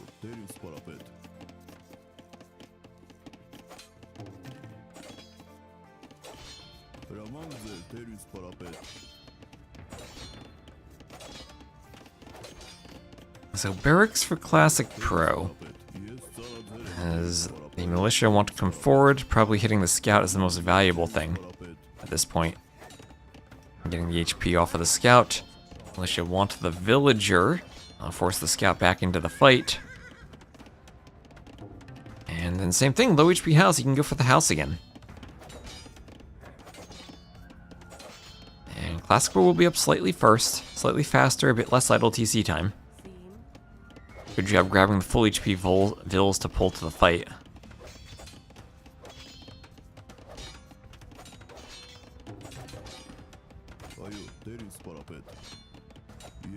And Scout kind of low on HP, and so is the Scout from Barles. Another militia on the way. Maybe men-at-arms could be in the cards for Armenians. Maybe longswords for Armenians. You've seen how they died of skirms, though. It's a feudal age house, at least. But men-at-arms might be a bit more adept at fighting that. Range not up yet. That's going to give the militia time to hit the woodline as they are men-at-arms. Maybe a bit too much HP lost on the scout for it to be effective at blocking. 4th militia on the way. 4 militia as men-at-arms. Will be quite scary if they get on that woodline, especially if you can tell the range is just barely coming up. And skirmishers for Classic Pro. Skirm defense. 5th militia on the way. 5 men-at-arms all heading to the woodline for Barles. There they go, there they go. They're going to start picking some Vills, pick the scout, pick some spears. 1 skirm out. It's only 1 skirm. This will be annoying. Men-at-arms just have to find a way to dive villagers properly. And this could be a massacre.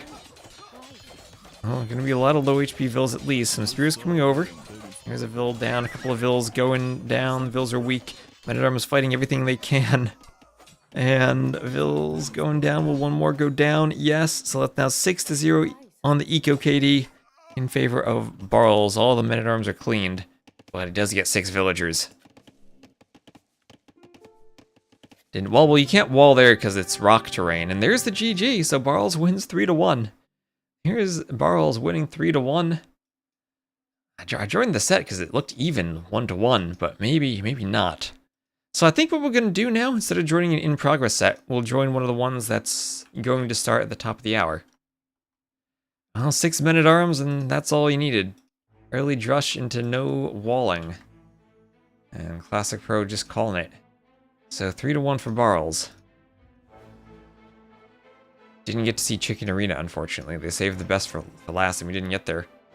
That was Armenians over... what civ even was...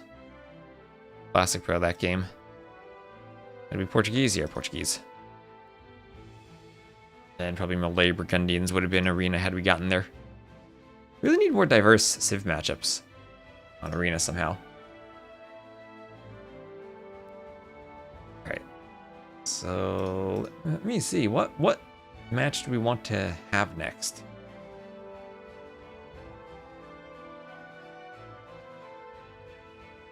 We're gonna have Ganji Tato, Sato Dogao next. We'll cast one of those two. Which would you rather see, chat? Sato Dogao or... There's also ACCM Mihai gonna happen. 3 sets gonna happen. And Dogao, Sato, ACCM Mihai, and Ganji Tato. Must be super late for ACCM. But I imagine he has trouble scheduling for tomorrow too with Mihai.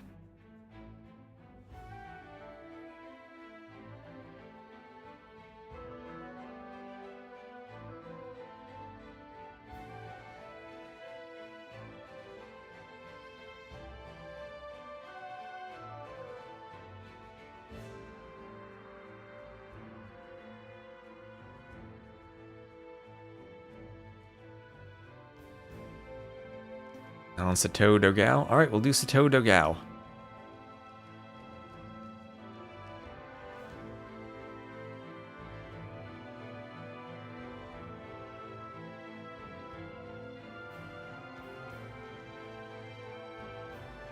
Get the full set for this one.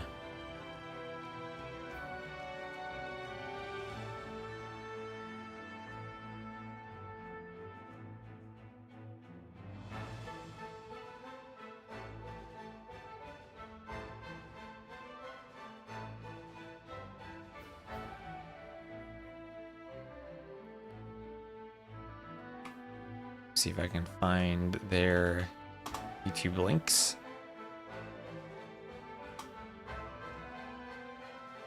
At Sato ENG, I'll tag.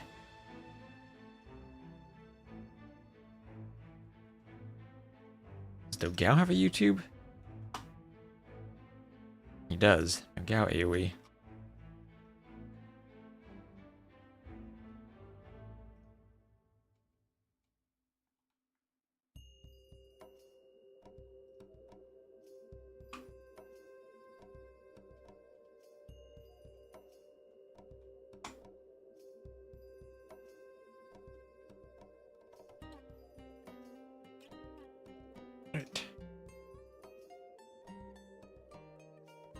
Royals versus Vince should be intense. We'll do Sato Dogao. Sato Dogao should be good.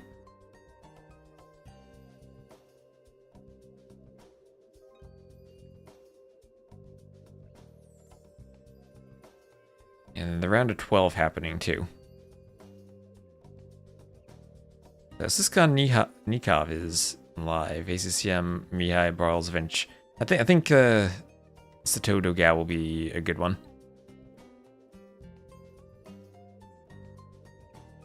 That'll probably be the last one we cast today.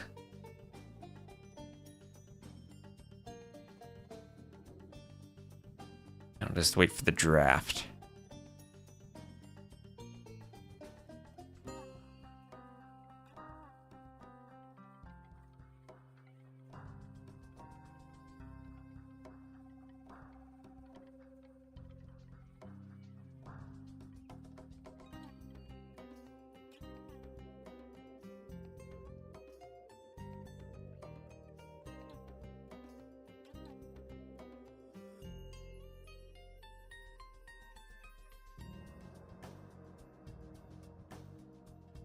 Alright. Oh, I saw another draft and it wasn't the set.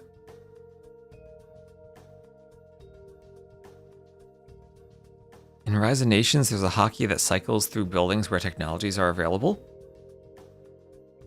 It will. You mean just so you can go through and click all of the buttons for any unresearched technology? Kind of like Idle Villager, but like idle... Or not idle, but unresearched tech. Yeah, that could be interesting. And you wouldn't want that showing you Flemish Revolution, though. Oh, and Philly PA girl, thank you very much for the gift. Thank you for gifting 10 subs. Was looking at the YouTube chat, but thank you for gifting 10 subs on Twitch. I appreciate the support. Through the need to separately cycle through mills, lumber camps, and mining camps. Yeah, there are other things you can do, like combining stats on the UI. So let me clear this.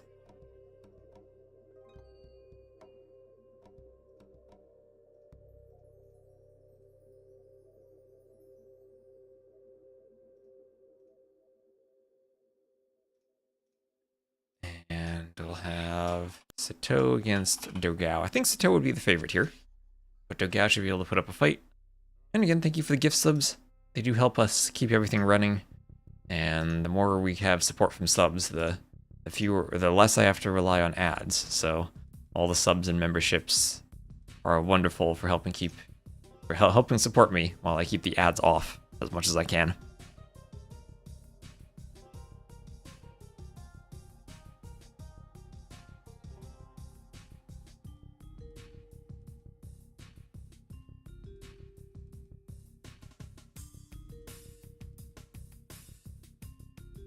Lumber camps used to tell number of workers that can work on it.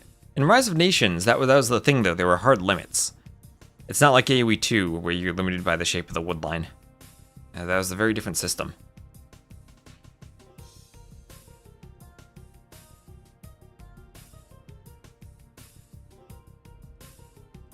Yeah, so now we'll have Dogao. As soon as they get their drafts, we'll take a look at them.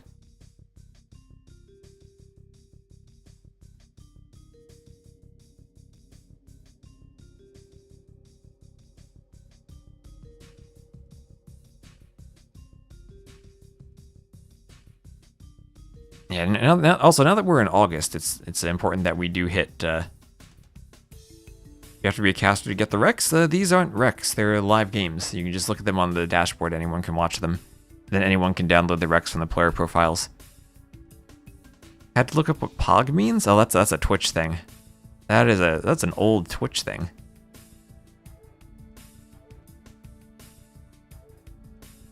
It's what people say when they're excited. Yeah, all resources are infinite in Rise of Nations, so it's about like getting more resource sites and getting the max number of workers on them. If I recall that correctly.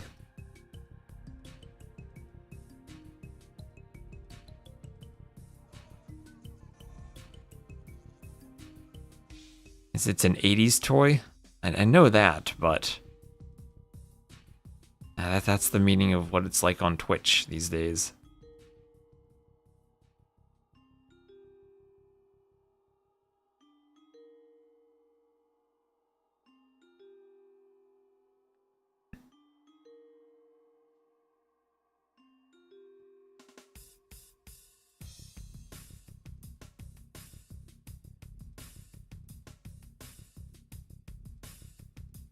Alright, so we're 5 minutes past when they should be drafting, so hopefully they get started soon. If they don't, we gotta go maybe to Tato Ganji.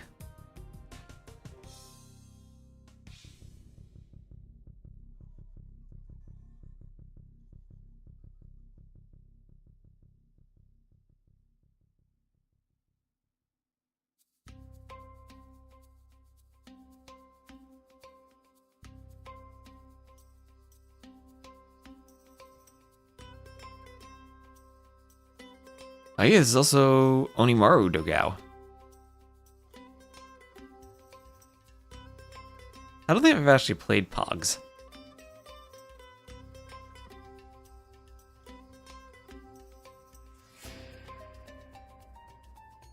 So Sato versus Alfonso de Albuquerque, whom I'm assuming will be Dogao. There you go, against Onimaru Dogao. Good.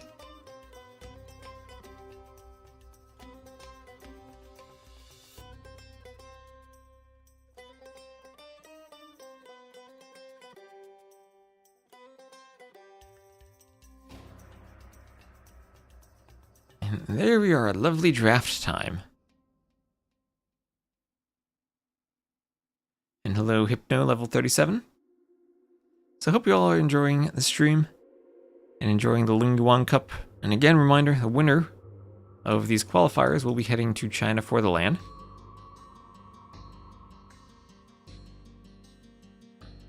And the qualifier itself does have a prize pool of 2,700 USD.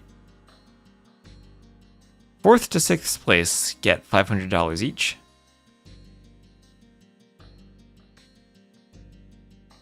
I guess that's when you get to the round of 6. Yes.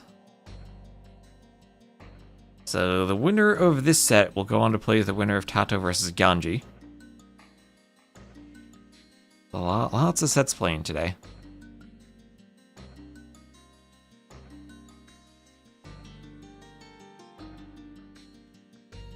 That's a lot of USD.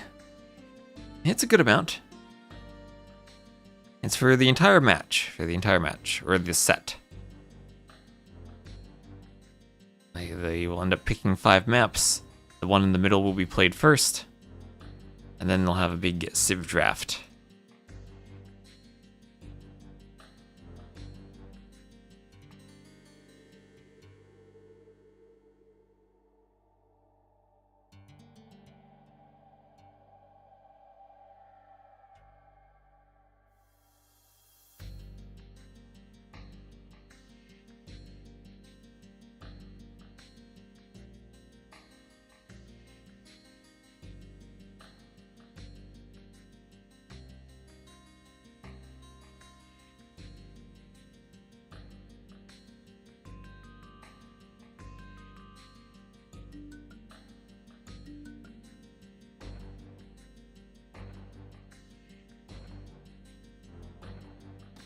Pick your civilization based on the map? Yes.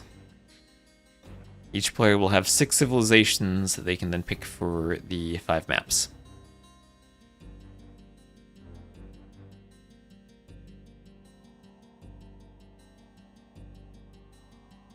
A lot of people type stuff in the chat because there are other emote things, extensions to the chat people use, but I don't use them. I keep it simple.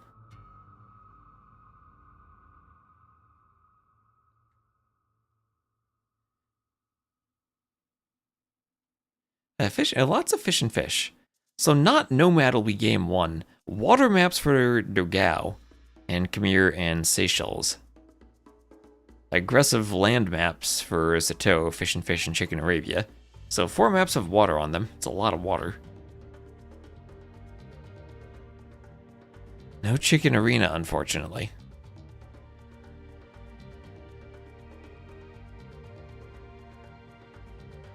All civs have skirms? Well, Turks don't have elite skirm, they only have feudal skirm.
There were like 6.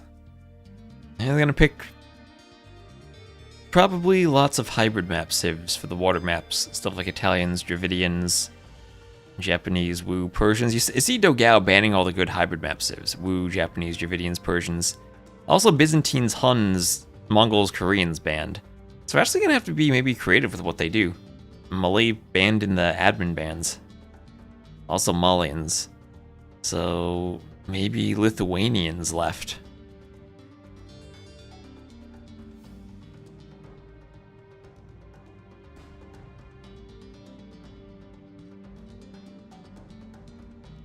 Give Turks elite skirm to make it cost gold for them.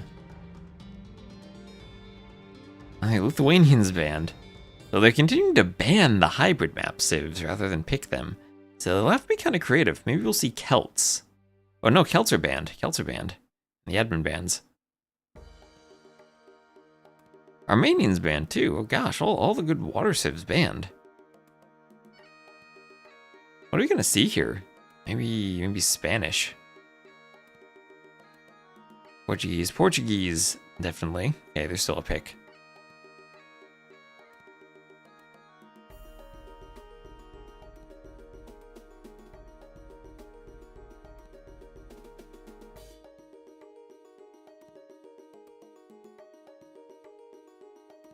Vikings, not really a hybrid map civ though, because they don't have the fire galleys. They're a risk.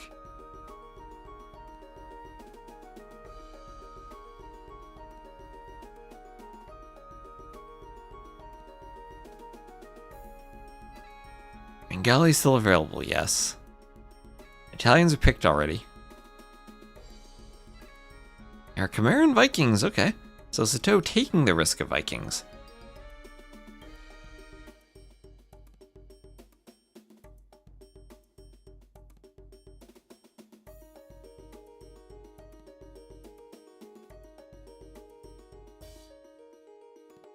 Alright, let me go refill my water while they're finishing the draft.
Alright, draft done.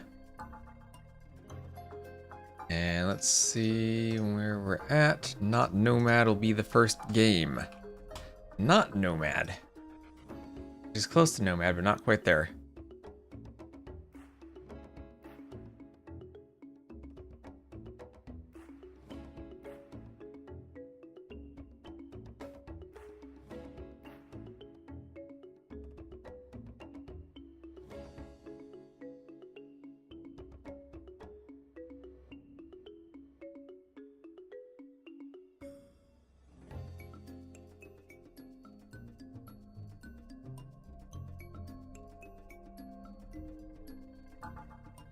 Right. Finally a tournament to feature not Nomad. Hello Frozen Hot Pepper Pizza. Has this been a map for a while? Viking extra HP on militia for fishing fish. Ooh, interesting. Hadn't thought about that. Maybe options to dock too.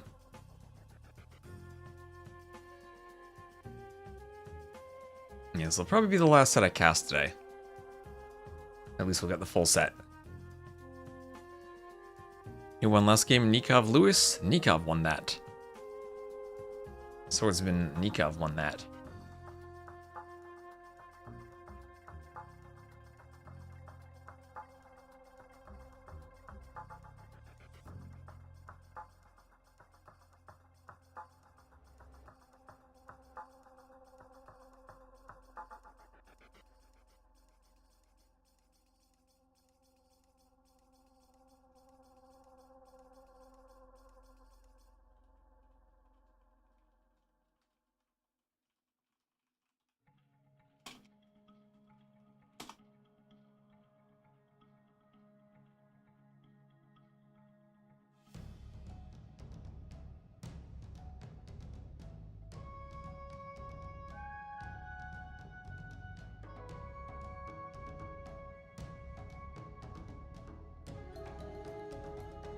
The inconsistency in Civ names? Well, Maya and Inca are plural, and Aztecs have an S at the end. They're all plural.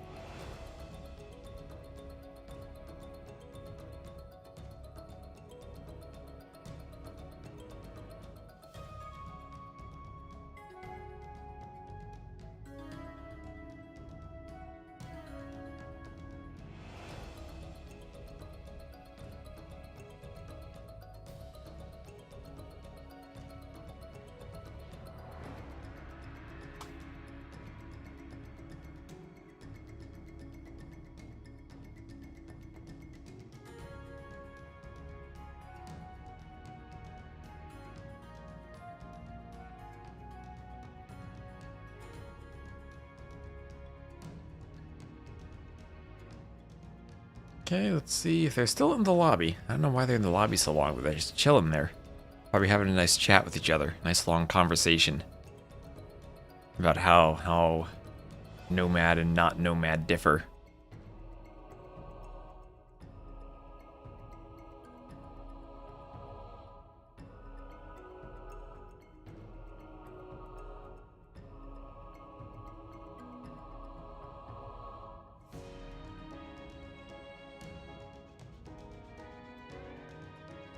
You know something's wrong if they start on time. It's only been 23 minutes since the scheduled start time, right?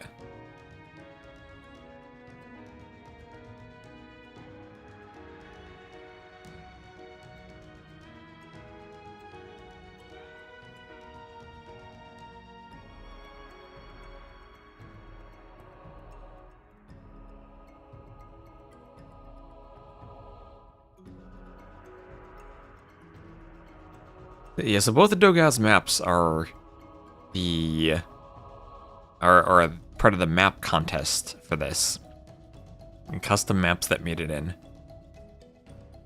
There's Seychelles, which is the one we saw the other day. And Jordan Lewis had that very quick game on it, where each player basically has their island and there's a pond in the middle and water on the outside. And then there's the Khmer map, where we just saw that in the other set with a couple of big islands, one island in each of the corners as neutral islands, and a narrow passage of water between the players, and they can transport back and forth. Used up your entire lunch break.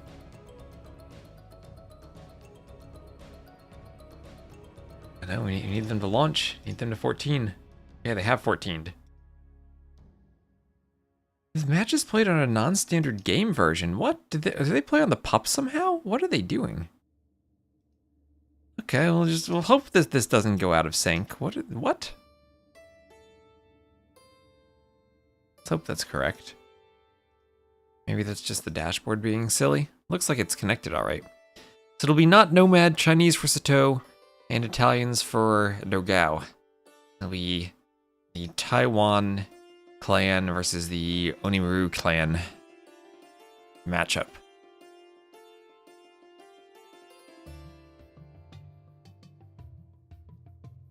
Sounds like a houseboat.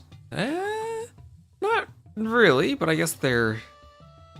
It's not the most dissimilar map from houseboat that exists.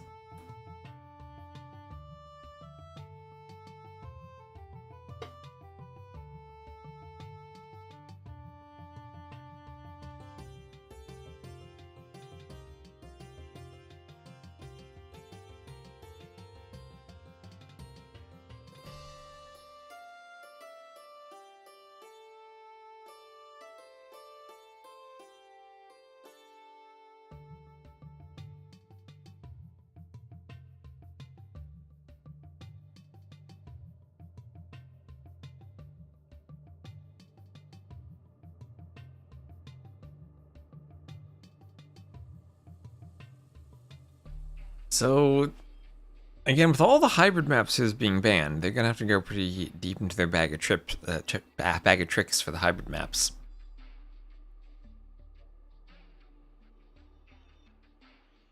And Italians, as you say, being used on the Nomad map as a first civ. And here we are. Dogao will be playing to the northeast as the Red Italians. His dock to the southeast. It's 1 Vil on the dock, 2 on the TCs to start with, and you have a starting cow. Sato will be the Chinese. He'll get the +3 Vils at his TC, doing Loom right away. So he will be playing as the Chinese in the blue, TC to the southeast, dock all the way to the north, and he'll have a Vil on the dock. So this is like Nomad, but you start with your TCs, and you're in very fixed locations relative to each other. And Smiley, hello Smiley. As always, thanks for bringing some smiles to the chat. It is not Nomad, explicitly not Nomad. When they are close, a drush. Hard to drush when your TC starts on a wood line. That's maybe the difference between this map and Arabia. Arabia gives you possibly the worst TC location possible because it's not on anything. This TC is right on the wood. So perfect TC spot. However, the stones, stone and gold, maybe not so perfect for Sato. Kind of far away from his TC, his gold access really isn't that great. Could go very far away for another gold. As far as Dogao is concerned, his stone's really far away. Both of them, even the one that's safe. His gold's kind of stretched to a safer area though. Maybe a bit awkward having a gold by the dock though. Another gold very far to the corner on this side for Dogao. Nomadant. I come up with different ways to negate Nomad. I was saying the double negative could make it just normal mad. They can cancel each other out.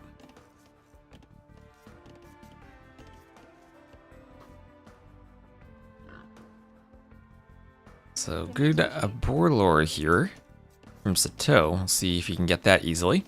Might be awkward to get the boar through a couple of these narrow gaps.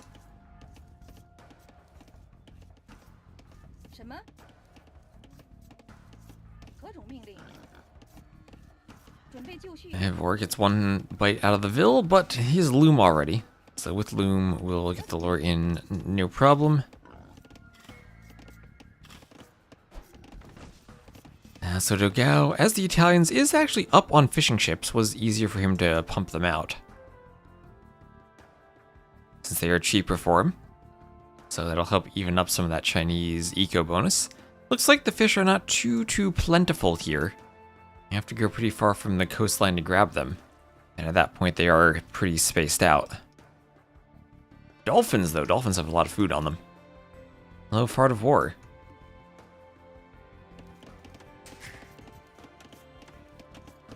So not much guesswork involved in where your enemy TC is when you know where your dock is in your TC. They're basically opposite you. Their TCs opposite each other, docks opposite each other.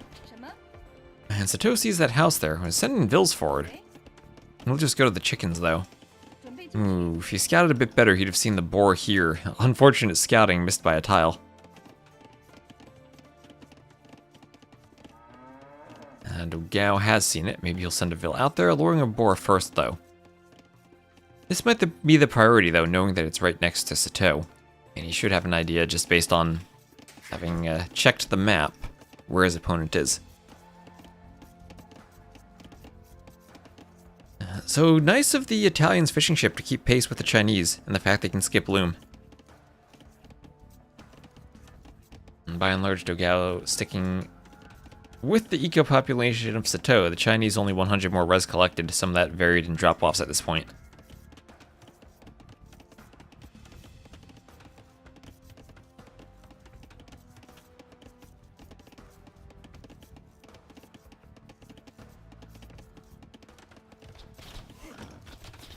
Boar coming in under the TC, being taken there. And we'll have Feudal Age on the way forward to Gao. And Sato still taking that boar. He's going to want to click up pretty soon. Your docks are very far apart from each other, so if you're not going to forward dock, you do have a lot of time to amass galleys, and even choose to play defensively if you want to. This is a 4-sided version of not Nomad. I don't think there's a 3-sided version that exists, so no landlock. I heard they had tested landlock in the alpha version of the map pool, and decided it was very unfair.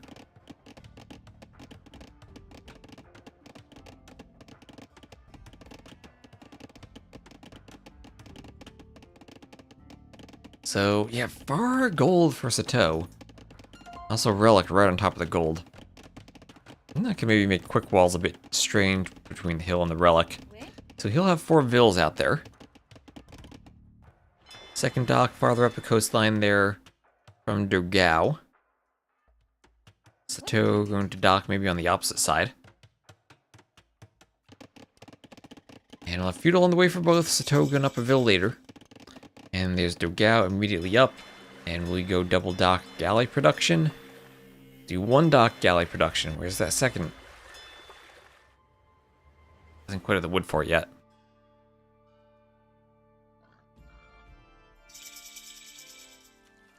So Sato's up Feudal, and there is the wood. Fire galley. Alright, opening with a fire galley. I have a range coming forward for Sato.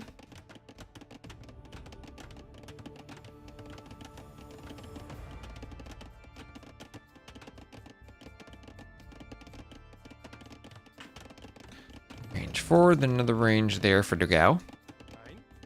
Dogao will grab a boar. He'll grab that boar that was in between them. Left it there for a while, but now we'll grab it. That'll be a nice Feudal Age boost to the eco. Spear not going to help block, just going to let the boar take the hit.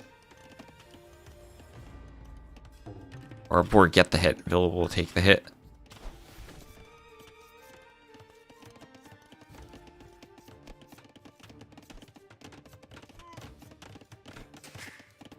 So Archer and Spear in the south running around. Archer trying to fend the Spear off. Some good scouting with the Spear. We'll at least see the Archers. So Archers are not Skirmishers, as the warships are so far apart. It'll be hard to make anything happen, so Dogao just ready to play defensively there. Another galley on the way.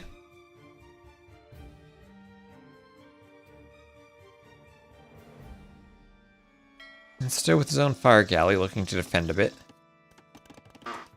He's luring in another boar. Nice boar lure this late into Feudal. Soon you can kill it with the Spearman. I hope not. I hope not. Oh, what a horrible change that would be. Boars should be taken by Vils. That would just feel weird.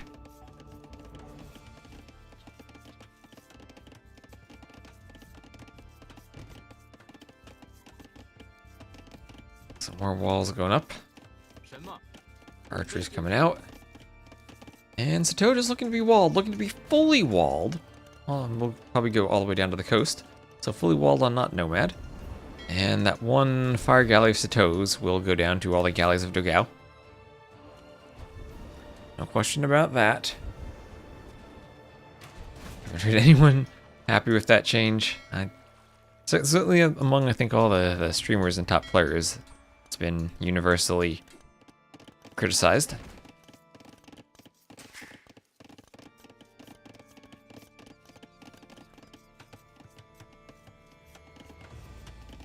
More palisades in front of the houses, because why not? Why not be extra secure? Skirm's starting to hoover around, though. And they will just run into walls. However, Sato has to be careful of those villas with the skirms out there. They open the gate and let the skirms in? Oh, skirms are just going to walk past. Okay, just passing, just passing. Back in your day, you had to kill boars with villagers. Back in my day, you had to research Loom because HD was that laggy.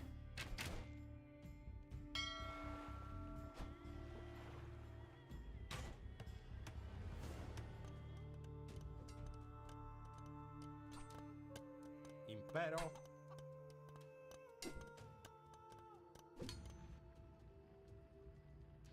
何种命令？准备就绪。Presto. 何种命令？ So archer skirm mixture here from Dogao, some archers from Sato. Gao might look to break in. You could lame some chickens if you wanted to. But Sato just about up to the next age. Slightly more resources collected.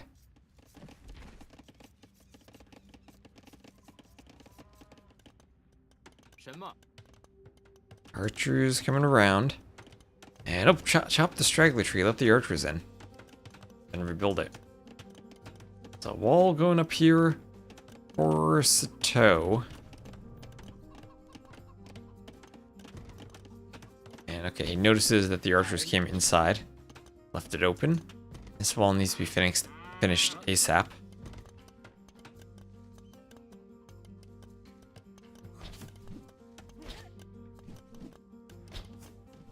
And Vil will walk away from that, but leave it not that walled. Only 50 hit points on the wall. Sarman could break him if it wanted to. So 30-second advantage to the castle age for Sato, as the galleys for Dogao have now sailed around and started to get onto Sato's fishing ships. He would need war galley for the fire ships, but if he does that, he might be able to trap the galleys. Still just defending with fire galley. Awkward because you want to hit specific galleys, and it's hard to do that with the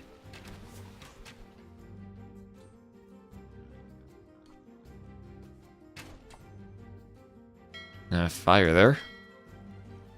And ooh, one low HP galley. Now galleys are faster than fires. They gotta turn and shoot. And the fire just goes down there. Can't really chase galleys too much. Gotta be careful. Fire does get one when Dogao not patrolling.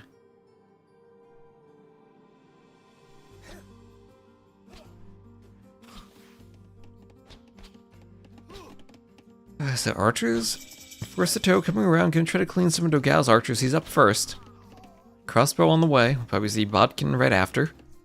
Once he gets the gold again. And maybe even War Galley on the water if he wants to keep fighting there. So there's Bodkin. Now just keep an eye on whether he has the food for War Galley eventually. Bodkin, not that blacksmith.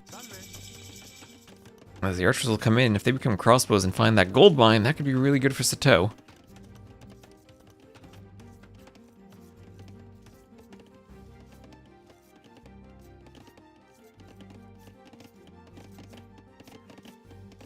And Elite Skirm. Let's go Skirmisher for Dogao.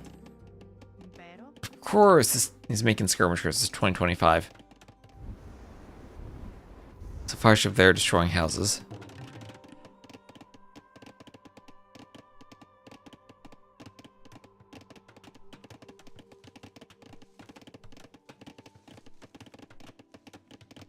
So, workshop for Dogao. Interesting. Workshop right away. Whereas you have the TC from Sato, TC on the stone. So he could be thinking long run of Chuko News, maybe castles. A skirmisher. Skirmisher is like with the AOK meta, skirms and spears. We've come full circle. The year of the Cav Archer, the Scorpion, and the Skirmisher.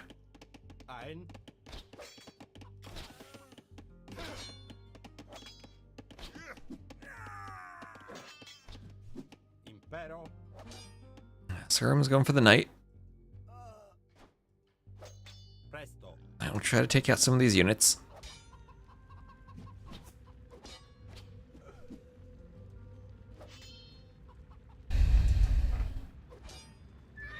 Skirm kills the knight, though.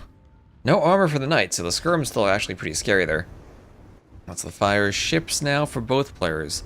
Still trading on the water, still equal in eco units. 准备就绪， Slightly more res collected for the Chinese. Just such a nice Dark Age bonus for them.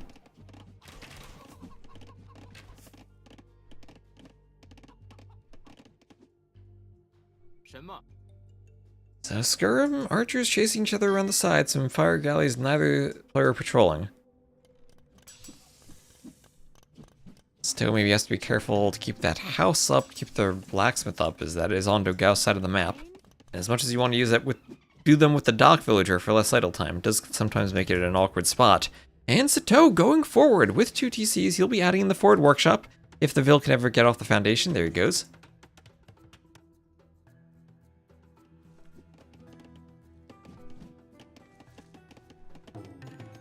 A house going up there for Dogao. As he keeps sailing, now Sato will have to sail around the map. His turn to start heading to the corner. As the fire galleys will probably win that fight even. These are all fairly low on hit points. Oh, a demo will win the fight. Demo gets 3 ships nicely demoed for Sato. And he'll keep his fishing eco fishing. Another demo on the way.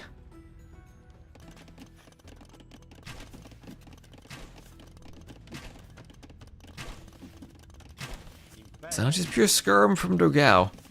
Not a surprising unit to see in 2025. So perfect demo. And that keeps Sato in control on the water. No more docks on the northeastern side for Dogao at least.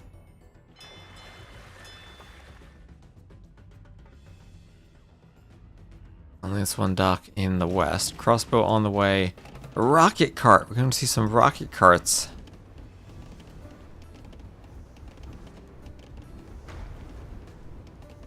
And that wall going down from the fires, so in case Sato ever wants to raid, that wall's going down because of the fires will be good for him. As long as he doesn't get demoed again. Nicely demoed would be an interesting username.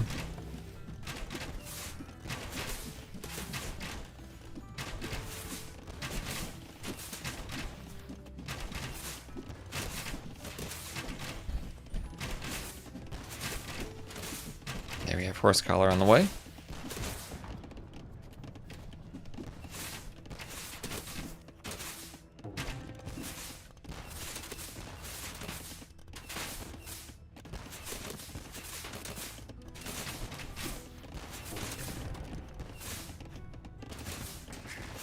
Okay, we'll see if rocket carts can go for the TC.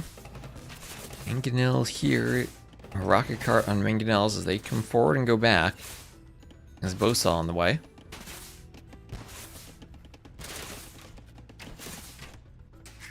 And we'll have a TC going up for Sato.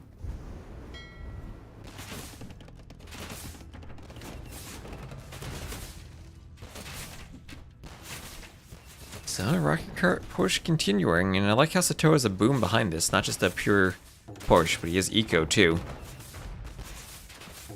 And the economy behind the push is nice. Ooh, he gets the Mangonel.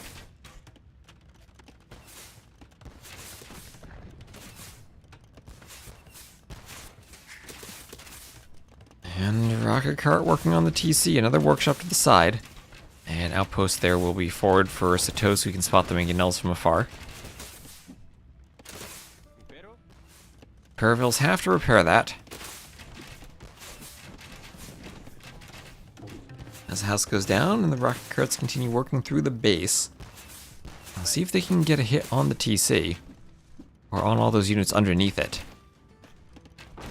Gujarat demoed.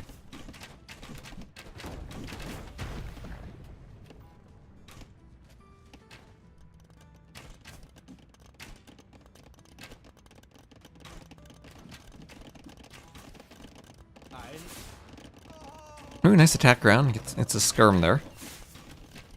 And gets another crossbow, anticipates the split. And attack grounds, but split gets away from that. So good splitting from Dogao, but split away from this, says Sato.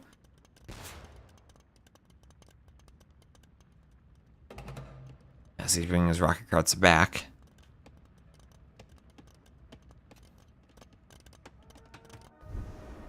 Fires on the water to the left, taking each other out over here. That should be a win for Sato too, unless reinforcements come. Doesn't look like they will. So 2 fishing ships left versus 5 and more on the water. So it looks like water control for Sato, as he's going to start taking the score lead because of that. And castle on the hill there for Dogao. That doesn't immediately stop the push. And he's down in mangonels compared to rocket carts.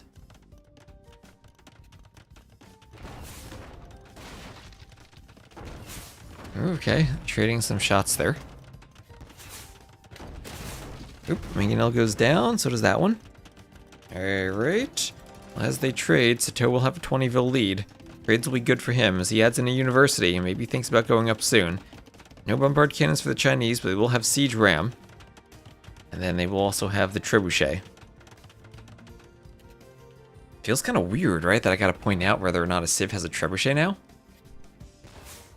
Oh, those 3K civs. Oh, that's right, they also have heavy rocket cart. They have the Onager Siege Onager hybrid.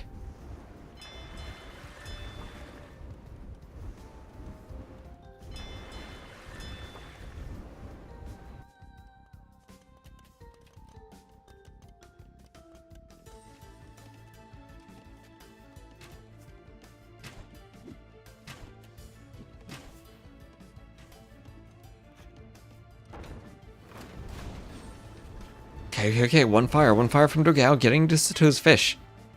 One fire can do so much damage to fishing ships. All of a sudden, he's going to lose all the fish, but that's okay because he's up to Imp. The fish have done what they needed to, gotten him up to Imp, and he will get a quick wall here. Nice gate to keep this army out. What civs doesn't have... Oh, Vazamasti, you're out of the loop. His 2 mangonels go down. And, okay, no follow-up hit, but 2 mangonels down. There's a new DLC with civs that don't fit in the AoE 2 time frame. They're earlier, so they didn't give him trebs. So nice double hit on the mangonels from Sato. Dogao gets the army out though. He's up to Imp, but over a minute slower.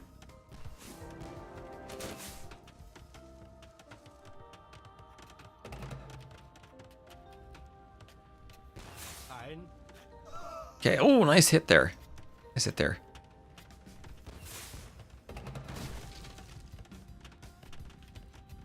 What did they do in Imperial? Which civ?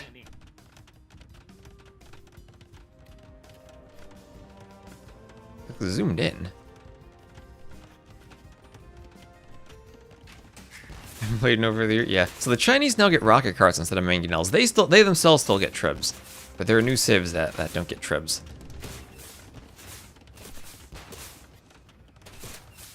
And you take out castles without trebs. They have. It's kind of like a bombard cannon. It's its own like mini treb that you make at the workshop. I think that's probably the best way to describe it.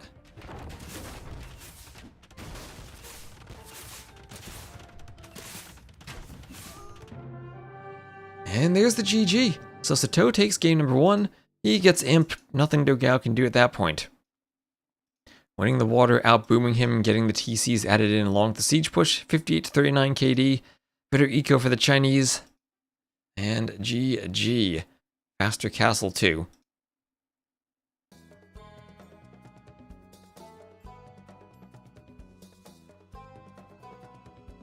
Rocket carts are just like a mangonel pretty much. I don't think they're much stronger in castle at all. It's pretty similar, pretty similar.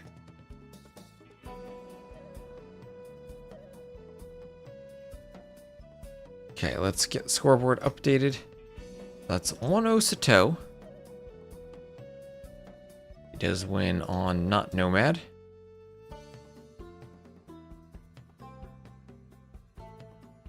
That's Chinese-Italian, so match up with the very first picked civs.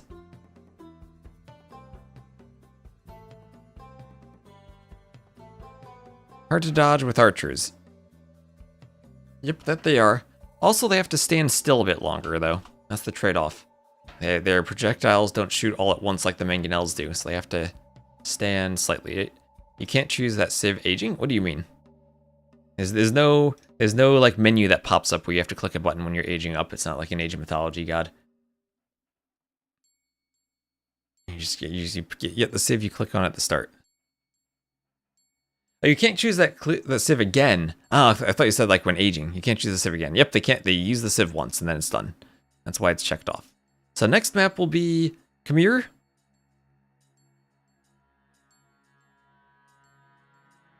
Alright, home map of Dogao on Khmer.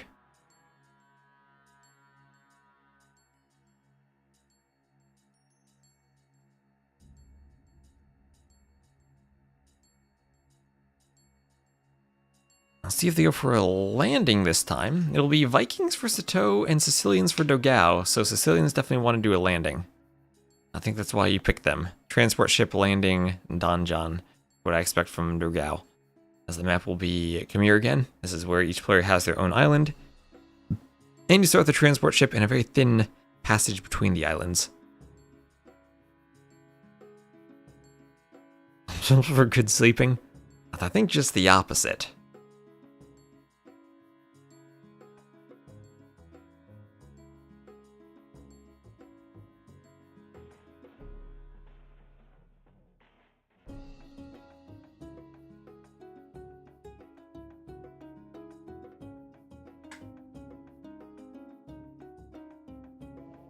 It's the LingYuan cup. Oh, I might have copied the wrong thing in the description. Oh, let me fix the description then.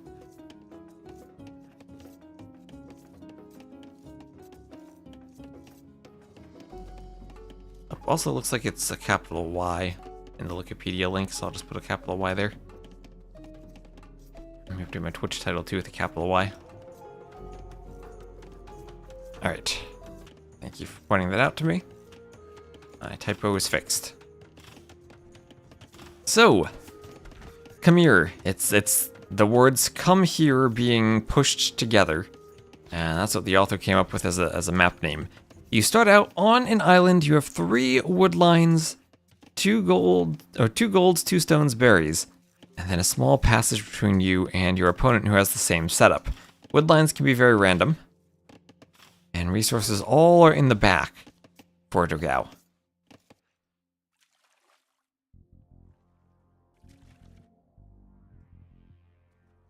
Okay, neutral islands around the outside. They have gold and stone and wood and berries and hunt. So lots of resources on the neutral island.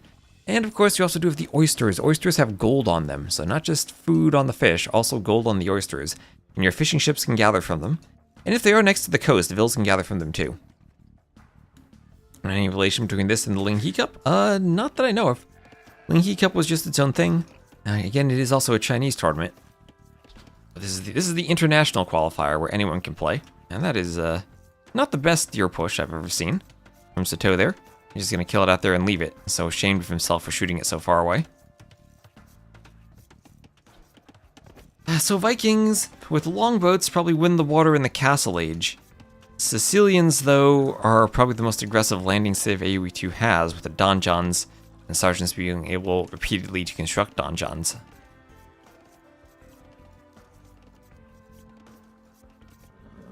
Deer push. There we go. Nicely pushed deer that time. And loom on the way for Dogao.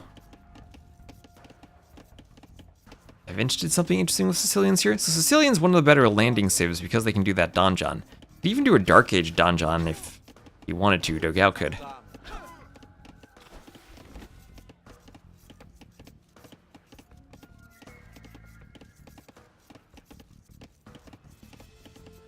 Baguette versus hot dog. What?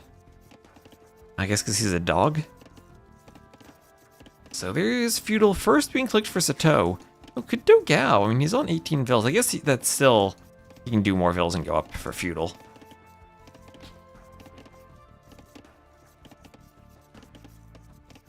There you are, feudal on the way, but feudal faster for Sato.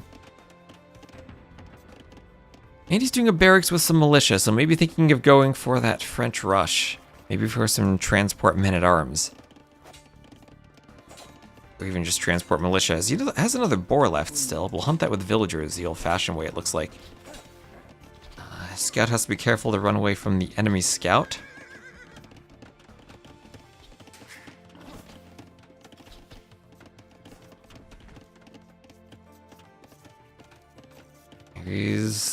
So feudal will be coming on the way, and we'll see, where's the transport? Where's the transport? Okay, okay. Bill already on an outside island for Sato. Could do a dock. We could dock block that off and then just take the fish for free. Isn't it? I thought it meant like big dog. I'm not an expert though. I do not speak Portuguese. Yep, and there's the transport. Dark Age Donjon for Dogao. As soon as that goes up and he reaches feudal, it can train sergeants. Can't do sergeants in the Dark Age. This will be the Dark Age Donjon for Dogao, trying to harass Sato's island with it.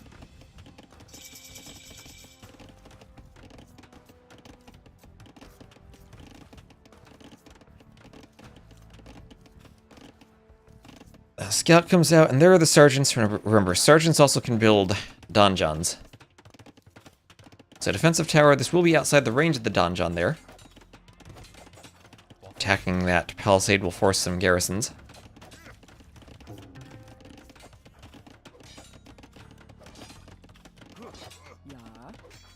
Okay, what are those vills doing? They're getting inside the murder hole's range. They're going to be forced back eventually. They'll be forced back. Alright, click so I can't. There you go. And, oh, okay, that's some pathing there. There they go. And this big dog. Okay, that's what I thought. So, Donjon's now trying to control the stones. At the same time, the scout and 3 men-at-arms arrive on this island, and I'll have to get some walls. Dogao walling out Sato. Sato, not much damage you can find there. Gold and stone being taken. Masterpiece mining camp there on 2 resources. Half English, half Portuguese. Okay. So these donjons, do they cover each other? No, they don't. Oh, wait, no, that's a house. I saw a 2x2 and I thought, oh, it's a donjon. No, it's a house. Okay, maybe donjon over here. Stone walls. This really doesn't want anything breaking in.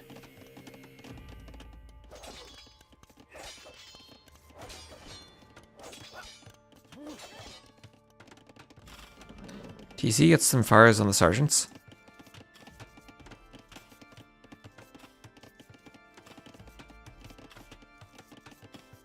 This is exciting here.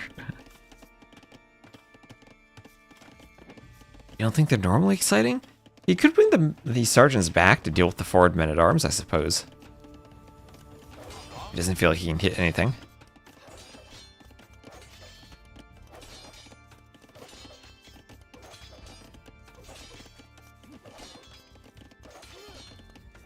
And just gonna attack the mining camp for the moment.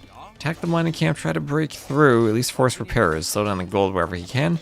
Balled out everywhere else, so this is where he feels like he can get the most value. Another forward donjon, okay. Sato trying to long distance mine some stone. I'm sure that he would love to get another tower. Needs 1 more round of stone. Or maybe 2 more. Needs 125 for a tower of his own.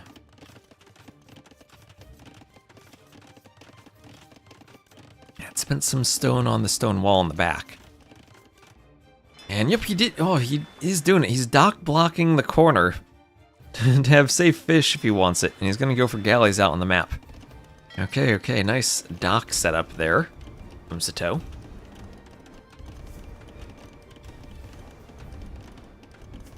Also repair the fishing ship to keep it alive as the galleys take out that fire.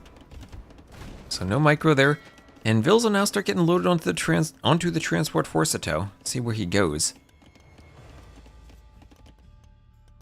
I'll just go back to this corner. Maybe able to do a lumber camp or a mining camp over there.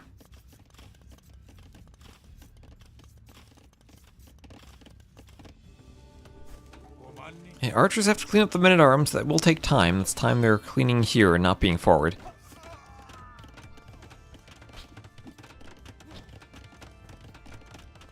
This is a very Hoover-heavy map.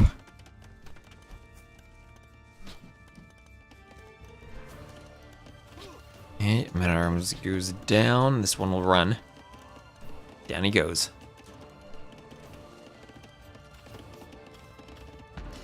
So donjon, sergeants, and transport ships. Remember, you can load more onto the transport now. 2 Vils. Where does he transport? Could he transport around, like, to here? And then you have sergeants attack Vils while doing a tower? That could be nice. Skirm's onto the transport too.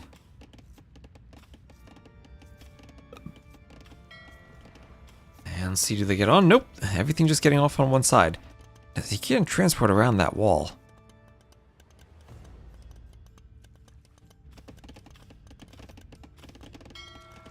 Hope he realizes that as some fishing ships go out to the tuna on the side.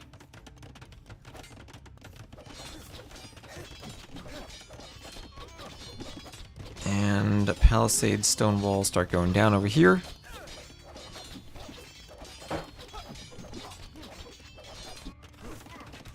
And archers transported by Sato. Okay, he'll pick a Vil. He'll push Dogao temporarily off of that stone. And now Archer's gonna get back onto the transport, maybe find somewhere else to hit, go around that wood line. Guess they are faster on the transport. His own galleys will be over here to help.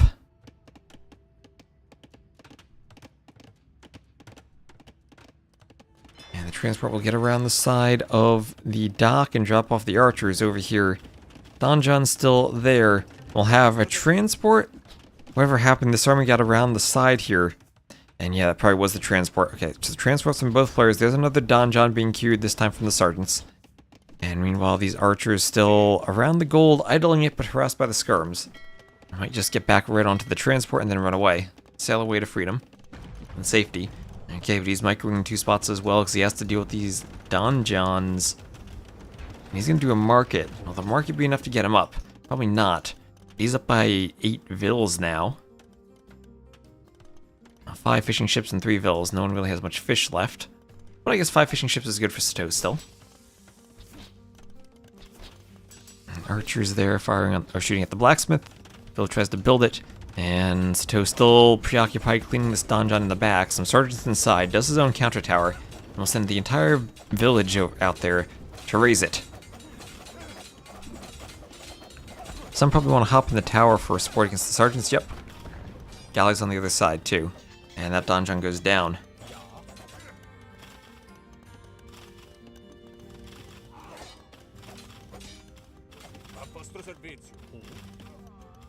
And Ephisto Proti, thank you very much for using your Prime sub. Appreciate the support. Okay, Vil's gonna go out. They're gonna fight the donjon over here. Those archers still alive for Sato, still hoovering around and being annoying. Are maybe gonna be cornered by the galleys and the skirms though. As the Vils fight the donjon, that's going down. Galleys and skirms. Galleys not fighting, they're just passing. Maybe they should have fought. They might have cleaned that. A few skirms will still be okay. I just need to catch up to the archers. Absolutely really messy. And now we're going to have another tower from Sato. Maybe not, as he was thinking of taking out that donjon. If he had 4 Vils attacking the corners, maybe he could. Can sergeants repair donjons or just build them? I think they can repair.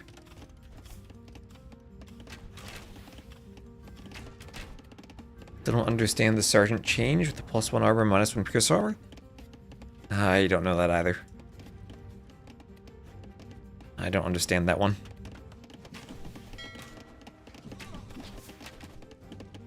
They can repair. Okay, they can repair.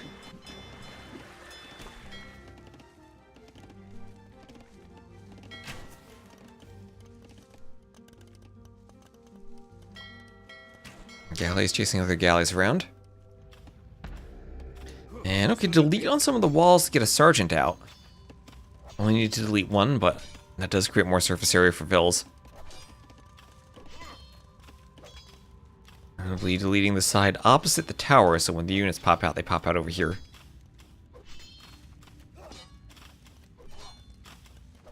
Can walk around this way for safety. Or like out to here.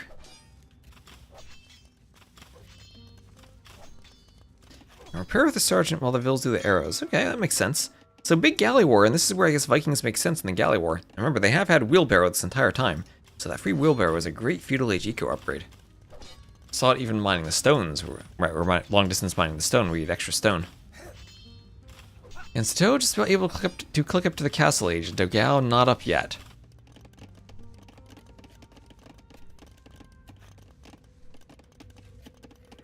And it's that 11 farms there.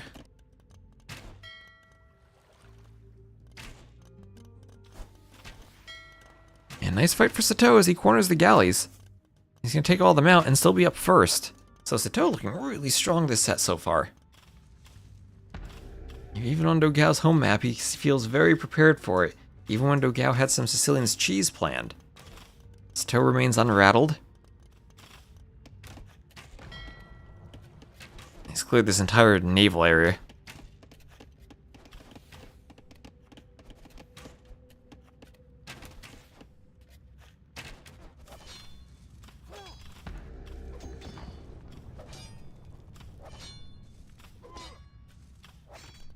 So, let's see, in the back, Galley's still hoovering around for Dogao.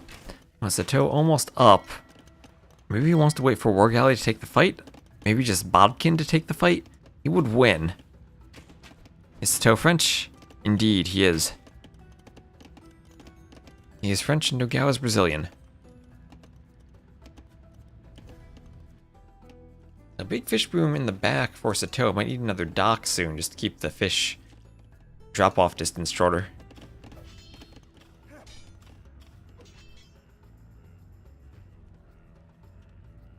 And Dogao up, but he's going to be a good minute 45 seconds behind Sato, who immediately does Bodkin War Galley.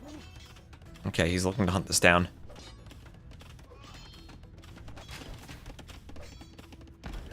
Yeah, one sergeant in on the tower, Donjon across the strait to shoot at the tower, back and forth. Ellie's here. Ellie's out here too.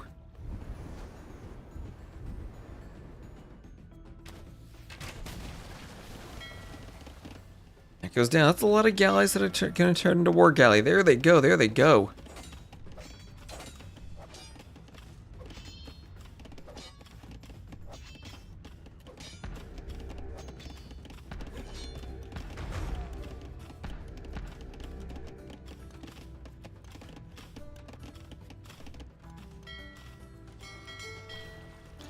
War Galleys coming up the side.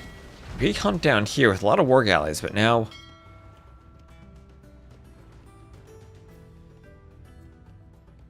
Now these galleys all low on HP. They need to go down at some point for Sato. You like the oyster map, hello water bear. Well, you were one to combine two different things together. Water and bear. I guess bear's going water though. Not too scary. Okay, Repairville picked off.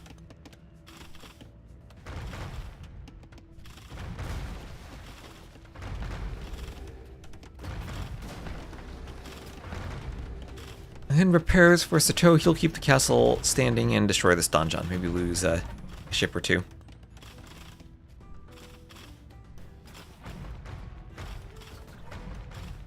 It makes you hungry.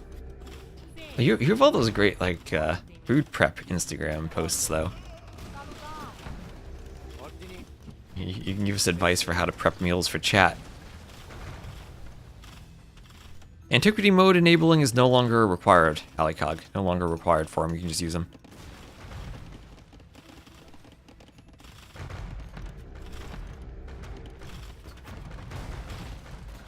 Like food and preparing them. I know, I need tips. I need to get better at preparing food. I feel like I need to improve my diet a bit. Now that I'm in my 30s to hit the same athletic goals I had in my 20s. What the tag stand for? That is Taiwan AoE Gaming. Yes, he is French, but he's playing for the Taiwan team. Because they signed him. Him, Mihai, and MBL.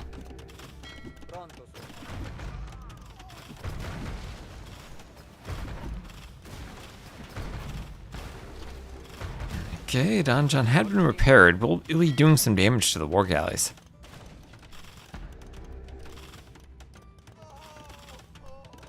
Tower versus... Does heated shot make a difference here?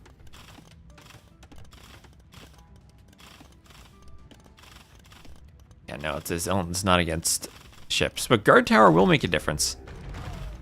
That will make a difference. And this wood line being clobbered. Now, Dogao has transported to the outside, but Sato has TC'd the outside. And he's going to start pulling hidden vills because of that. 15 to 7 KD. And look at that vill difference. 20 difference there. And that's more War Galleys coming in to destroy the donjon. Repair vills on the way. That could just equal more dead vills. Ballistics is in. And yet will equal more dead vills.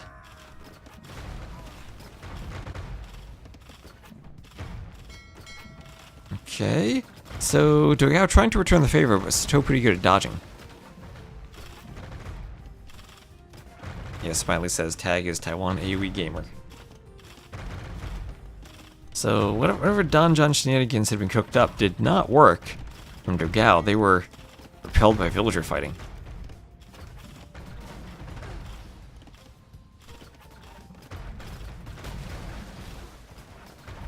And okay, bit of a sandwich here. Sato coming in from behind Dogao. I think Dogao might overall have the better numbers, though.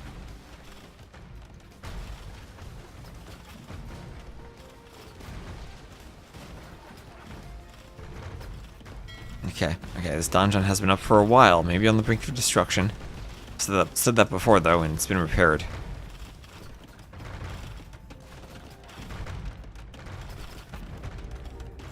Okay, feels that the base of the guard tower desperately repairing. Our galley's still in the middle, but Sato taking a larger and larger vill lead throughout all of this. Still on 2 TCs versus 1. Oh, places soon as after the next patch. Okay, more warships now, 21 to 27 in total, in favor of Sato.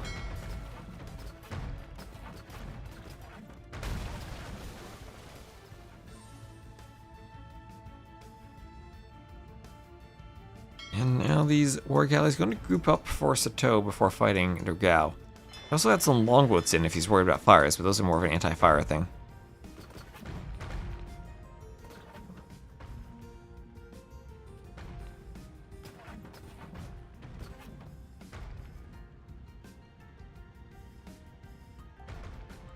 And down here, oh, the stone mine hit from war galleys.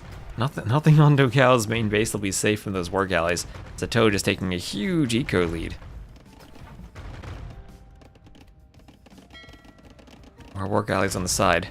And maybe they could even hit that wood line again. This wood line's been so exposed. KDs are still fairly equal, but the res collected is skyrocketing for Sato. So Dogao had a home map Sicilian's masterpiece plan. That didn't work out for him.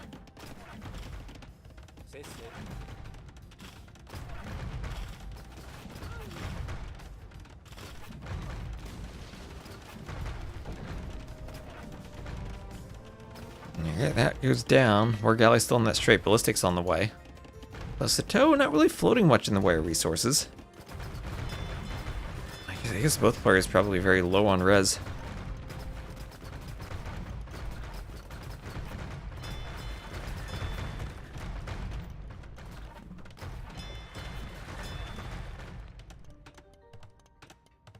And there's Dogao buying some wood.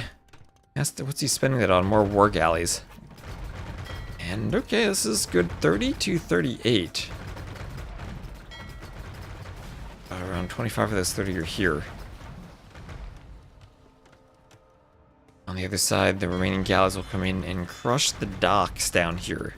And then maybe get to the gold if the other warships are chasing.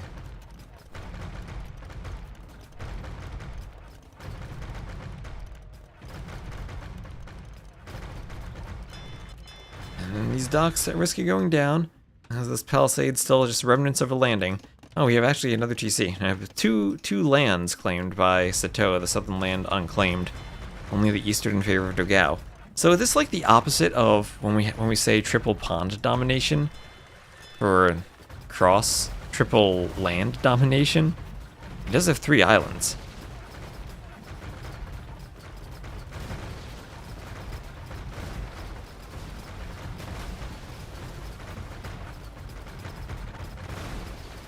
Okay, so big fight here. I think this is going to go in favor of Sato. And even if it doesn't, it'll be cost efficient for him. With the cheaper Viking ships. Okay, so castle drop, last ditch effort by Dogao to salvage something. He's going to be dropping a castle right on Sato's face. Sato not prepared to defend that. He has his own castle foundation, but not many vills on it, only 6. So this will go up. That will go up. And Sato now going to be forced to use the transport more and more. At least it has 20 garrison capacity. Come over here to this gold.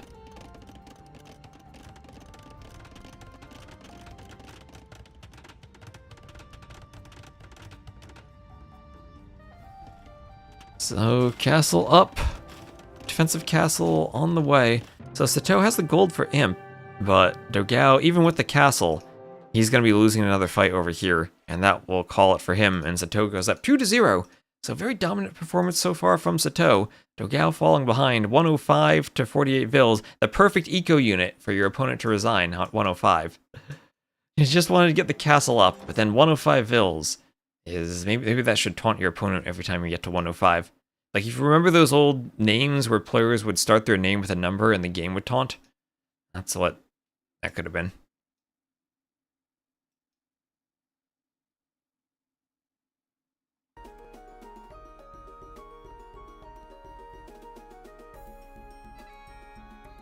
Alright, next map will be Fish and Fish by the looks of it.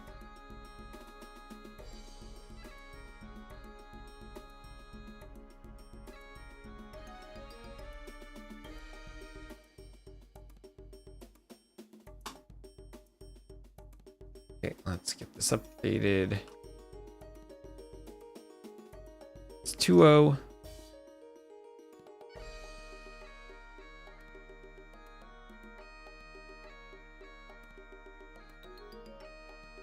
Oh, wait, no, that wasn't Seychelles, that was Khmer.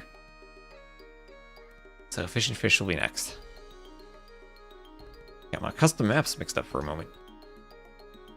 It's Vikings over Sicilians.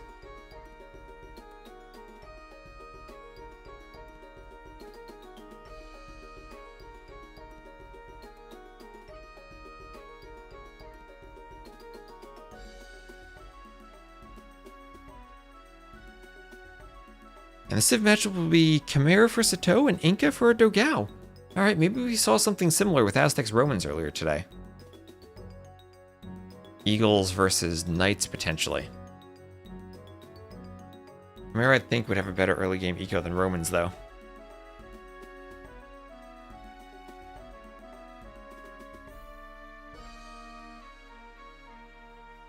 We also did see a reverse sweep earlier today. So Dogao definitely not out yet. We should still have some hope.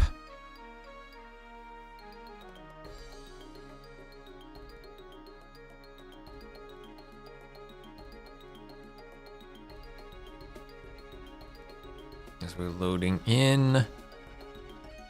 At 20 seconds, and then I see if you join successfully or not. Hopefully we do. Dogao has 2 Meso Civs, it's guaranteed 2-2.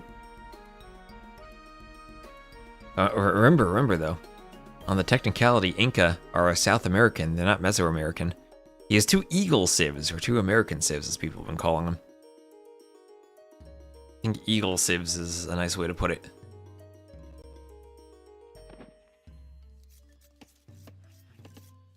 Alright, so Fish and Fish will have Dogao as the red Inca to the southwest, and Sato as the blue Khmer to the northeast. Khmer, of course, don't need their buildings to unlock other buildings or to unlock age-ups. You can do the market without a mill or the workshop without a blacksmith.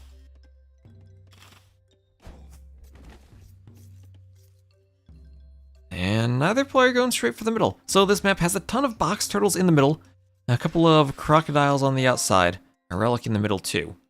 And these little scenic barrels in the middle. Some duplicate barrels there. I don't know, what do you think in these barrels? They look like the thing a petard would carry, but don't think they're gunpowder filled. Maybe they're just filled with other box turtles that people couldn't carry back to the mill. Filled with cheese. Hello, I love plants. Also, you can dock down here. Sometimes we see players doing that. For the most part, it's ignored.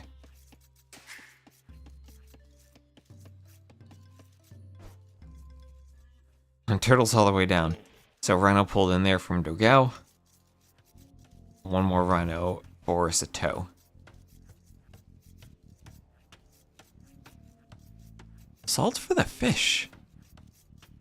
Are these new and updated? No, they are not new and updated. They are normal crocodiles that don't have any of that silly charge attack nonsense. And these are not Age of Mythology crocodiles.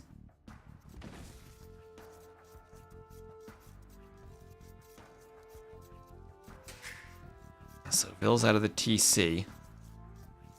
As the Rhino is there. And finally we have some movement as Dogao goes for a mill in the middle. Oh, a mill over here would have been perfect.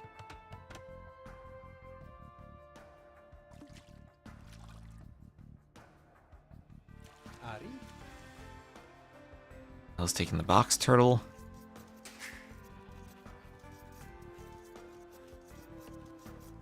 And Sato just about ready to click up. I'll have 2 seconds of idle time, and there he goes. We'll have a lumber camp in the back as he pushes in another deer. I guess the Chimera could be interesting for skipping the mill. Skip the mill, skip the barracks, just go straight for scouts. Maybe that's a play. And thank you, Bodobo, for the follow. Let me know if there's another way for me to pronounce that. Appreciate the follow. Oh, what is this zebra pathing? Zebra running laps around the house. Sato can't get it pushed in. There he goes.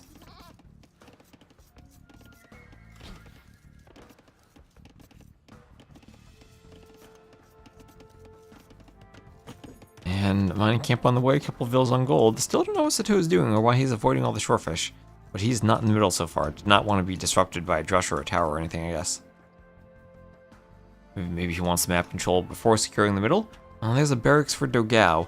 And right in the line of sight of Sato as he will scout it. Sato will try to wall up. The eagle will come forward, though. Eagle might find the wall or walling villager.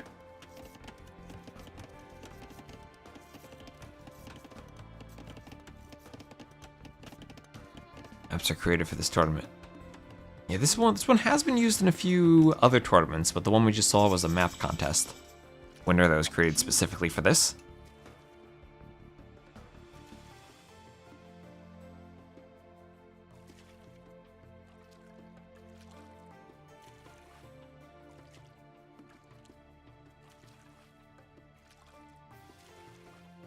So feudal on the way for Dogao, Sato up doing loom double bit axe, and archery range right away. Okay, he's gonna go straight for archers then. Not gonna bother with the middle, try to wall up. And it'll be archers against a spear opening then.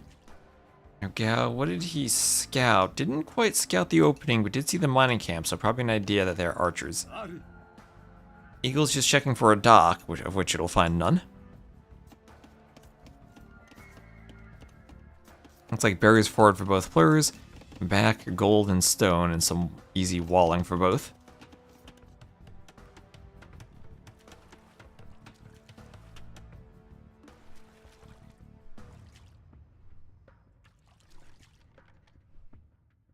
Eagle running around still. Remember, the feudal scout's better, or wins 1v1 against the eagle.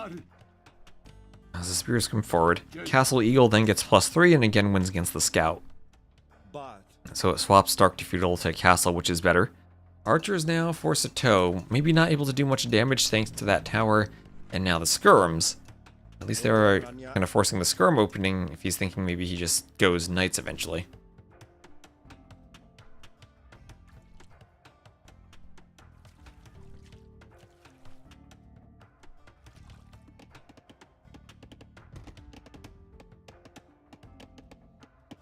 Walls there for Dogao. And that scout there can maybe distract the spear. I don't think anything's going to get in. And yeah, he's going to turn. No, he takes a poke from it. Takes a poke from it. He's going to try to scout down here. 2 archers will get in. He wants to group them up with the scout. And don't take another poke. Oh, Sato taking pokes. And Dogao almost walling in his spear. There he goes, keeping that safe. Might lose a Vil, who will have to turn and wall outside.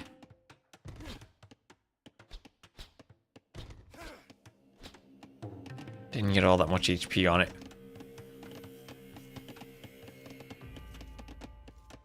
Now, also the TC. Gotta be careful of this army diving the TC. Meanwhile, in the middle defensive tower for Sato, he's gonna put his mill up. Res collected not too far behind, and he can go for shorefish now. Shorefish when he feels more confident he can defend, maybe. As he now will be fully walled. Very fully walled. Need some more houses out here. Maybe go for his own mill if he wants. Even go for a dock at this point, and he has gone for the dock. So 4 fishing ships, 26 Vils, all equal, but 3 fishing. Oh, that's 3 fishing ships. Sorry, I saw the Vils. Thought these 2 Vils were a fishing ship. No, they're actually Vils. So 3 fishing ships. Maybe he'll add more. But good fishing advantage on the outside then. While also taking some of the food on the inside, so Sato kind of taking advantage of everything the map has to offer. Those wood lines, that dock.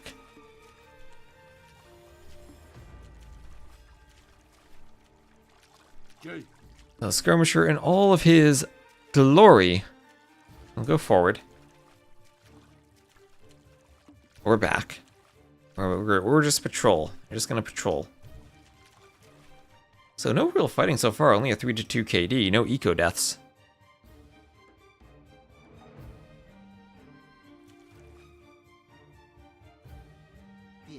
Phil's out here on the water, able to fish too.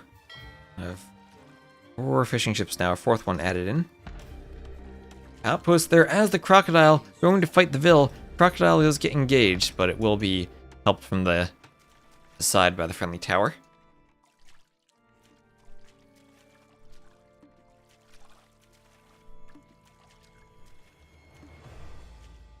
A map turned into Florida. Those are gators in Florida.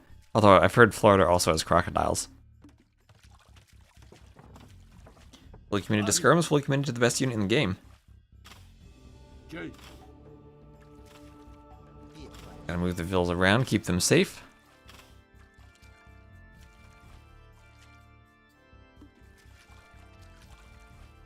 So skirms on the outside for Dogao, still hoovering. 1 eagle comes over to harass the fish.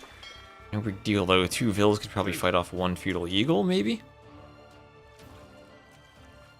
See if Stone notices this. As he doesn't need to notice that, he needs to protect his fish. He loses the fish and he loses his eco. Or at least loses the food eco. The res collected very similar. Skirms will come over again, Sato needs to pay attention.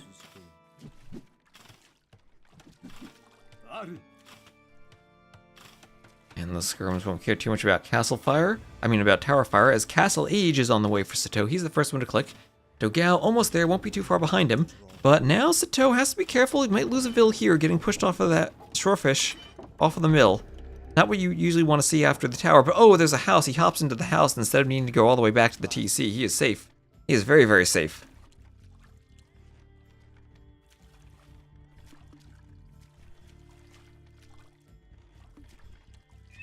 And now a scout. He wants maybe some scouts into knights. Castle Age fletching on the way.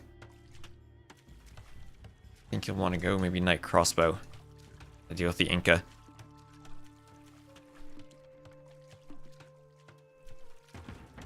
Still 1 barracks, 1 range as Castle Age is on the way, but scale mail armor for Dogao. Won't be surprised to see a 2nd barracks. He's going to want to make as many eagles as he can. Now, right now, though, still fully committed to skirms, but now has eagles training. Yeah, he's in a spot to train the eagles now. And go attack the middle. Do they heal while they're garrisoned? No, they do not, unless that was changed. They don't heal. That was in one of the videos we made with Viper. That was one of our facts. I made a cute little Khmer house and recorded a scene for that.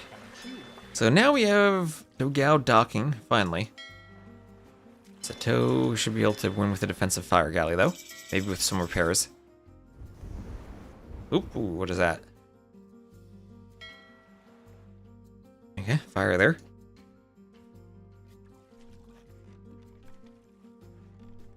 And crossbow bodkin, where are the archers? Where are the crossbows? Timing not quite there to get the Vil kills. If those were crossbows with bodkin, maybe you'd pick 1 or 2.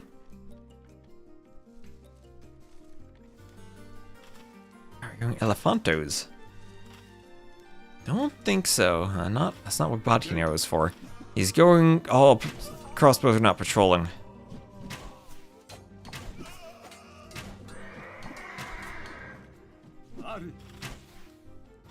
Eagles come down for the night, and all those crossbows will go down to the skirms.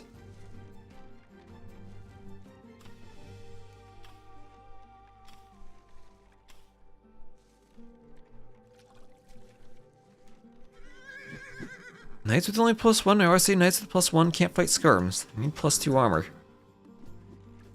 The res collected still similar. Vil count still similar. On the water, no one with war galley yet. No one can quite afford that.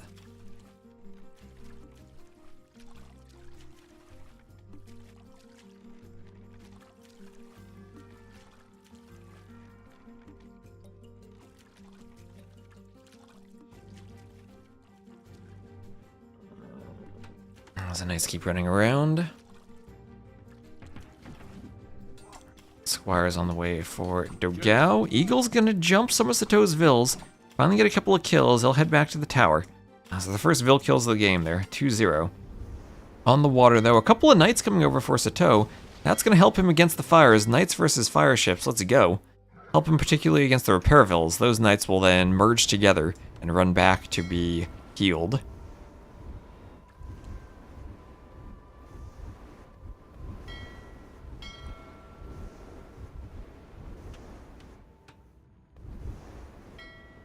Okay, fires coming back from Sato. It looked like he had been very far forward for a moment.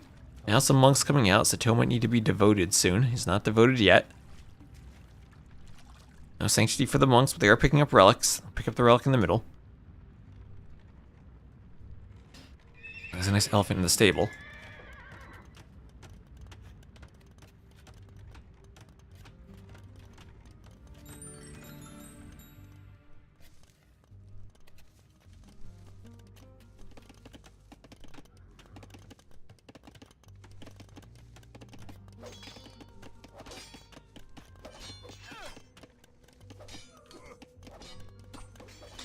Oh, a Knight's on the gold. Vills maybe trying to quick wall them in. Eagles come back. That's going to be a couple of Vills going down. Low HP Vills escaping.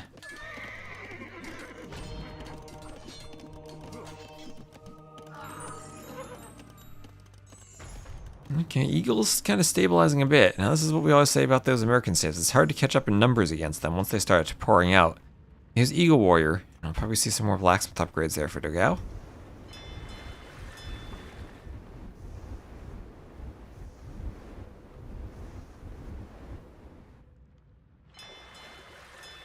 It got deleted after it was converted. Did I see that? Oh, I didn't catch that, but that can happen if there's a tiny bit of lag.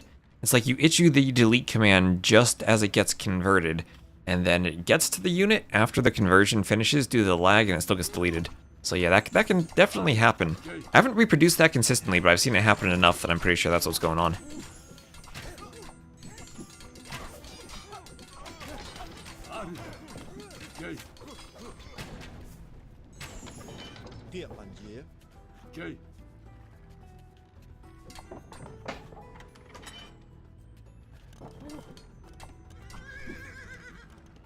So that's a lot of Eagles, right? A lot of Eagles and forward stable there from Sato. Sato with a much better eco, but he needs to turn that into army.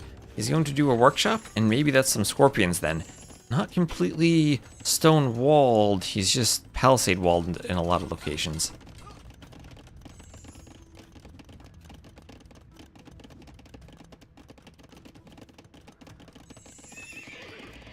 There's a stable going up for Sato.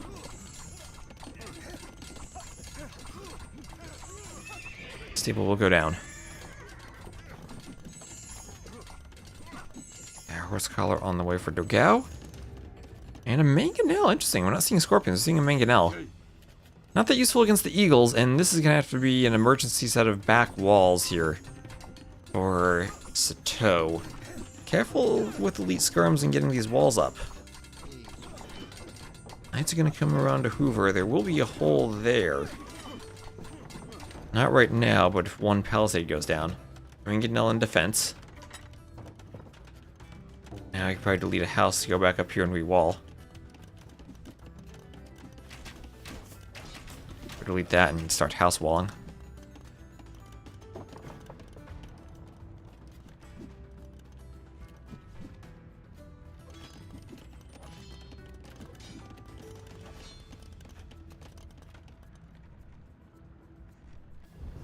On the water, it does feel like Sato's pulling ahead on the water. He's ahead in res collected. Ahead by 20 Vills. And it feels like as long as he can just bide his time till the eco kicks in, he should be okay. He needs to worry about the monks a bit. You see, devoted, still not devoted.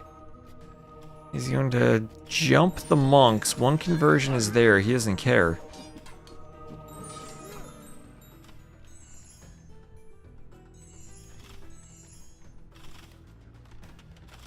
It's going to make a beeline for the gold mine and the TC. That TC should go up. Should go up. Alright, and on the water... Oh, Eagles! Eagles coming out on the water. That's going to destroy some of the fishing ships that Sato had. I guess some of that Vill lead was the fishing ships. Only he had a demo here. The Incas and why the Inca and the Khmer would fight in the desert. Oh, demo. Only a feudal demo though, not a demo ship. Eagles are gonna try to get to dry land. Demo chasing after them. Will it catch them? They're gonna turn and fight. Try to block it a bit. And okay, decent demo hit there. Gets a couple of eagles. At dock, 182 hit points. But while these eagles are over here, Sato amassing more military on land. Another demo on the way. Eagles not there. Demo hit. Oh, nice demo. And there go all the eagles. Okay, that's a better KD now for Sato. Got all the eagles on the water. Crossbow knight coming forward. That's what he needed. That's what he needed to clear some of the army. Now it's 18 to 24. And eagles will be amassed very quickly, especially on triple barracks numbers. More eco now for Dogao, but Sato's still ahead. Guess the problem for Sato is he's fished all the fish that were worth fishing. And now they're far away from the dock. And okay, Eagle's getting in just as Sato wanted some TCs. Just as he didn't have the knights there. And that will be annoying for him. More knights coming from the stables out there. He should be able to get them up now with the presence of the knights. Eagle's going down.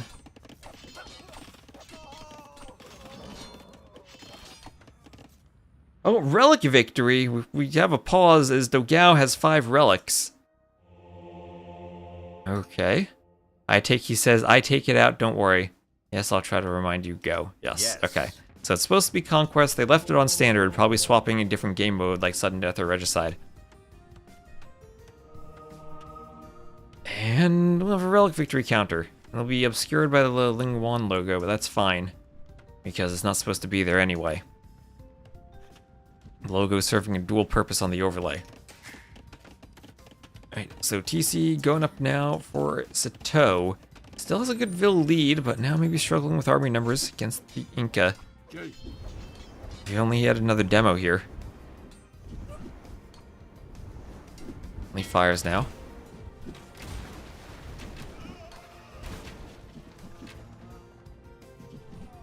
Knights out here. That dock almost destroyed.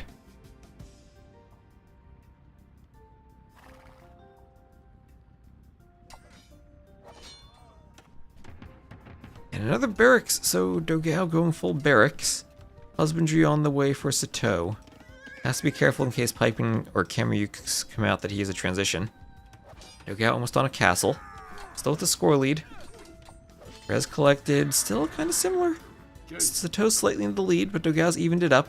Dogao will go for a forward castle, kind of controlling the wood line with that. 5 relics is a nice eco boost. It's like 6 Vils worth of gold. And considering you didn't have to spend population space on it, that's maybe more like 20 pops worth of 20 pop space worth of value once you get to the late game.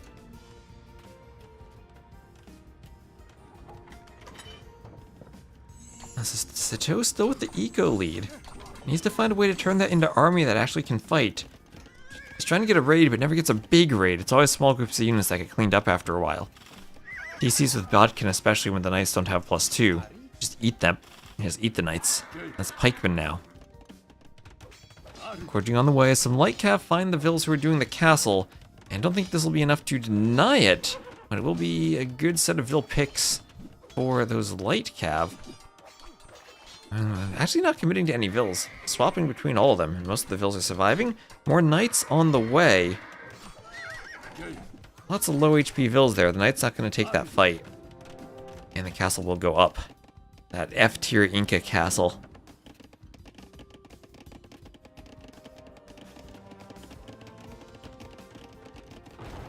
Oh, okay, Eagles see the mangonels, they're gonna turn.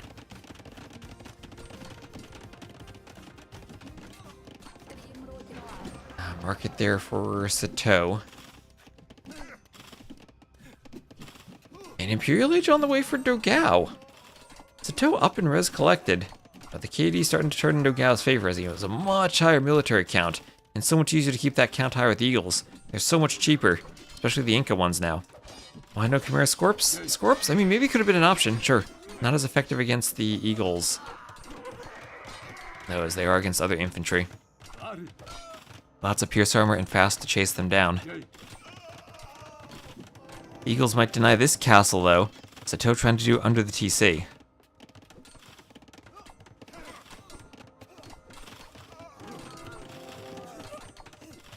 the castle going up. On the front, we have some pikes poking down the light cav monks one conversions on the pikemen. And is this a doubt castle? Well, it's walled in. If it's walled, nothing can happen there. 3 mangonels. Can't help but think maybe that you're onto something, and the mangonel should be scorpions. A much better fight against all this army. Okay, well maybe that was a good mangonel shot there.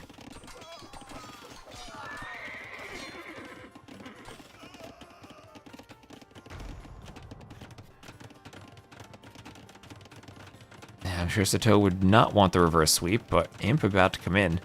And Sato is going to have to then fight an Imp Eagle Civ while he's still in the Castle Age. And still a much higher population overall for Sato, but he needs to find a way up, and we'll need to make sure he still has gold control, as the golds within his walls are starting to run out. He's going to have farms randomly in the back. Okay, could this be a doubt castle? Sato will see it. Sato will see it, and here come the light cav. A couple of weak villas there he'll try to pick off. They'll head for the tower. At least attack upgrades are there. Now pikemen will come over though, and that'll be safe. Imp upgrades now, halb and plate mail. And when those come in, Sato's up, but I think it'll be hard for him to fight. Has some of his own Kameyuks from conversions.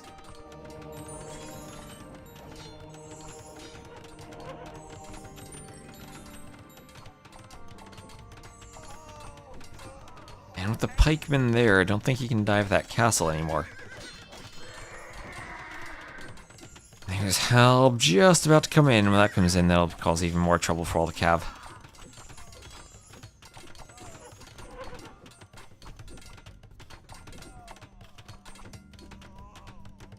In the back, he has a small raid, but the raid gonna get cleaned up by eagles. He's up on the water, getting raided too. Getting raided everywhere outside of his walls, even his new monks getting hit.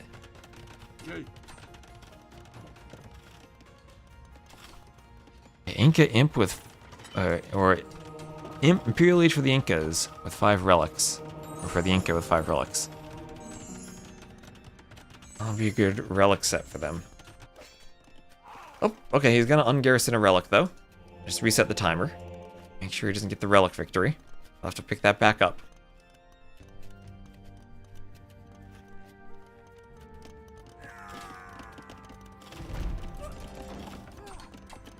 Sato's still a village, but dropping in pop now doesn't have the numbers to fight the halbs. And halbs are something Khmer can struggle against.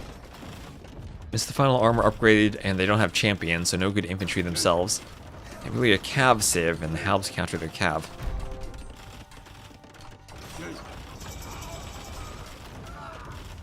And they're also fairly well walled to be protected from raids. At least we do have Imp for Sato, but I'm not sure what he does from here. Castle goes down. Only 2 trebs and it goes down, but they were on a hill.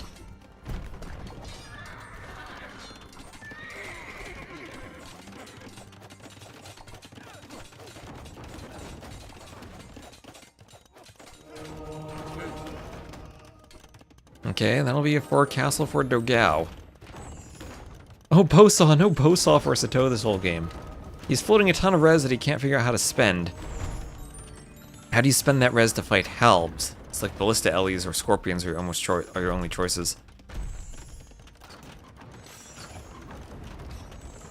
So Dogao looks like he's going to keep himself alive with this treb push, going for the forward castle. Score dropping now for Sato.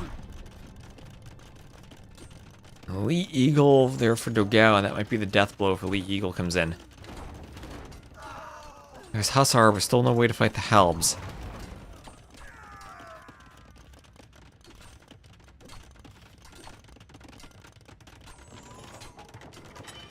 Remember, he would need a you would need heavy Scorpion and Siege Engineers. That's a lot of food and wood to upgrade them. And usually you want your eco to make sure you're not on the back foot at this point. Oh look, another very small group of Hussars raiding. That's what Sato's had. Lots of small raids, never one big large raid.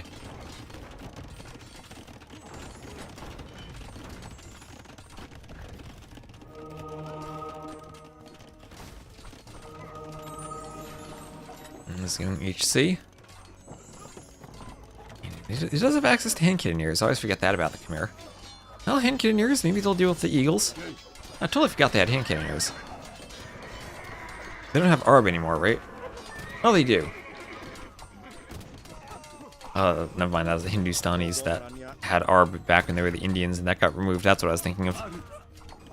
They were casting for almost 6 hours.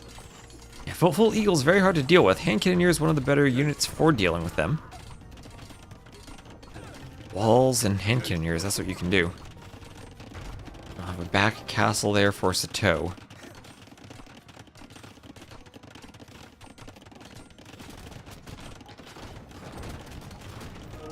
And castle goes down, but the Eagle's not in yet. More upgrades for Sato, but he is struggling now. Treb not going to be able to deploy there. 3 Trebs coming forward. That'll be another potentially destroyed Inca castle. I mean, Inca really do struggle against hand cannoneers, that's true. Maybe this is a last-ditch effort. That could be enough for Sato if he can get the hand cannons out. Still on 128 Vils. Not that far behind in res collected. But 68 Vil losses. Oh, there are halbs. Halbraids on the side. The halbs got into the houses. Sato not paying attention to walling this. Not paying attention to cleaning it up either. At least just a few halbs, not eagles. But halbraids are no fun either. Treb's trying to destroy lumber camps. Hit the eco-efficiency. But with the hand cannoneers, Sato is pushing out. He is pushing out. Can he hold on? Can he, with the hand cannoneers, hold on? Maybe he can. Dogao saying, I don't like your hand cannoneers. I need more relic control.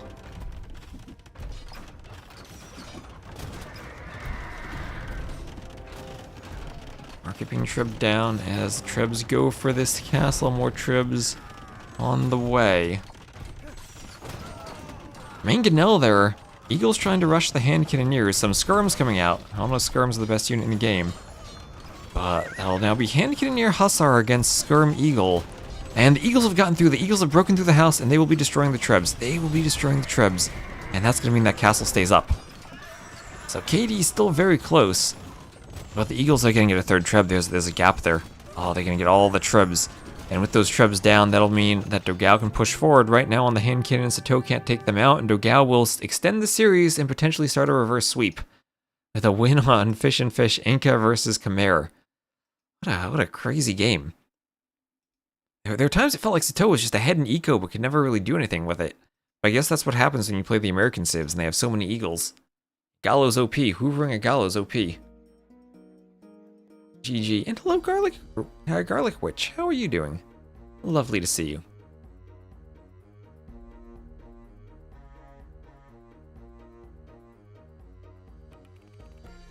It's like Chicken Arabia will be the next map.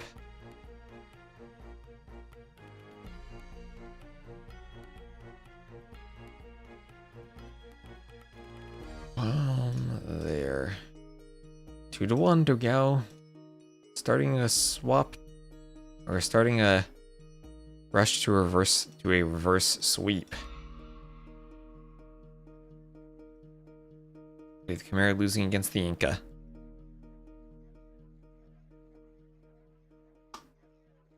I'm busy in summer because you can actually be outside. That's nice. And hello, Jargo Zemai. Welcome to the chat.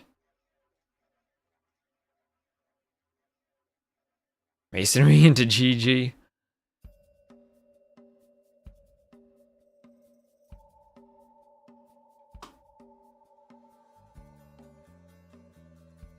Alright, in the lobby and Chicken Arabia, they are launching, and we're good. And hello, Unpushable Adir. So it'll be Arabia, Vietnamese for Sato, and Hindustanis for Dogao.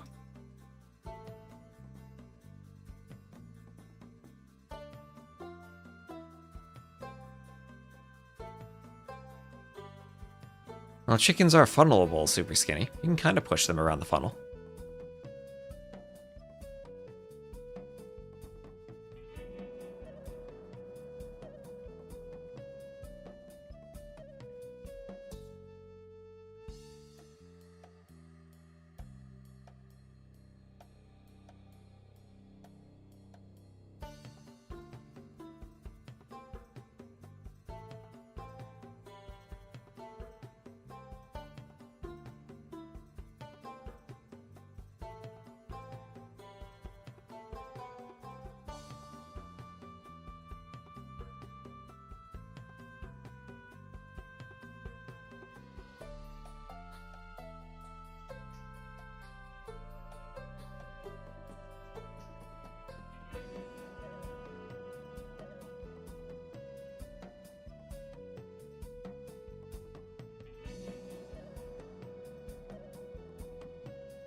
Okay, and here we are.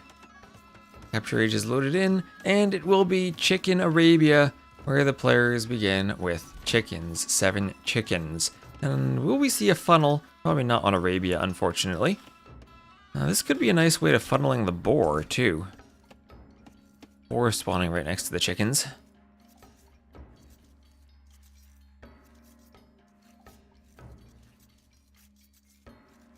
Yes, I've seen that name before. Hello, Sean DeWolf. So, chicken time, let's go. Hunt some chickens. KFC Arabia. Most American map there is.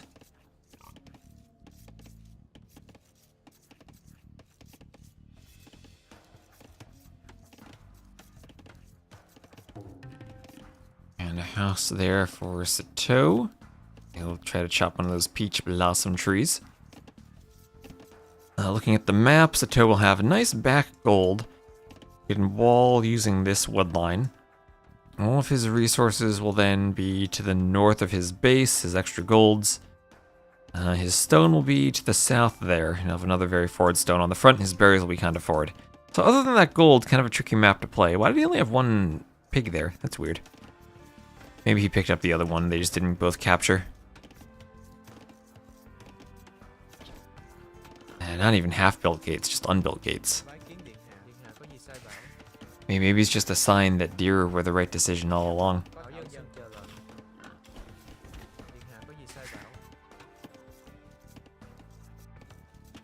So Hindustanis here will have back gold, Dogal long distance chickening, back gold, and then back stone. Kind of a back main stone, kind of mid. Then forward 2 secondary golds, and berries kind of mid too. You can kind of wall using the berries, and that makes a straight and obvious wall off. Then wall over to here. Wall to there, and wall your entire corner. We even have a tiny bit of a wood line in the back. And then you won't have to worry about walling all of this in the back, which is open. Now there's Feudal. More vills for Sato. He's going for a drush. Okay, 2 militia drush. Vietnamese, of course, know exactly where their enemies are. 1 vill on the outside of that mill could be annoying. Now your Dogao, you see the scout hovering out here. And yep, he's going to do the wise thing and take the vill, put it on the other side. Wants a lumber camp back there. Ooh, nice hits from the vills on the scout. That is not what you want if you're Sato to get hit by the scout, to get the scout hit by the vills. Right, there we are. Some more walls going up for Dogao as the militia have to run around. This lumber camp could be quick walled. Not scouted yet. And it will be, there it is, now it's seen. And there are the walls going up. And the chickens in the back, so the 2 militia drush will be there to kill the chickens. There we go, getting some damage out of the drush is Sato. Nicely done there from him.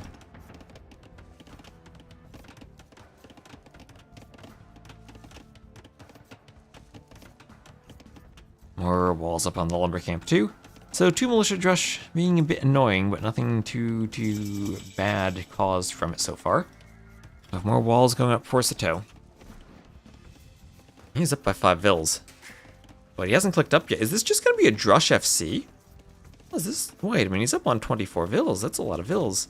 Drush flush? He's slow up. Just drush into skirm defense, maybe?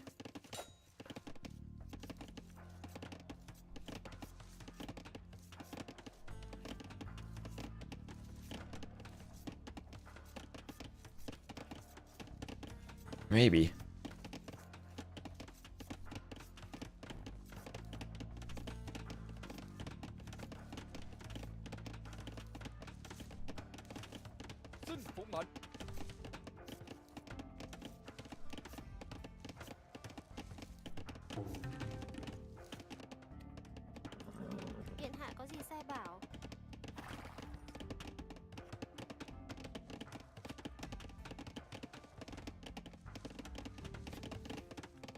Zero on gold. Oh, there's the gold.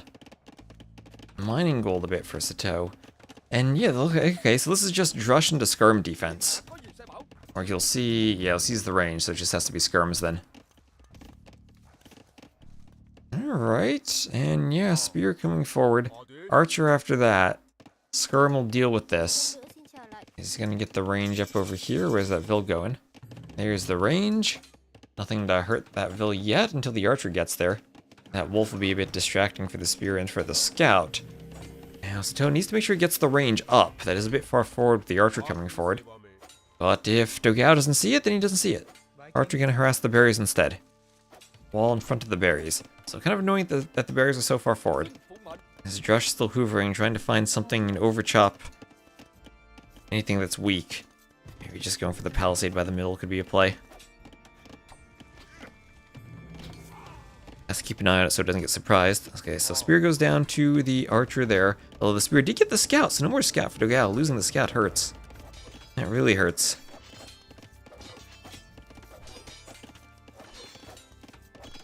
Militia going for the palisade wall. Scout gonna hit that down. And he did get in, he did get what he wanted finally. But the militia can't get to the Vils because there's an archer there and a spear to force the scout away. Militia will hit the spear, so the archer runs around.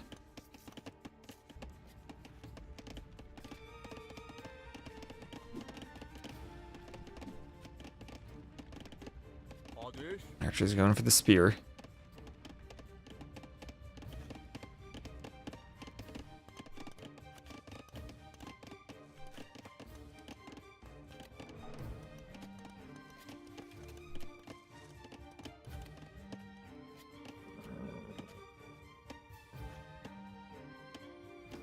And what else are we gonna have other than just skirms? We're gonna have an archer queued. Ooh, archer actually. Now some gold is in.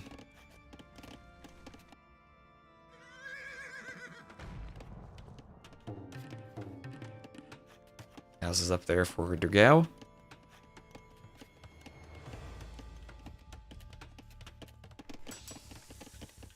And blacksmith up for Dogao too. As all the palisades on that lumber camp are deleted. Trying to free the lumber camp, free the Vils. Still has to work towards getting himself walled up. Zato is himself nicely walled up. Because that Drush was hoovering around, it prohibited the walls. Prohibited the smooth walling that Dogao would have liked to have had, I'm sure. As he has seen that wood line, so all the way to the edge of the map there. Then here to the edge. Then play with army around here as he finishes the walls, and he's good. He's going to try to do that with more houses. Has to be careful of the injured Vil, though. That could be picked off. And then wheelbarrow on the way from Sato. And yeah, Mr. White, thank you for the follow. Thank you very much. 13 farmers and more walls for Dogao.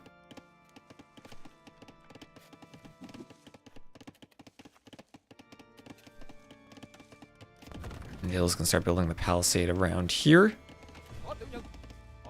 As the skirms will come forward.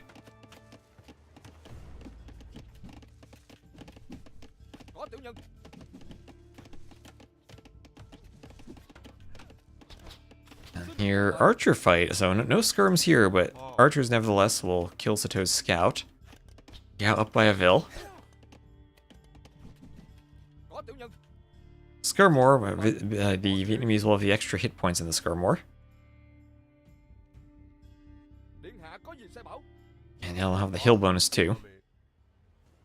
Up is the game. We'll have a slight pause. Paused by Dogao. Don't see your reason in the chat, just see a pause. Just a brief pause, hopefully brief. You never know with these Age of Empires 2 pauses, though. Maybe he's gotta go get the door.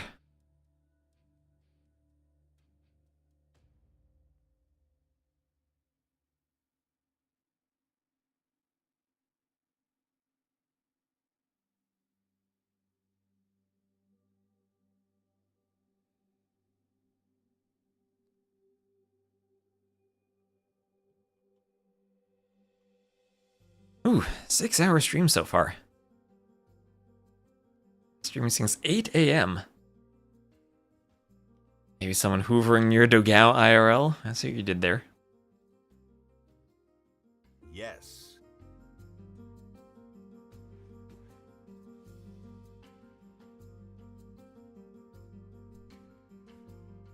I don't think he's playing on a sink anymore.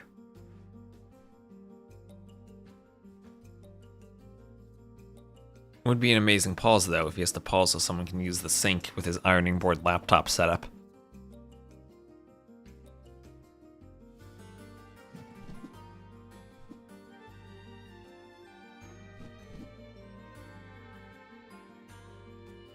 So there is Castle Age. And didn't fully wall this, but has the market there. Finishing the houses over here. So we'll be house walled. Won't need houses for a while. Well, good to have the pop space, I guess. Sometimes you can overhouse and have like 150 pop space and not need it, and we spend too much wood, but here you should be fine. We'll be pumping out skirms anyway. Those come out quickly. At least in this patch.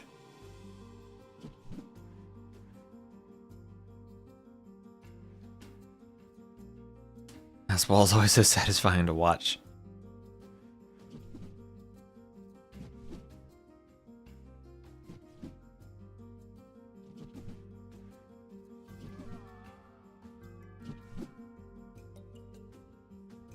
Skirm goes down. There's the Castle Age on the way for Sato. Castle Age will come in first for Dogal, though. And he did sell some stone. Sato didn't sell anything. Yeah, I bought food, sold stone. So we'll have to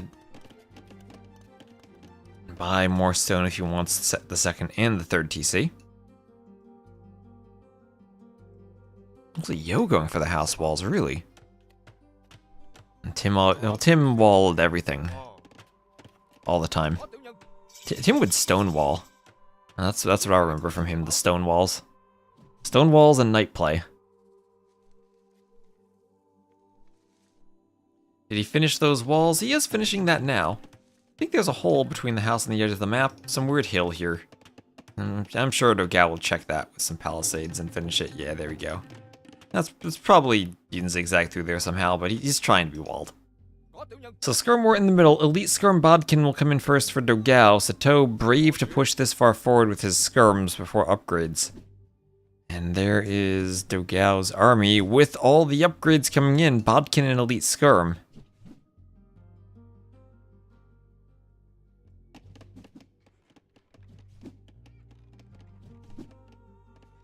So Castle Age on the way.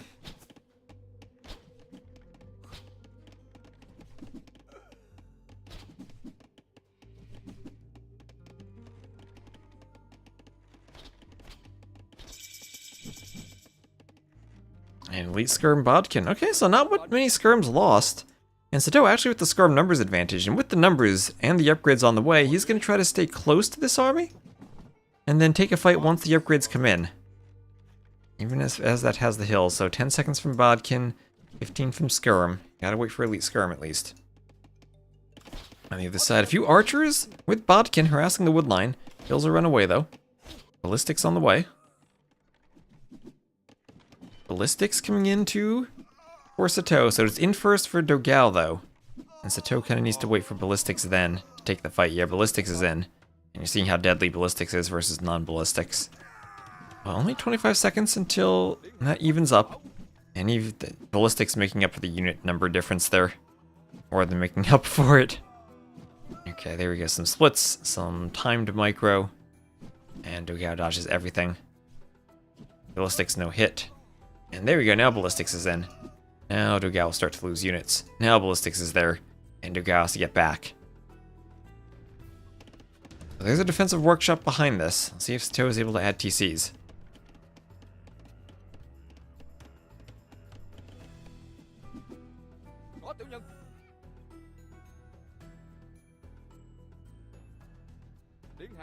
More skirms coming around.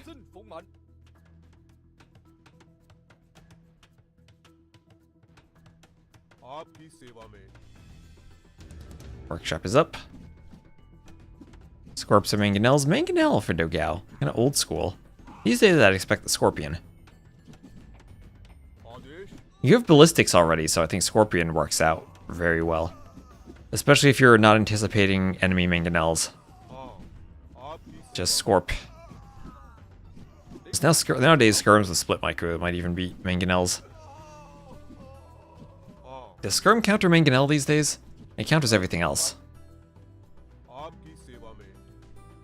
Also, no knights from the Hindustanis. So Cav switching to Camel is probably not going to be into play. Same with Light Cav. Just a lot of upgrades for something that doesn't have all the tools you'd want against Skirms.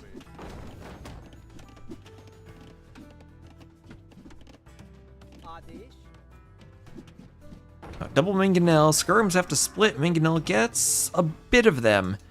And now Sato gonna run back, but he added in a second TC behind this. So did Dogao. Dogao pulling slightly ahead in Vils. Also slightly ahead in KD, but Sato far ahead in Res collected. The Vietnamese economy is really smooth, and he already has handcart added in. Ah, that's what their wood discount gives. Economic upgrades cost no wood and research 100% faster. Oh man, handcart feels smooth. Very, very smooth. I check my Discord notifications.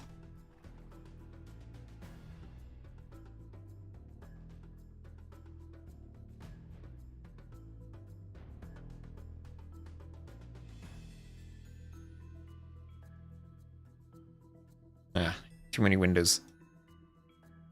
Soon enough they'll send in skirms to fight castles. I've done that before, and it worked once.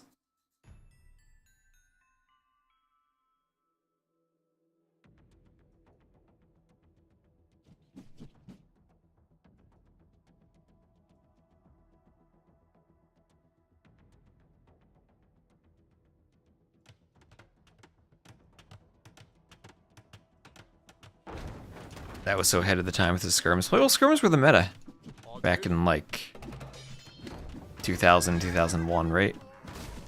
So that's one Mangonel down. With the repairs, this one probably doesn't go down. If skirms could get it, then maybe.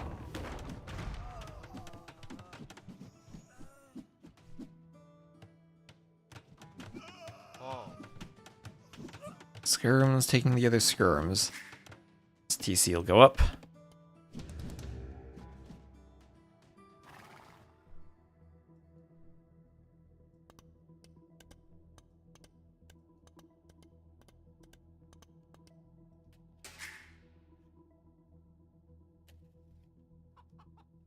Bloodlines and chain barding armor on the way. TC on top of the chicken there. So third TC already in for Dogao. Sato just adding his. So Sato up in res collected despite being down by 10 Vils. That'll increase a bit with the TC differential. Although I guess the Vil difference is a bit less because of the wheelbarrow and handcart. So Ford Castle there for Dogao. Sato with the score lead. Mangonel's missing the knights.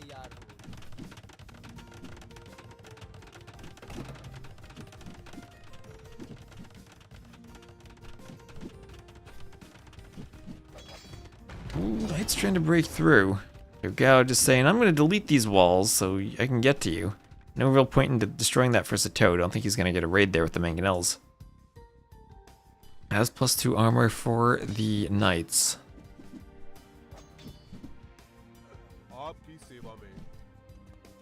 Skirm's getting picked off. And Mangonels over the knights. Vils go down.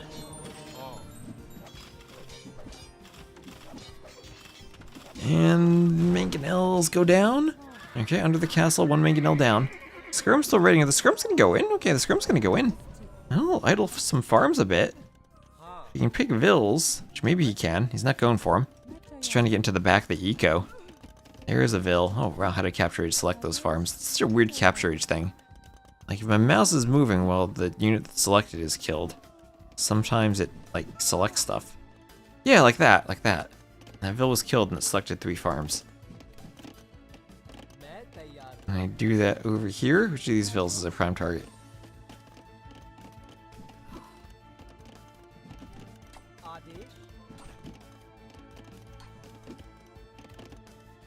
Alright, so Gulams here. Gulams, they should clean skirms, right? Gulams, they have 5 pierce armor. They'll help chase down the skirms. They'll just run to a hill and try to take the best fight they can. Try to kill as many skirms as they can before the Mangonel comes over. There is Forging. Forging for Sato. He's going to swap to some type of non-skirmisher unit then with Forgings. Oh, with Forging. And hello, General Octo. Gulams, they do eat. But skirms are skirms, man. Skirms are skirms. They're scary. So double mangonels, maybe they could push from the north side of the TC. Wheelbarrow in now. Sato with the Vil lead himself. 3 TCs to 3, and Sato still with handcart. So heavy plow on the way. He's doing all the eco upgrades he can.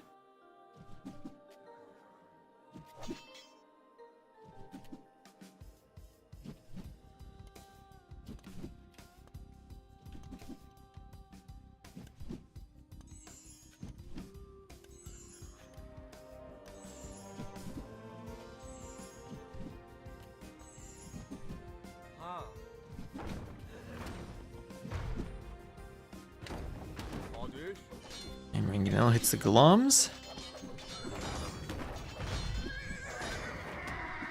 Another hit on the Gulams. Another couple of hits there. Alright, takes the skirms. Mangonels go down though. So Gulams now for Dogao. He's doing handcart. And Sato still has more resources collected. Can he survive this push now from all of the Gulams? Knights should counter Gulam skirmisher somehow. But Dogao gonna get a castle up in the middle of the map. That'll secure his second gold. Or his third gold. Skinny wants game 5. Oh, we have seen a reverse sweep already.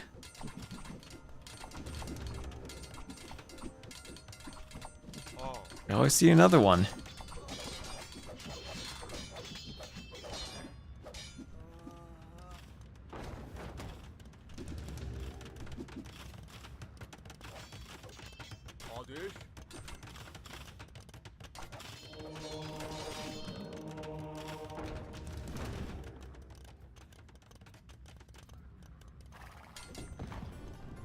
As the workshop goes down and the Gulams keep pushing forward.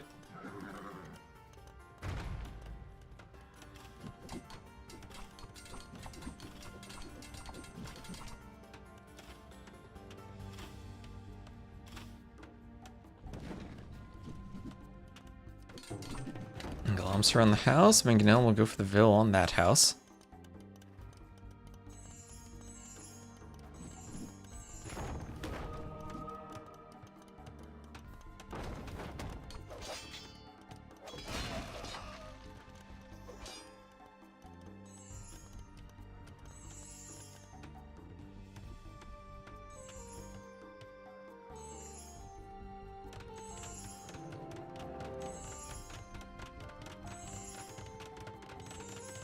Vil's building a castle then.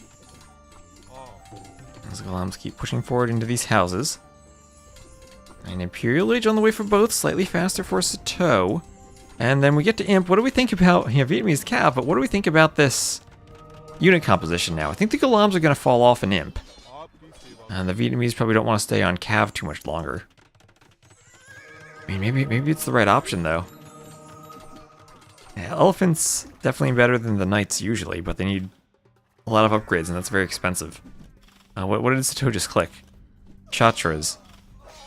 He was thinking about the elephant switch then. He's thinking about it. Isn't that just more? I mean, it is more skirmishers, but skirmishers also need something to do with the Gulams. Maybe skirms deal with it themselves. I mean, no more armor for them. The Imp skirms will have enough attack. Maybe the skirms will deal with it. Gulams are great against ranged units in the Castle Age. So Dogao trying to take a fight underneath castles. Is Sato devoted? He's not devoted. That monk will just have to run away with the relic. Won't get a conversion, but Sato has to run too. Fire Lancers. So is the answer just Fire Lancer versus Gulam? Fire Lancers probably wreck Gulams. This is just a barracks unit versus unique unit. Of course, the barracks unit wins. Are they shock infantry? They are. What's the bonus against shock infantry? +2. Other than that, 9 + 2 melee. And 1 melee armor. So that's 12 damage. These things have so much HP. Like they have so much more HP than the unique unit has. These things don't have the best melee armor either. Is that pierce damage or pierce armor? No, it's melee. It's melee attack. Melee attack, okay, yeah. Fire Lancers probably wreck these. Light is overkill. Could eventually go light cav. Vietnamese only do have light cav though, no hussars and no final attack upgrade. So their cav do fall off a bit, at least they do have armor. And it will be Cavalier with the final armor. Well, you're running into Hindustani camels then. Just trying to get some mobility out of the Cavaliers and raid. Get maybe to some vills in the back.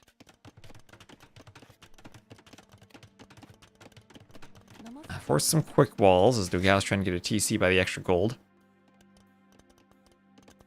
Should not go hand cannoneers? I mean, he could, but then he's still facing Cavaliers or Imp Skirm. Hand cannoneers just kind of welcome Imp Skirms. Maybe Cav Archers, I mean, they're still running into the problem of the camels, right? I'm thinking just Fire Lancer Skirm is the play once the gold starts to run out for the Cavaliers. You spend your gold on Fire Lancers. Yeah, because you're gonna get Imp Skirm eventually. And there's no avoiding that as the Vietnamese is such a strong unit in a 1v1. In a team game too, but especially in a 1v1. Getting the Galams now. You want the Fire Lancers fighting the Camels, Cavaliers fighting the Galams, Cavaliers taking the hill if they can. Yeah, no, that was a great usage of the Fire Lancers. The Camels weren't able to engage at all. And you probably just take the Cavaliers, pull them back a bit, protect the Tribs. And he's just taking the fight right up against the Camels. A couple of Fire Lancers in the back. Is that the fight that Dogao wins? Okay, Dogao's winning that fight and winning it hard. Hindustani Camels, nothing to shake your fist at. And he's cleaned everything from Sato, and looks like we are going to maybe go to a Game 5. That's only one fight, but Sato has to stabilize after that. Huge population lead for Dogao now. He has elite Gulams for raiding. Oh, that was a wonderful engagement for Dogao. Okay, I thought at first that was going to go well for Sato, but no. No, it did not. And this might be why he hasn't gone Imp Skirm, because the double gold composition for the Hindustanis still is too good for the Imp Skirm to be useful against, without potential hand cannoneers for them to counter.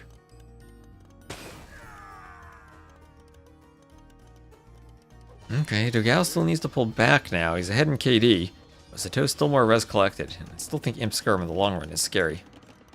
Very, very scary.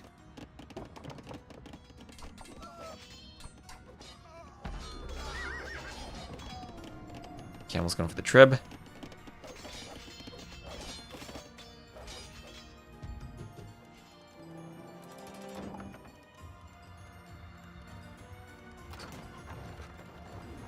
Trib going for the castle.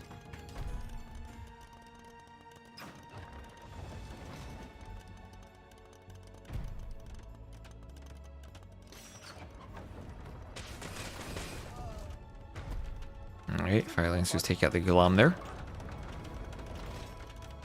I'll have Chattagni on the way for Dogao.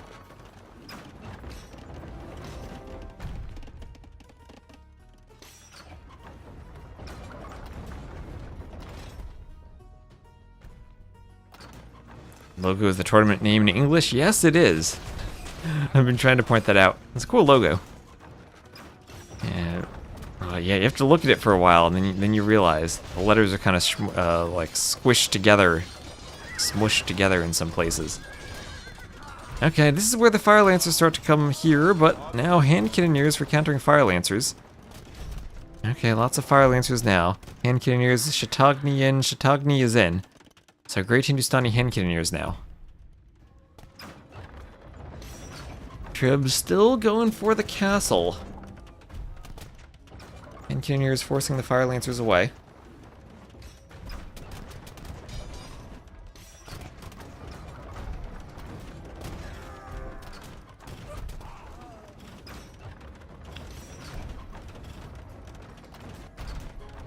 Help on the way too.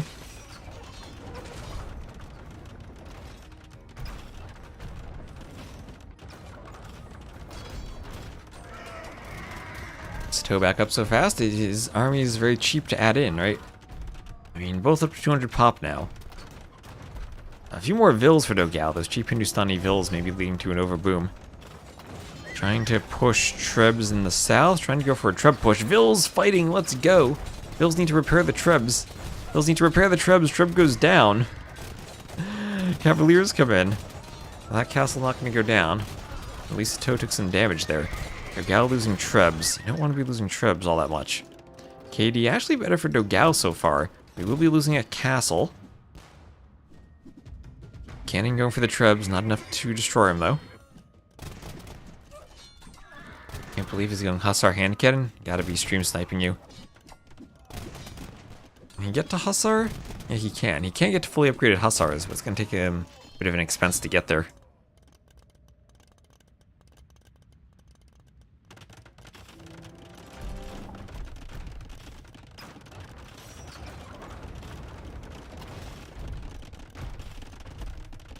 Skirms! Oh, let's go. We're seeing skirms from Dogao. Yes. No imp skirm yet from Sato. Some armor, some chemistry, some other upgrades you can do on the way there. You'll get to imp skirm eventually, I'm sure. Makes them so popular. Yeah, decent late game army composition. Great hand cannoneers. Good skirms, and then a good stable. I feel like it's got to be the Vietnamese once they get to Imp Skirm Fire Lancer.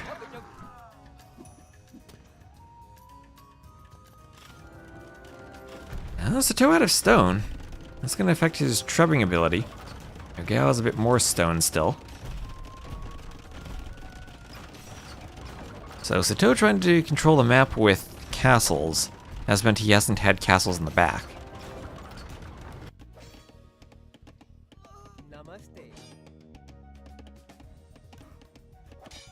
As siege engineers, as some cavaliers are raiding the back of Dogao's base. And that castle being trebbed. Castle will take out the TC. TC goes down. Treb's on the hill still, as Dogao needs to repair. Looked almost like he was out of stone. Must have pressed the stop hotkey on the Ville somehow. They just stopped repairing. Stowe stopped repairing. He needs stone.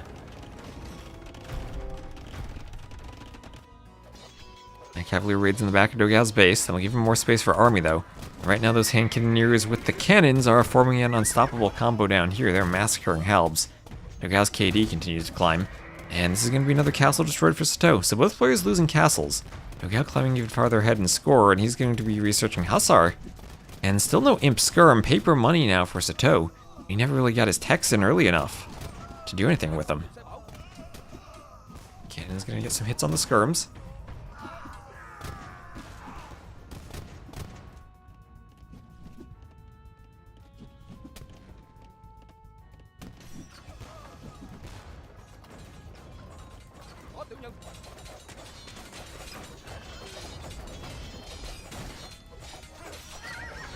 Fire Lancer is coming forward.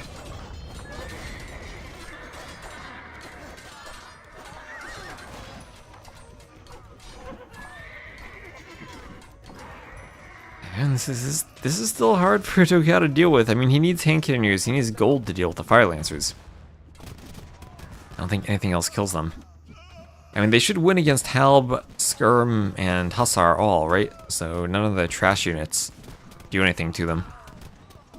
A much bigger res stockpile for Dogao. He can afford to add in some cav and raid like he's doing over here. Sato can't wall that. Those are just palisades. That won't stop anything at this point of the game. And some Hussar are able to get in, do some destruction.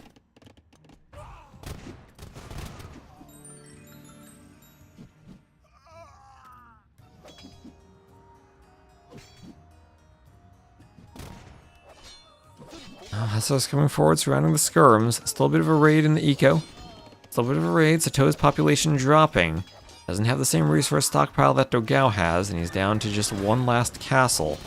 Dogao had some siege. He could take the castle, and he does have just that. 6 bombard cannons, and he does have siege engineers on them.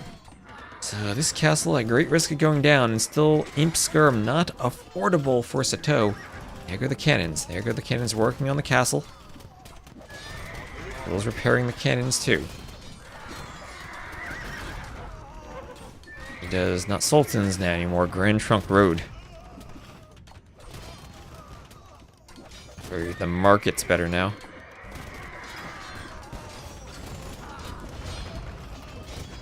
Okay, cannons going for the workshop. Workshop goes down. Castle going down.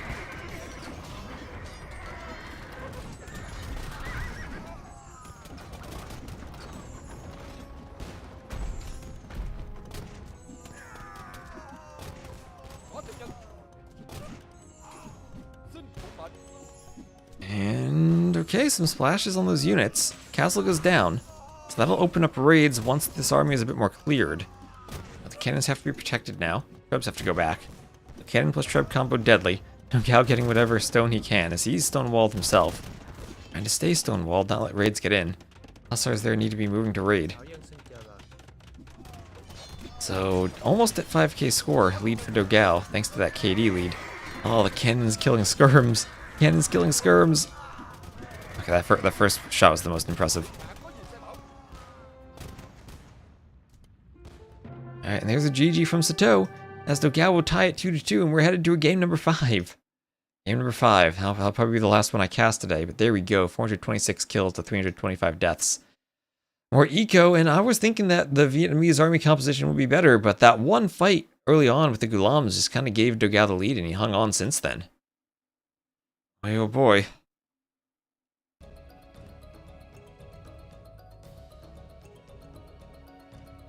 Stunning late game. It is pretty crazy. Someone was asking about that earlier. That's why. Crazy late game. Togni hand cannon is OP.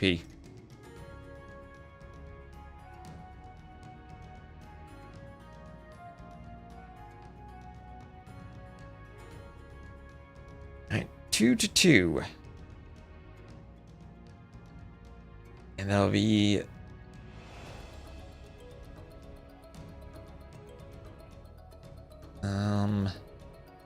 We've got lost its home map. Seychelles is the final map. So Sato looked dominant in the first 2 games. Now it's going to have to play probably Bengalis Berbers on this map? I don't even know. Do either player have a civ appropriate for this map? They don't have water civs. He didn't go for cannons himself. He didn't have the eco for it. It wasn't the bombard cannons that were the problem. It was more the hand cannoneers.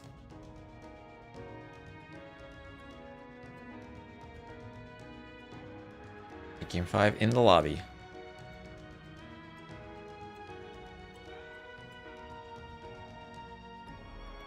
Yeah, he didn't even have eco for Imp Skirm.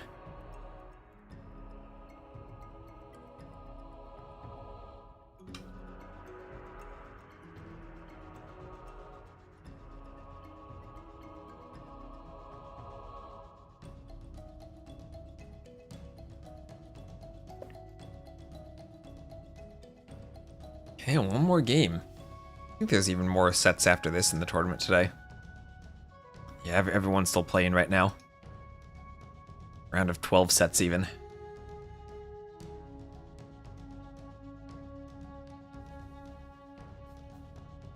I think this will be the last game I cast. Streaming for 6.5 hours already, and I need to go eat.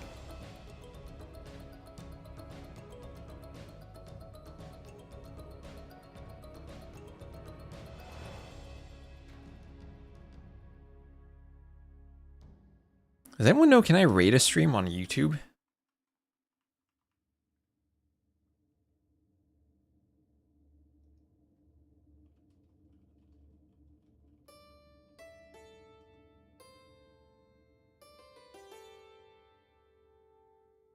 YouTube Live redirect.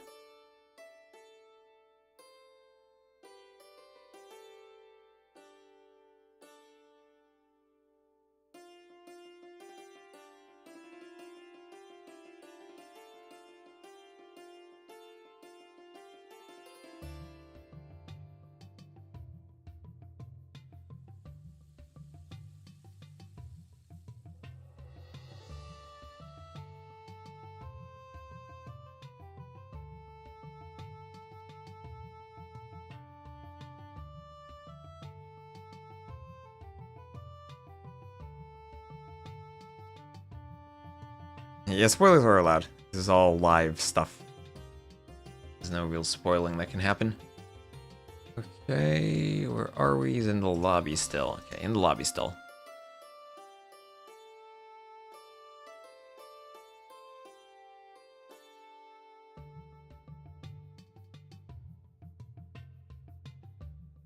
Yeah, YouTube Live redirect. I've never used it before. We could try it out.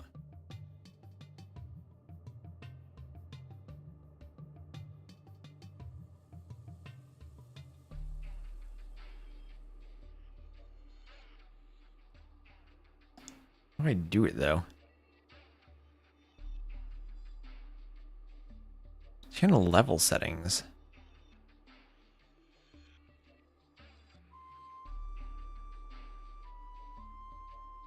I think you need to enable the ability to use it, though.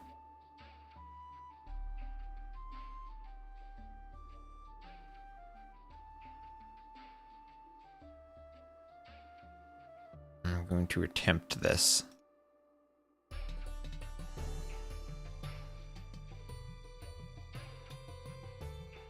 Content live. Video from which I want to redirect. Customization. Redirect.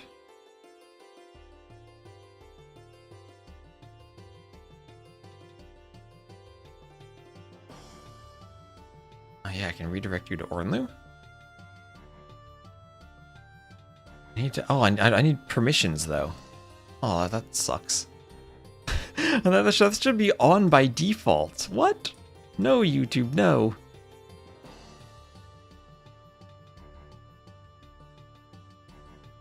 I'll have to tell Ornlu to allow me to redirect to him next time.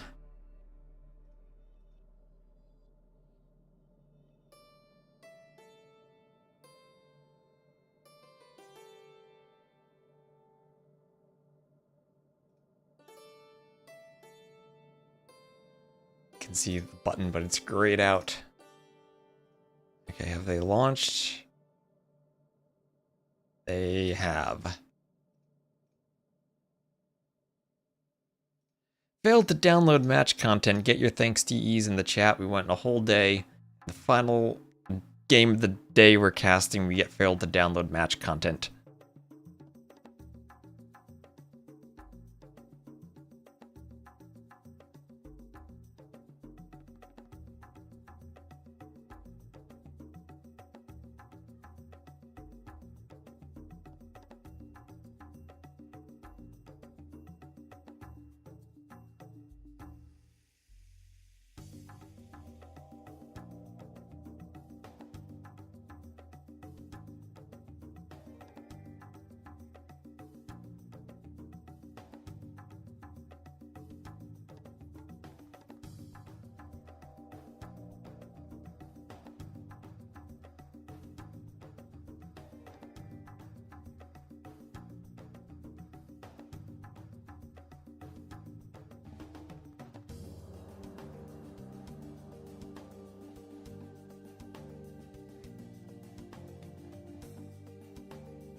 Okay.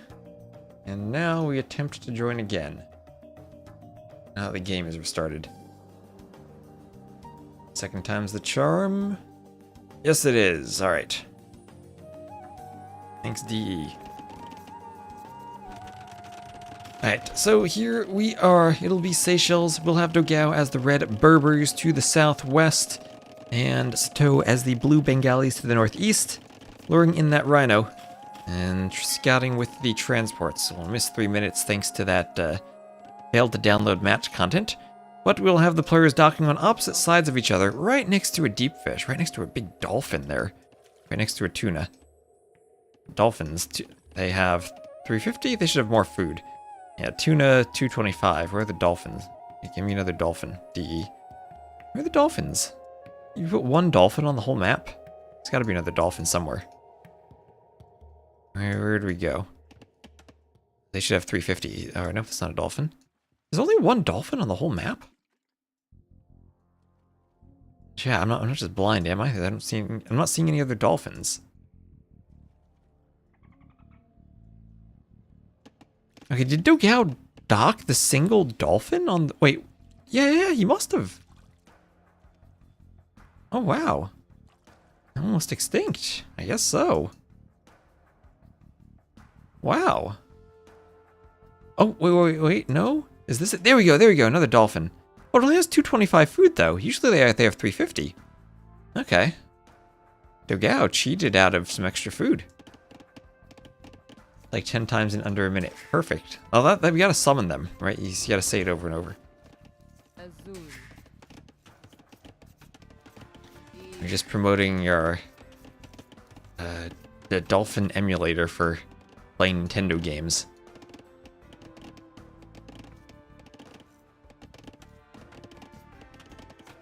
I'm still worried that Capture Ridge crashes if I zoom out. I don't want to zoom out too far. I haven't had a crash in a while since I moved that VRAM slider all the way to the left, and somehow it's still using all my VRAM, but not crashing as much, so I don't know what I did. I'm very, very scared that stuff would break. Very scared about stuff breaking.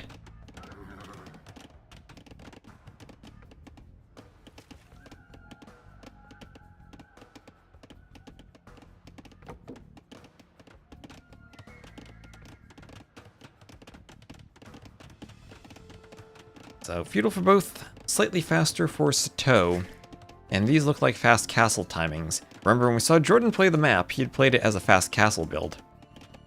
But I mean, 20 pop, I don't know. Are you gonna FC off of 4 fishing ships? Maybe not.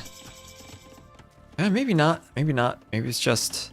I was looking at the overall count, and I should have looked at the vills. Maybe it's just a stable. Okay, so scouts opening from Sato. It's tempting to fast castle, you're also far. Oh, there are dolphins in the middle. There are great fish marlins in the middle with 350 food. Okay, that's what I was looking for, the great fish marlins. I just sworn dolphins were the same with 350. Maybe they're 225, maybe the map just changes it. But great fish marlins in the middle. Those are the true big fish of AoE 2. 350 food on them. FC on a transport ship map? I guess so.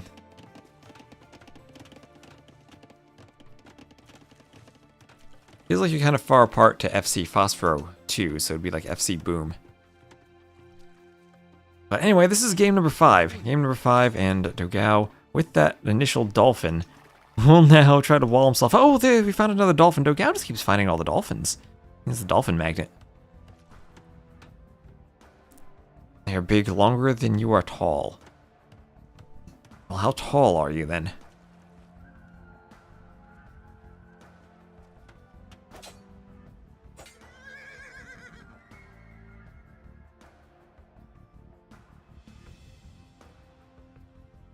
No, 6'5". That must be pretty long then. So it looks like scouts then from Sato against scouts from Dogao. So scouts from both of them. Berbers in the long run? Camel Archer should be great against the Bengalis, right? Camel Archer Genitor? Usually Bengalis are weak to skirms. Genitors should just be mobile skirms. And the oysters all around too. What's out there? Oh, the transport ship putting a vill on the outside for a far dock. I like that. I like that. I love seeing this. This is a very scenic island with crocodiles, stone, mixed beach terrains, rainforest trees, fruit bushes, other types of mixed trees in there, mangrove shallows for mangrove trees growing on the edge of the beach, a relic, and now a transport ship and a dock from Dogao. This looks like some grass patches on the outside. Someone really themed this map a lot. You're really badly when you play Berbers. No great eco bonus, but otherwise I think their army composition of spam from the stable is usually straightforward. Spam from the stable and eventually go Camel Archer. Yeah, Tropical Paradise there, but her vacation's over. She has to go build another dock somewhere else. Well, we'll see if Sato comes up with the same transport plan too. Where's his transport? Still just scouting around out there. Not transporting to the other islands. Well, he is maybe winning the fight in the middle, though. Scouts picking off some of the spears.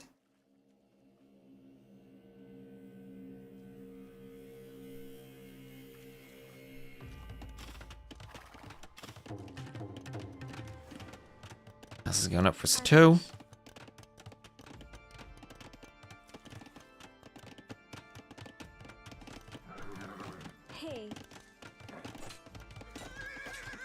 Scouts will pick the vills. That'll be a first vill going down.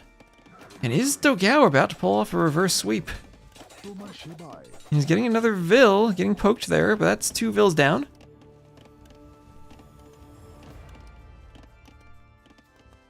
Was there? I could do that job as long as I have internet connection to live stream. Does the island have fiber? Fiber internet?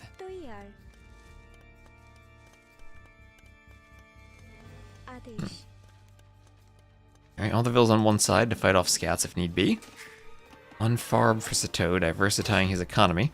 Yep, Vill's starting to fight the scouts, and great job, he'll kill 3 scouts there. Kills 3 scouts, doesn't even lose a Vill, spears come over, and that was not a good dive for Dogao. Sato should run the Vills back, and his scout should eventually get that 4th scout. So 4 dead scouts, no dead Vills. At the same time, Sato diving the Vills of Dogao, he's gonna get a Vill, probably a 2nd Vill. Okay, maybe not, as weird pathing by the shorefish ponds. The beachless shorefish ponds. That's some interesting map voodoo there. Always tricky when you do something like that and have the beachless ponds. I think it's kind of hard to tell where you can and can't walk or wall due to the beach being absent.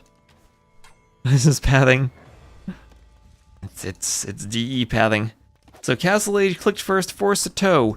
On the water, he has some fire galleys forward, but lots of regular galleys for Dogao. No fletching for Dogao, though. He's getting close to going up, but won't have the same time that Sato has. Won't be too far behind. Around 30 seconds or so. Back, maybe 40 seconds, needs a bit more food. Needs a bit more food, there he is. And now he just needs to click. Does he have a second building, actually? He might not have a second building. Oh, he might not have a second building. He has a stable, yeah, and he has to panic throw up a blacksmith. Okay, that is awful. That's going to put him a minute behind when he could have been just about the same time. So, late Castle Age for Dogao. And if Sato scouts that, he'll realize that, oh gosh, Dogao did a panic blacksmith. He's just up now after that finishes. So he'll know he's now got about a 90-second advantage. What did I say? That was about 30 seconds? Well, an extra minute now due to the missing blacksmith. That hurts. That really hurts.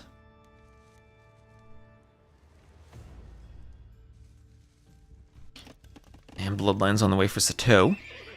And what's he going to do with Bloodlines with double stables? He doesn't have knights. Is it just going to be Light Cav, maybe?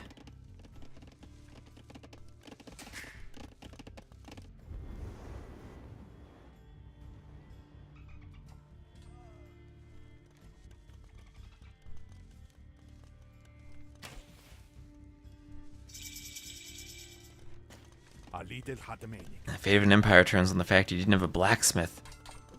Yeah, and Light Cav. Okay, so it's just going to be Light Cav attempting to hoover around and raid. Yeah, and transport it around the walls. That transport's OP on this map. I'm sure he'd love to have War Galley for fire ships.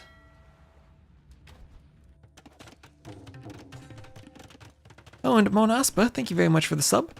I'll count towards Partner Plus for us, thank you. Oh, and 2 more vills that could go down on those box turtles in the little shoreless pond. And he'll get 1 to be sure, then run away from the spears.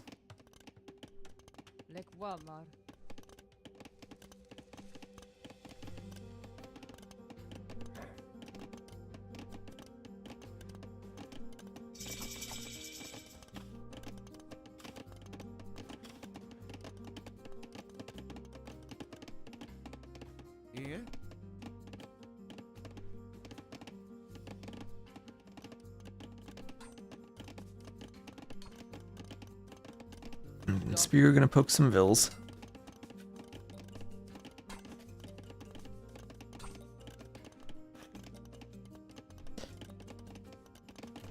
So Bodkin and War Galley. Okay, this is risky though. The Light Cav are in on the vills. They're gonna pick some vills, but they'll also be trapped in with the spears now. And can they get out? And 1 Light Cav, 2 Light Cav go down, but they do get out. One of them low on HP though. Have to get away from the spears. And I don't know if that was worth it to get 2 vills. We'll reduce the hoovering potential now.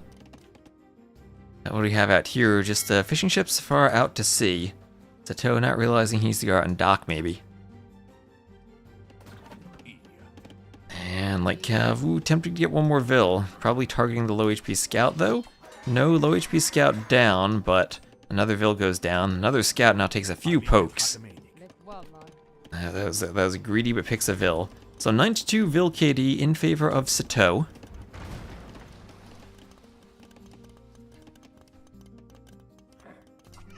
Oh, and finally a poke. 1 Light Cav left. That Light Cav should just be hoovered forever then.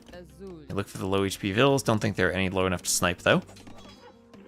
Up, and what is over here?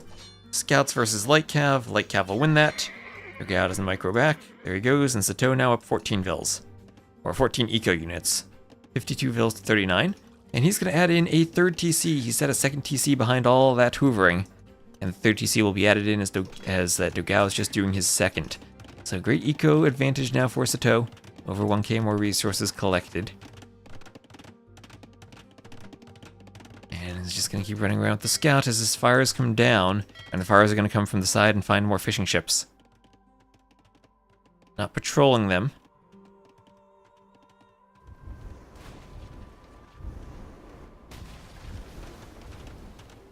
And the fires will be taking out the fishing ships there. Fishing ships are running to the corner. Slightly faster than the fire ships, actually. The one fire will just go over to the dock. So third TC now for Dogao, but already behind the 3 TCs of Sato.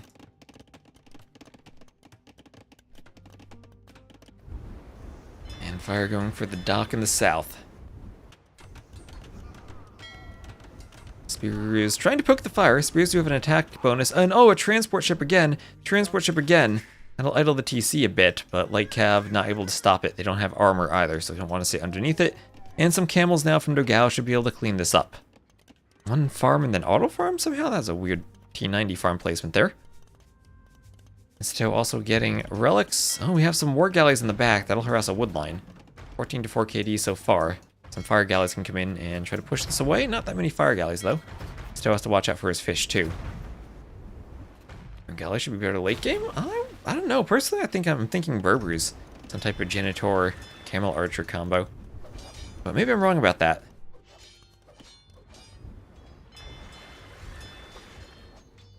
Berbers do a bombard cannon, remember? Bengalis... I don't know what's better, healing or faster movement. Faster movement for the Berbers is great. 1.57 speed for the war galleys. Watch these things dominate if they're microed.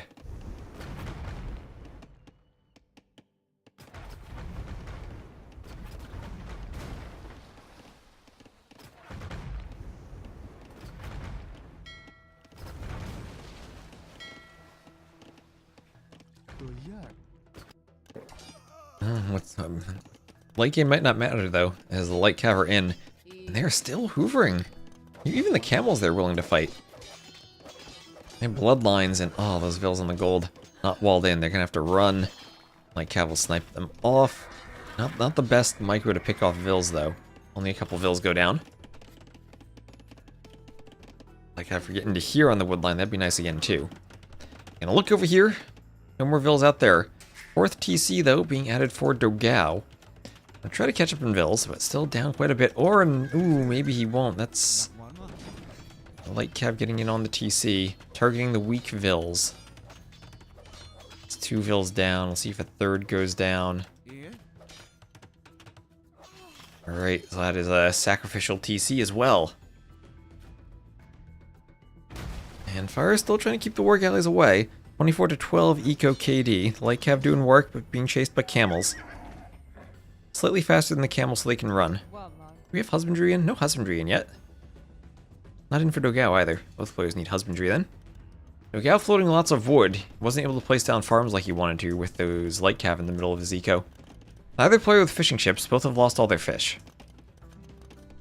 Does it affect the turning times? I never thought about that. Well, actually, it looks like it does. Oh, wow, actually. These war galleys must be super nice to micro. Feels like they're turning faster than normal galleys, maybe. We'll need to test that out. We need to test that out. Ship's one of the few units that actually turns, not instantaneously, but on a timer.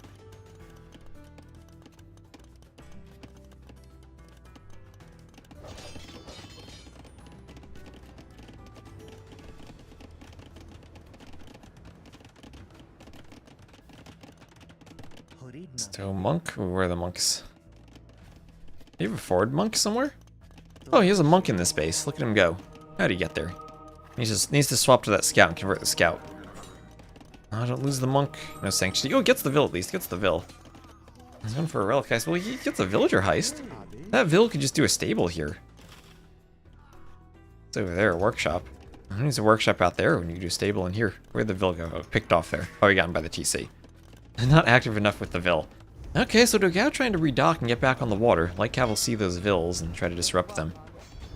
Okay, a bit too far uphill for that Vil. Maybe this one goes down. Yeah, she'll go down. There's another one over there. Demo hits the fire.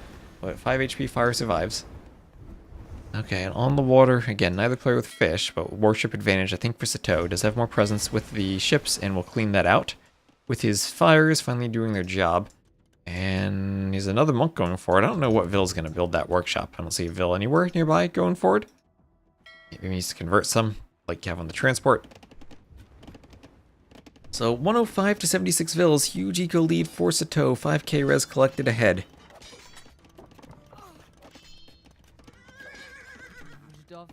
And the Vils will be picked off. Here. Very good. Oh, there's the Vil. Finally some forward Vils. There we go. Oh, Vil from Red going down. Relic heist indeed from Sato. That'll be his second relic. A relic's in the back on islands he could transport, but transporting for relics is hard work. So is Sato in the middle? Yes, he is fishing. Not aware of that dock there yet.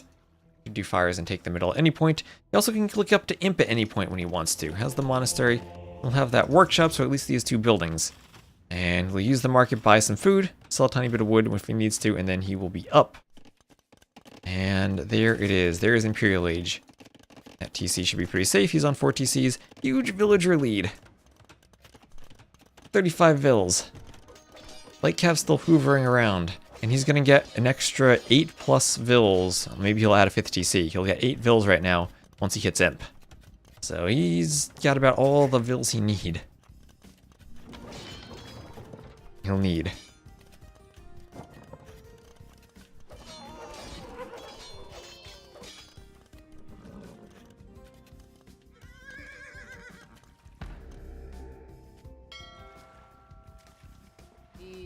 Fire ship coming forward, it'll hit the Vils by the dock.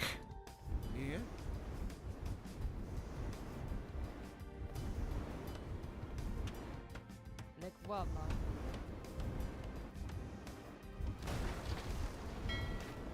Okay, fire ship destroying fishing ships. Dogao is floating 1k gold, doesn't have as much food as he'd want. Light Cav just disrupting all of his farmers, more kills. 39 to 18 Vil KD. That Light Cav might even get more, he's not bothering to garrison. And there is the GG, and Sato will do it. Staves off the reverse sweep. And wins 3-2 over Dogao. GG. Those Light Cav are raiding the entire game. I was questioning what he was going to do with the Bengali stable without knights. The answer is just Light Cav. Hoover with Light Cav. Use the transport ships to the fullest. 90 seconds faster to Castle Age, and that definitely hurt when the Light Cav got in and he didn't have camels. Whew, GG. And alright. Let me get this scoreboard updated. That'll be 3-2 for Sato. Everyone lost their home maps. Sato won game 1.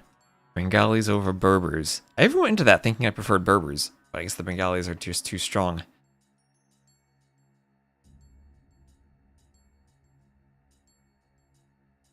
Ooh, alright. What do you think, chat? We're gonna raid someone who is online for us to raid.